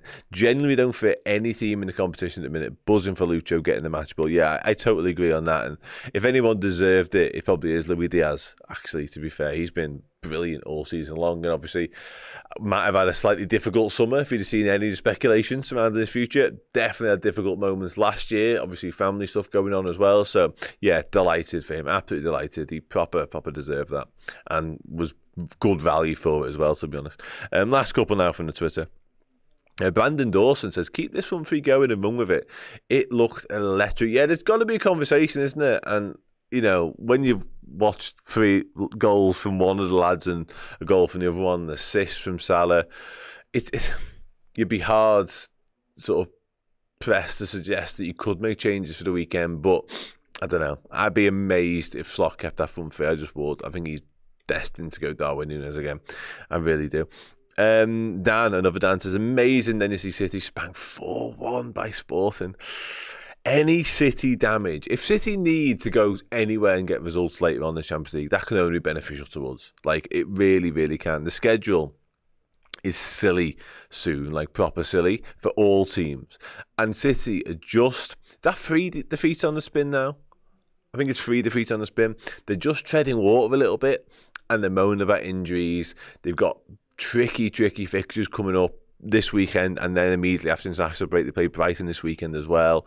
And if they need to keep getting results in Europe and keep playing their best players in that competition, something they've never really had to do before in like the past 5-6 years, yeah, bodes well, guys, bodes well. I'll dive back into the YouTube before I wrap up here. Romario Nelson, which is such a good name, really jealous of that name. Costas was so good defensively, first time I've seen him this consistent. Yeah, I think the consistent point's a good one. I agree, actually. I've always felt with Costas that when given opportunities of runs in the side, whenever Robertson's been absent for whatever reason, I thought he's done fine, but he's never sort of pushed so far towards starting and actually making that shirt his own.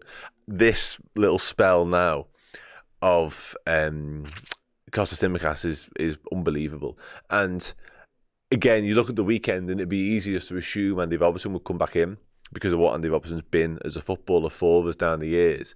But almost in spite of Costas playing so regularly and the minutes thing and what would be deemed rotation, I think he has to start at the weekends. I don't think you can make that change. I genuinely don't. And not for any single moment I think I'll be sat here saying that. Is that true? Because I don't like that. I was in a great mood a minute ago. I don't like that at all. I'm going to choose not to deal with that right now. And he did do a little no-look for his third. He knew what he was doing. He knew he was scoring. That's South American flair. They've all got it. Brazilian, Argentinian, Colombian, whatever. If one of us tried that, if I tried that, I wouldn't even kick the ball, I don't reckon. And I'm not the worst footy player in the world, but still. Facts remain. The facts remain. I'm not doing transfer chat, Mole. Listen, I love you all dearly. And you, Wayne Kerr. But I'm not doing transfer chat right now. I'd rather do chat like this. Because we just beat by Leverkusen 4-0. I will start to wrap up though. I've got one more show to do. Please join me for that show, by the way, because this show without you talking is nothing. But I could probably wing it. The next show without you talking to me is an absolute fucking shit show, to be honest with you. It's a disaster. It's never happened, thankfully, so I don't need to. I'm not speaking from experience, but do join me for it, because we're going to rank all the players that play tonight from boss to sound to your messing, and I have a proud record of not needing your messing so far this season, so let's continue that, shall we? I don't think I did it for the Forest game. I mustn't have done, because surely to God. But yeah, do join me for that in literally 2 minutes, and we will have a little bit of fun over there as well. Jones and Diaz on fire. Yeah, well, that's the other thing we've got to do. We've got to pick a man of the match as well. Which could be a little bit of a debate. For me, I've already sort of suggested my nailed-on man of the match is Luis Diaz. You can't go hat-trick and not get man of the match, can you? But I think there is a Curtis Jones conversation. Kostas Tsimikas was exceptional. Gravenberch, similar. Ibra Konate once again. I thought Keller was really good. There's some stuff. There's some stuff going on. Right, sound. I think I'm happy. I think I'm good. Let me just double check I haven't missed anything massively imperative. Dive into the Discord and our lovely, lovely friends in there. Pedro Bianjo's referencing the no look from a cheeky Lucho. Got to love it. Got to love it, haven't you? We've had an effortless 2 as well in there. It was just absolutely sensational. I read your comment. If a comment catches my eye, see, Gino says Gravenberch, man the match. You said a couple of things about Gravenberch tonight. I thought he was brilliant, by the way. But man the match, James Lim. We're going to do this in a minute on a different chat. But yeah, I don't know. Salah was class. Yeah, he was. They were all class. They were all good. No one's going anywhere near you messing. But I just don't know, man. Matthew Vaughan. Salah wants to break. We're talking about contracts, aren't we now? I can't, guys. The chip. Oof, dear me. Is Diaz done an interview, has he? Oh, I see. I wonder why people talk about the Spanish and English transition thing. Side Banstead in our Discord said Diaz is still not confident enough to speak English in interviews yet. Okay, clearly they've spoken to him. Clearly, I see. And he can't find a match ball. Fucking love it. Maybe he's not looking closely enough. Anyway, that'll probably do. Let's do a player ranking show together. Come and join me over there. I'll see you in a minute. Bye.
Hello everyone, welcome back to the Redmen TV and your player ranking show after Liverpool absolutely dismantled by Leverkusen 4-0 at Anfield. The first half that won't live long in the memory, I don't think it's fair to say. 2 evenly matched teams fighting for every single inch on the pitch, a little bit of a lack of quality, proper arm wrestle, real tussle, and then bang, second half comes around, Anfield comes alive, Liverpool absolutely piss it. Luis Diaz hat-trick, Cody Gakpo another one, quality Curtis Jones, brilliant Ryan Gravenberch, and the rest of the lads, not bad either.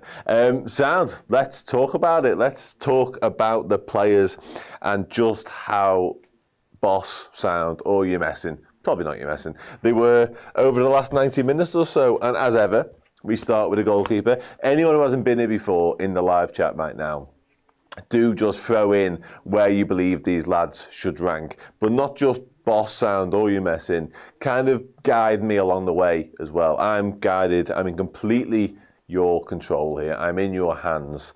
You are the bosses of this show. So let's do it. Gino says the sound, saving your boss for Ryan Gravenberch, are we, Gino? Yeah, I see. We had a top boss, however, we had another boss from Matt Bannister. I've gone to Matt now, it was Matthew before, but I feel like we know each other. So I'm going to go with Matt. Love Kelleher, we all love Kelleher. Boss, mid-boss, top sound, boss. We're in the boss reaches, but because we've had a low boss, as well as some sounds. Yeah, he was. I thought he was brilliant. He often is, isn't he? Let's be honest. And because we had a low boss and some sounds, I think we're probably. Oh, this has swayed me somewhat. I you know what? The goal obviously scored Frimpong, the handball.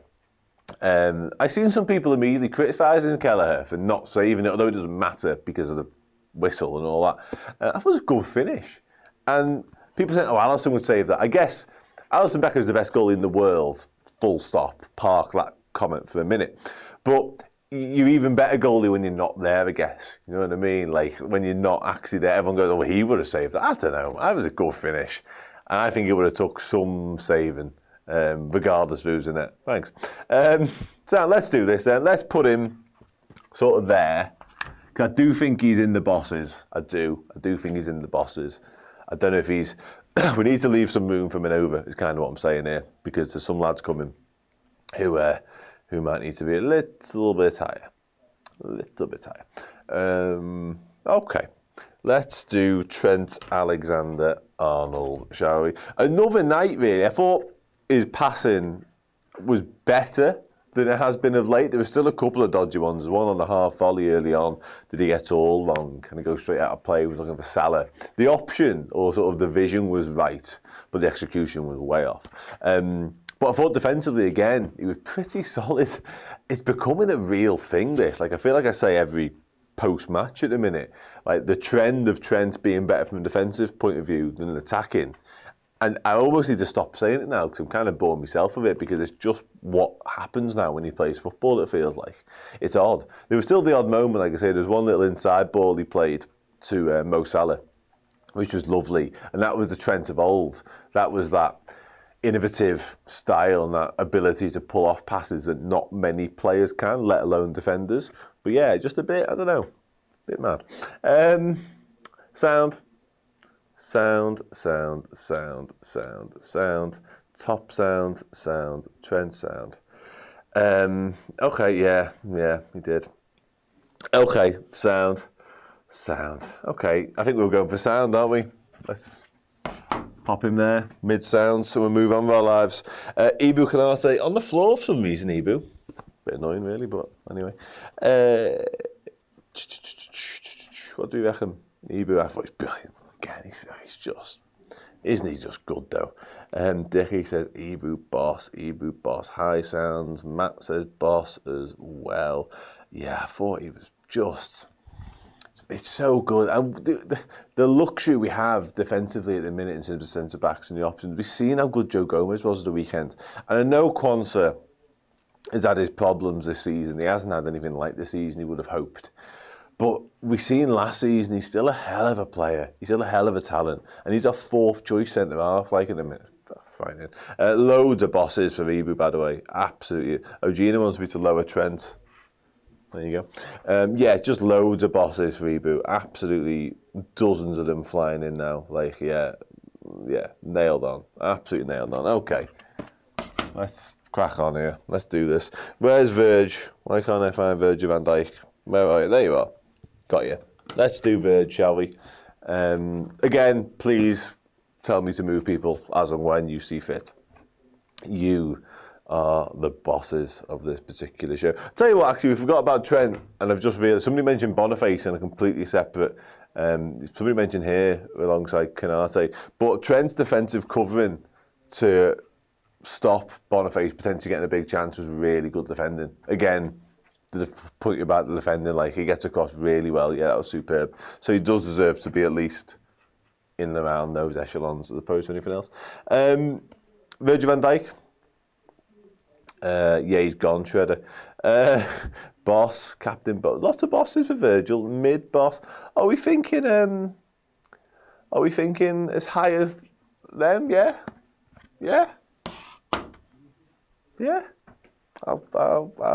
I'll be, guided by your judgment on that. Low boss from Zahid, yeah, boss. Okay, we're saying boss. Freedom Jeremy says boss. Shaheen likewise. Okay, let's go with that then. Sound, low boss, just a little lower. Yeah, I tend to think just a little lower, as you can probably tell by the tone of my voice. Sound, all right, let's do that. And let's move on to Kostas Tsimikas, who I also can't find. Why is everyone hiding? Honestly, there he is. There you are. Got your Kostas. Oh, he's good again. Yeah, he's our left back, isn't he? Let's be honest. Kostas Tsimikas is our left back right now. That's the world we're living in. And rightfully so, because just superb.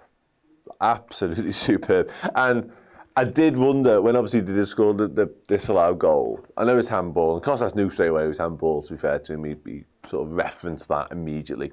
But you do fear that if something like that did happen, and it did count as a goal, would everyone then individually, well, that's the moment. We were waiting for that for Costas. It's been coming, like get Andy Robbo back in and all that sort of stuff. But none of that, just faultless again. Doesn't put a foot wrong, really. I thought it was brilliant attacking and defensively. Upper boss. We've got upper boss and a high sound. That's a big old fucking disparity, that. Okay. He definitely is shit. I think he might start at the weekend as well, to be honest. I really do. I think he starts against Villa. Costas was great, really solid and good passing and tracking. Yeah, he's just, I don't know what's changed. I don't know what's sort of clicked in his head. Maybe something on a slot, some instructions, some tactics. A new lease of life under a new manager. I can't work it out. But the point is really what I'm trying to say is I don't think Andy Robertson's not been anywhere near his best. Let's put that out there also. But I don't think it's necessarily Andy Robertson's poor form that means Robertson's not starting. I think it's just the fact that he's now playing so well and so consistently that means he has to be the chosen one. That's where I'm at.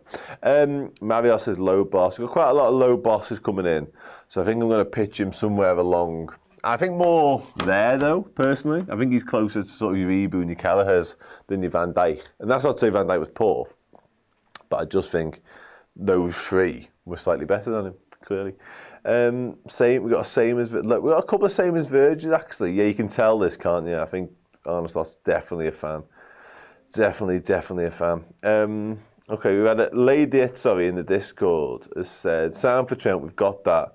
We got lower boss for Keith. Yeah, we're flying here. High sound for Reboot. Oh, no, we're going to say Virgil, high sound. What do you think about Costas then?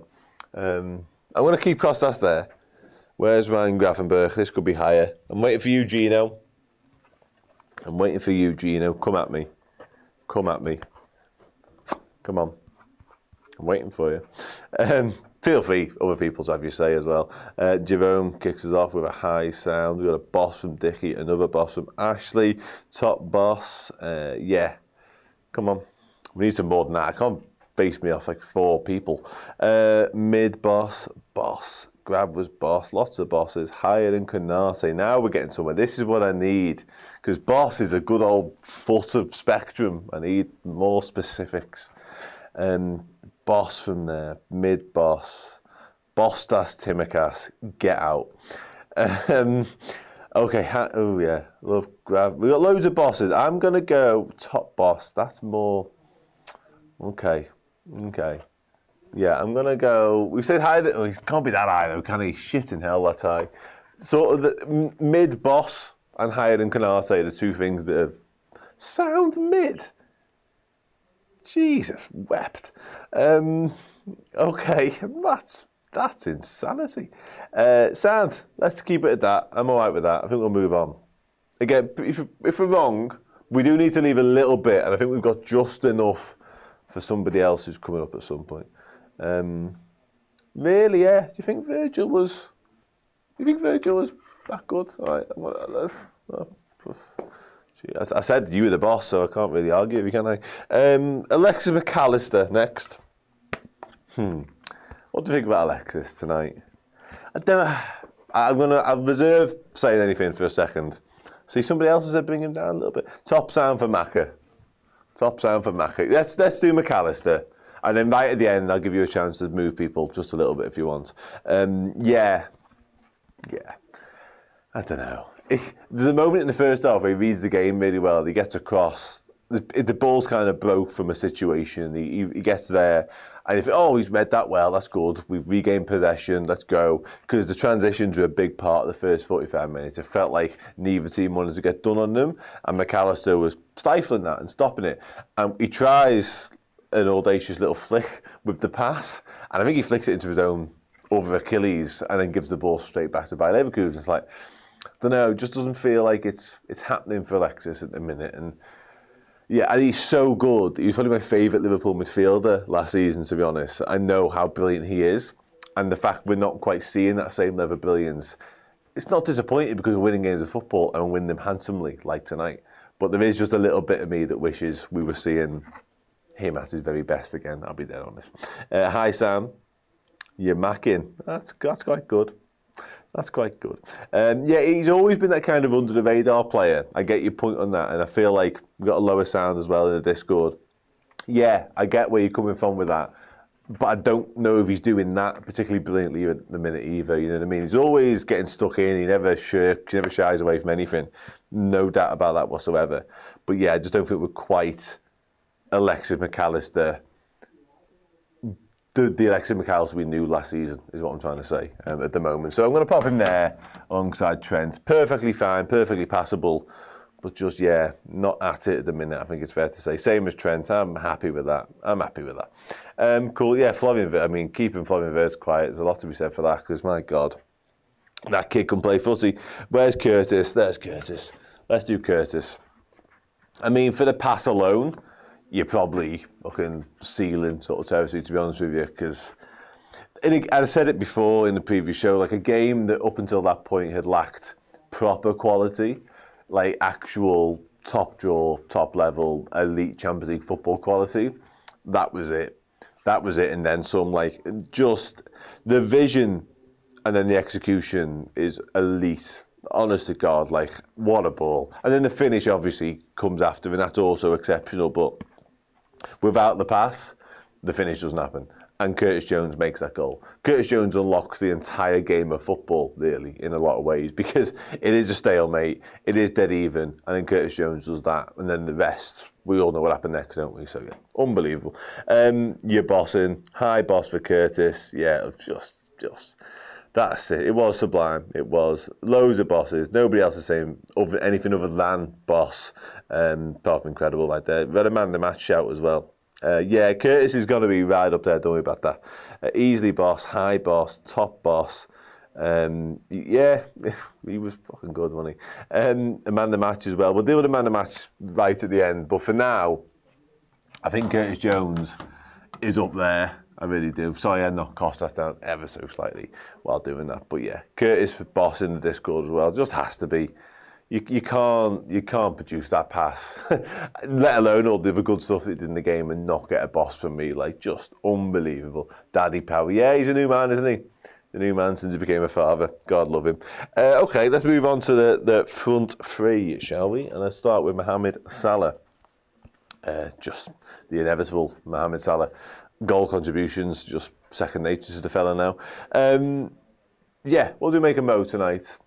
There was a couple of nearly moments in front of the goal as well. There's that one horrendous right-footed effort. I mean, the fact I said right-footed would suggest it was never likely to end up in a goal.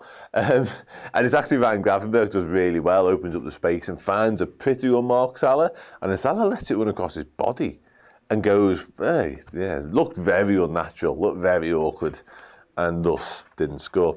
Nigel said he'd be slightly disappointed, but yeah, I think he will. And there's a moment later on as well when he almost sort of meets a volley at the first time and then kind of backs it off. And it doesn't happen for him in front of goal, but I thought his all-round play was exceptional. Obviously, the assist, yeah, brilliant.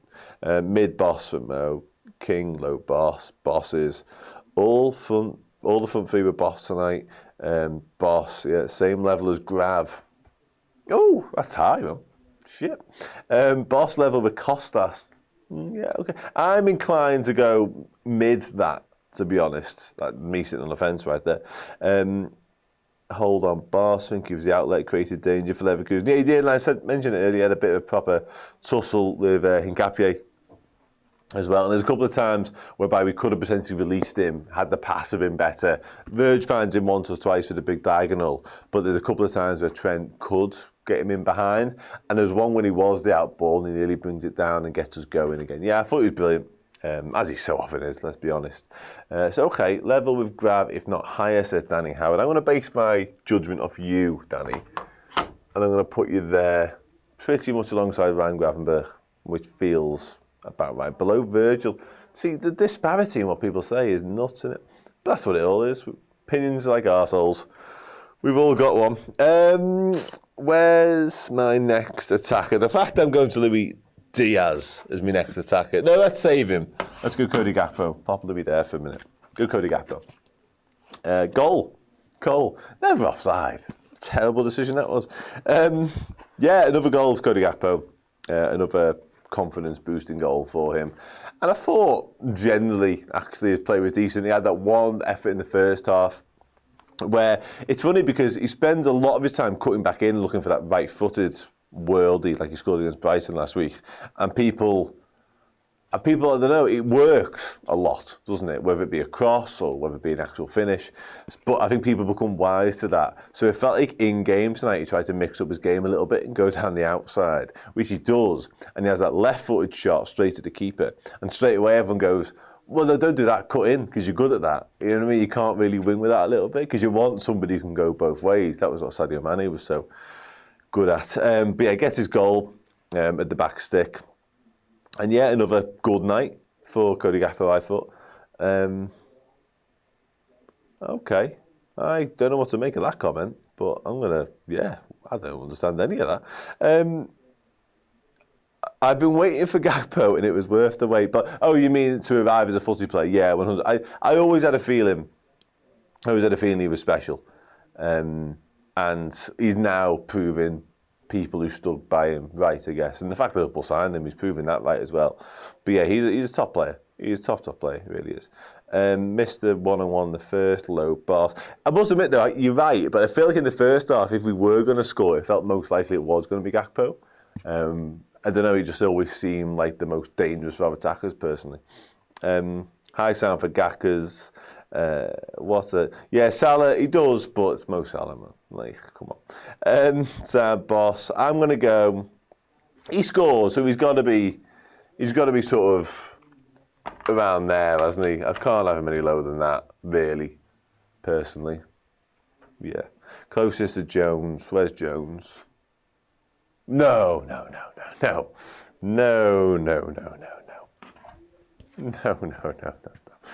Louis Diaz. Yeah. Save the best till last and all that. Although we've got subs to do, and the manager, but you know what I mean. Louis Diaz. I mean, do you even need to check the comments? I will. It's fun. But, yeah. Good God. Man of the match. Boss of boss. Should be off the board today. Boss, man of the match. I'm in tomorrow, so if I do put him too high for everybody else, I will be able to get him down. Can't believe you have Mo higher than Gakpo. Well, I'm not dealing with that. Now I've got Louis Diaz in my hand. Come on, guys. Super duper boss. Final boss. More boss than Springsteen. Boss who's insanely good. Absolutely sensational. You're messing, obviously. Super boss. There's only one answer. Hat-trick out of position against the Invincibles. Yeah, that's a fucking good way of summing up, that is. Lucho, highest boss. Okay, let's stop wasting time. I'm wasting your time. I'm wasting my time. I'm wasting everybody's time. He was unbelievable. Unbelievable. And again, I had my reservations about him leading the line. I'm not afraid to say it. Why would I be? Even at half-time, I wasn't sure. I was like, does he make it stick well enough? Are we enough of a threat with him? Have we got a focal point? What the fuck do I know? He was unbelievable. Unbelievable. That first finish. Obviously, we've spoken about the pass in detail a minute ago, which is sublime, by the way. But again, the criticism of Louis Diaz was that in those moments, did he have what it takes to finish? There's your answer. And what a finish it is. Like, there's no fluke to that finish. That's a top level finish. That's a finish. I mentioned some names earlier, I won't do it again, but of a seasoned striker. Like a veteran 25 plus goal a season striker. Superb. Let's do some subs. I mean, some of them come on right at the end. Darwin Núñez spent a bit of time on the pitch. So let's do Darwin. I'm not going to call it an assist, but he has a part in the final goal, let's put it that way. Slips over, to be fair to him, at the vital moment. He's just about to pull the trigger. What do we make of Darwin tonight? Somebody just said you're messing. I'm not even gonna get involved in that conversation. Lots of sounds, couple of bosses. I think in and around the sound, you do well, unless you're Joe Gomez at the weekends. I think getting anything other than sort of a sound as a sub is properly difficult, to be honest. Especially when you come on. I'm just checking what minute he came on now. The 81st minute. I mean, shit the bed. Let's go, sounds. Move on more live, shall we? Dom Szoboszlai also comes on a little bit earlier, actually, for Curtis Jones. 75th minute for Dom. What do we think of Dom? Soundish, Freedom Journey. I tend to agree. We all love Darwin.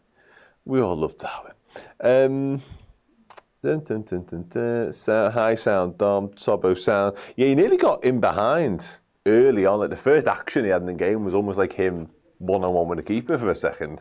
Didn't get the touch right in the end, so never came to anything. High sound for Dom, people are saying. I think Nunes needs to be a touch higher, to be honest with you. A bit harsh. Mid sound, okay, sound.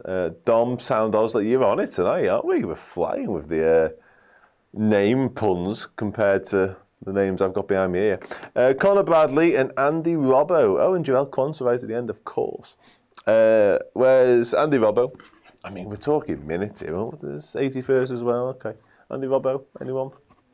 Anyone got any strong thoughts on Andy Robertson's 9-minute cameo at the end of that football match? Got Bradley low boss, Bradley high sound as well. We've got Conor sound, Andy Robbo. I've got to grab Conor Bradley while we're at it. Joel Quansah, Conor Bradley. Got them all here. We've got Robbo sound, but that miss was stinking. Oh yeah, I forgot about that. Mid sound. Upper sound, lovely back heel, that's Dom, yeah. All the rest are subs of sound, loads of sounds. Okay, I'm gonna cut a long story short and do this with all of them. There's Joel Quansah there. There's Joel Quansah there. No comment. Okay, where's my manager? Here he is. Arne Slot. I promised you all an Arne Slot some time ago, and I delivered. I've also promised you new cards and stuff, and I'll be delivering on that as well. Arne Slot. Where are we putting Arne? Yeah. Boss. Conor was hiding that, come on. I have a lot of work to do towards the end of these football matches, but I'm going to put him there for you. Slot boss and bald. I've noticed how bald he is. Yeah, I have noticed that. 4-0 over the first choice. I like that. I want to keep that on screen for a second. Let's pop Arne there. Let's pop him there, right alongside Lucho. Although I might need some space up there in just a second for the final card board that's got to go on this board. And let me get it. It's this one. It's a long way down on that floor. There it is. Man of the match, ladies and gentlemen. Who do I stick this nervous to? I've got an inkling who it might be. There's only two candidates, really, isn't there? They're the two highest people behind me. It's Luis Diaz or Curtis Jones. So, as ever at this part of the night, I will look at the next 50-odd comments in the chat, and whichever name I see the most, unless it's a joke, then I'll pick them as my man of the match for the evening. So let's do that now, shall we? The boss was boss in the Discord as well there from Lady. Absolutely. Gino's still saying fine, Gravenberch. You're dying on that hill, my mate. Listen, I'm here for it. But at the same time, it's a very heavy Luis Diaz chat here. Very, very heavy. It's difficult to ignore, isn't it? To be honest, I'm just going to rifle off a couple of them before I stick it down, because there's absolutely loads. Loads of them. It's done, isn't it? It's a done deal. Signed, sealed, delivered. Luis Diaz is man of the match. Oh, that is high. I'm not even sure that's stuck on by a magnet anymore. If it falls off, it falls off. Sound. Boss. That's it. Done for the night. Liverpool 4, Bayer Leverkusen 0. The Invincibles in the Bundesliga, all conquerors of Germany last season, absolutely battered at Anfield. Luis Diaz, man of the match, hat-trick hero. Cody Gakpo, goal. Curtis Jones, superb. Kostas Tsimikas, brilliant. Ibu Konate, sublime. Ryan Gravenberch, excellent. It could go on, but it's a long night. It's already dead late. Sound. Yeah, Arne Slot's Reds. Good side. Proper side. Perfect record in Europe continues. Top of the Premier League. Man City got twatted by somebody. Real Madrid got beat. I mean, if you thought the weekend and the weekend results were good, Tuesday nights are not a million miles behind. Like, not a million miles behind. It's good. We will be back on Saturday night, of course. We're back all week, to be honest with you. But Saturday night for the watch-along, it'll be Steve, it'll be Jay Cranford again, and it'll be Errol back in situ as well. I will be at Anfield for that one. I will see you all very soon. Thank you so much for getting involved all night long, every single time. Honestly, it's massively appreciated. I know I joked earlier, but this show, the previous show, the show before that, the show before that, none of it would make any sense or be anything without you guys in the comments. Whatever you say, good, bad, ugly, critical, I don't give a shit. It means the world. It genuinely does. So thank you for watching. Thank you for listening. Take care.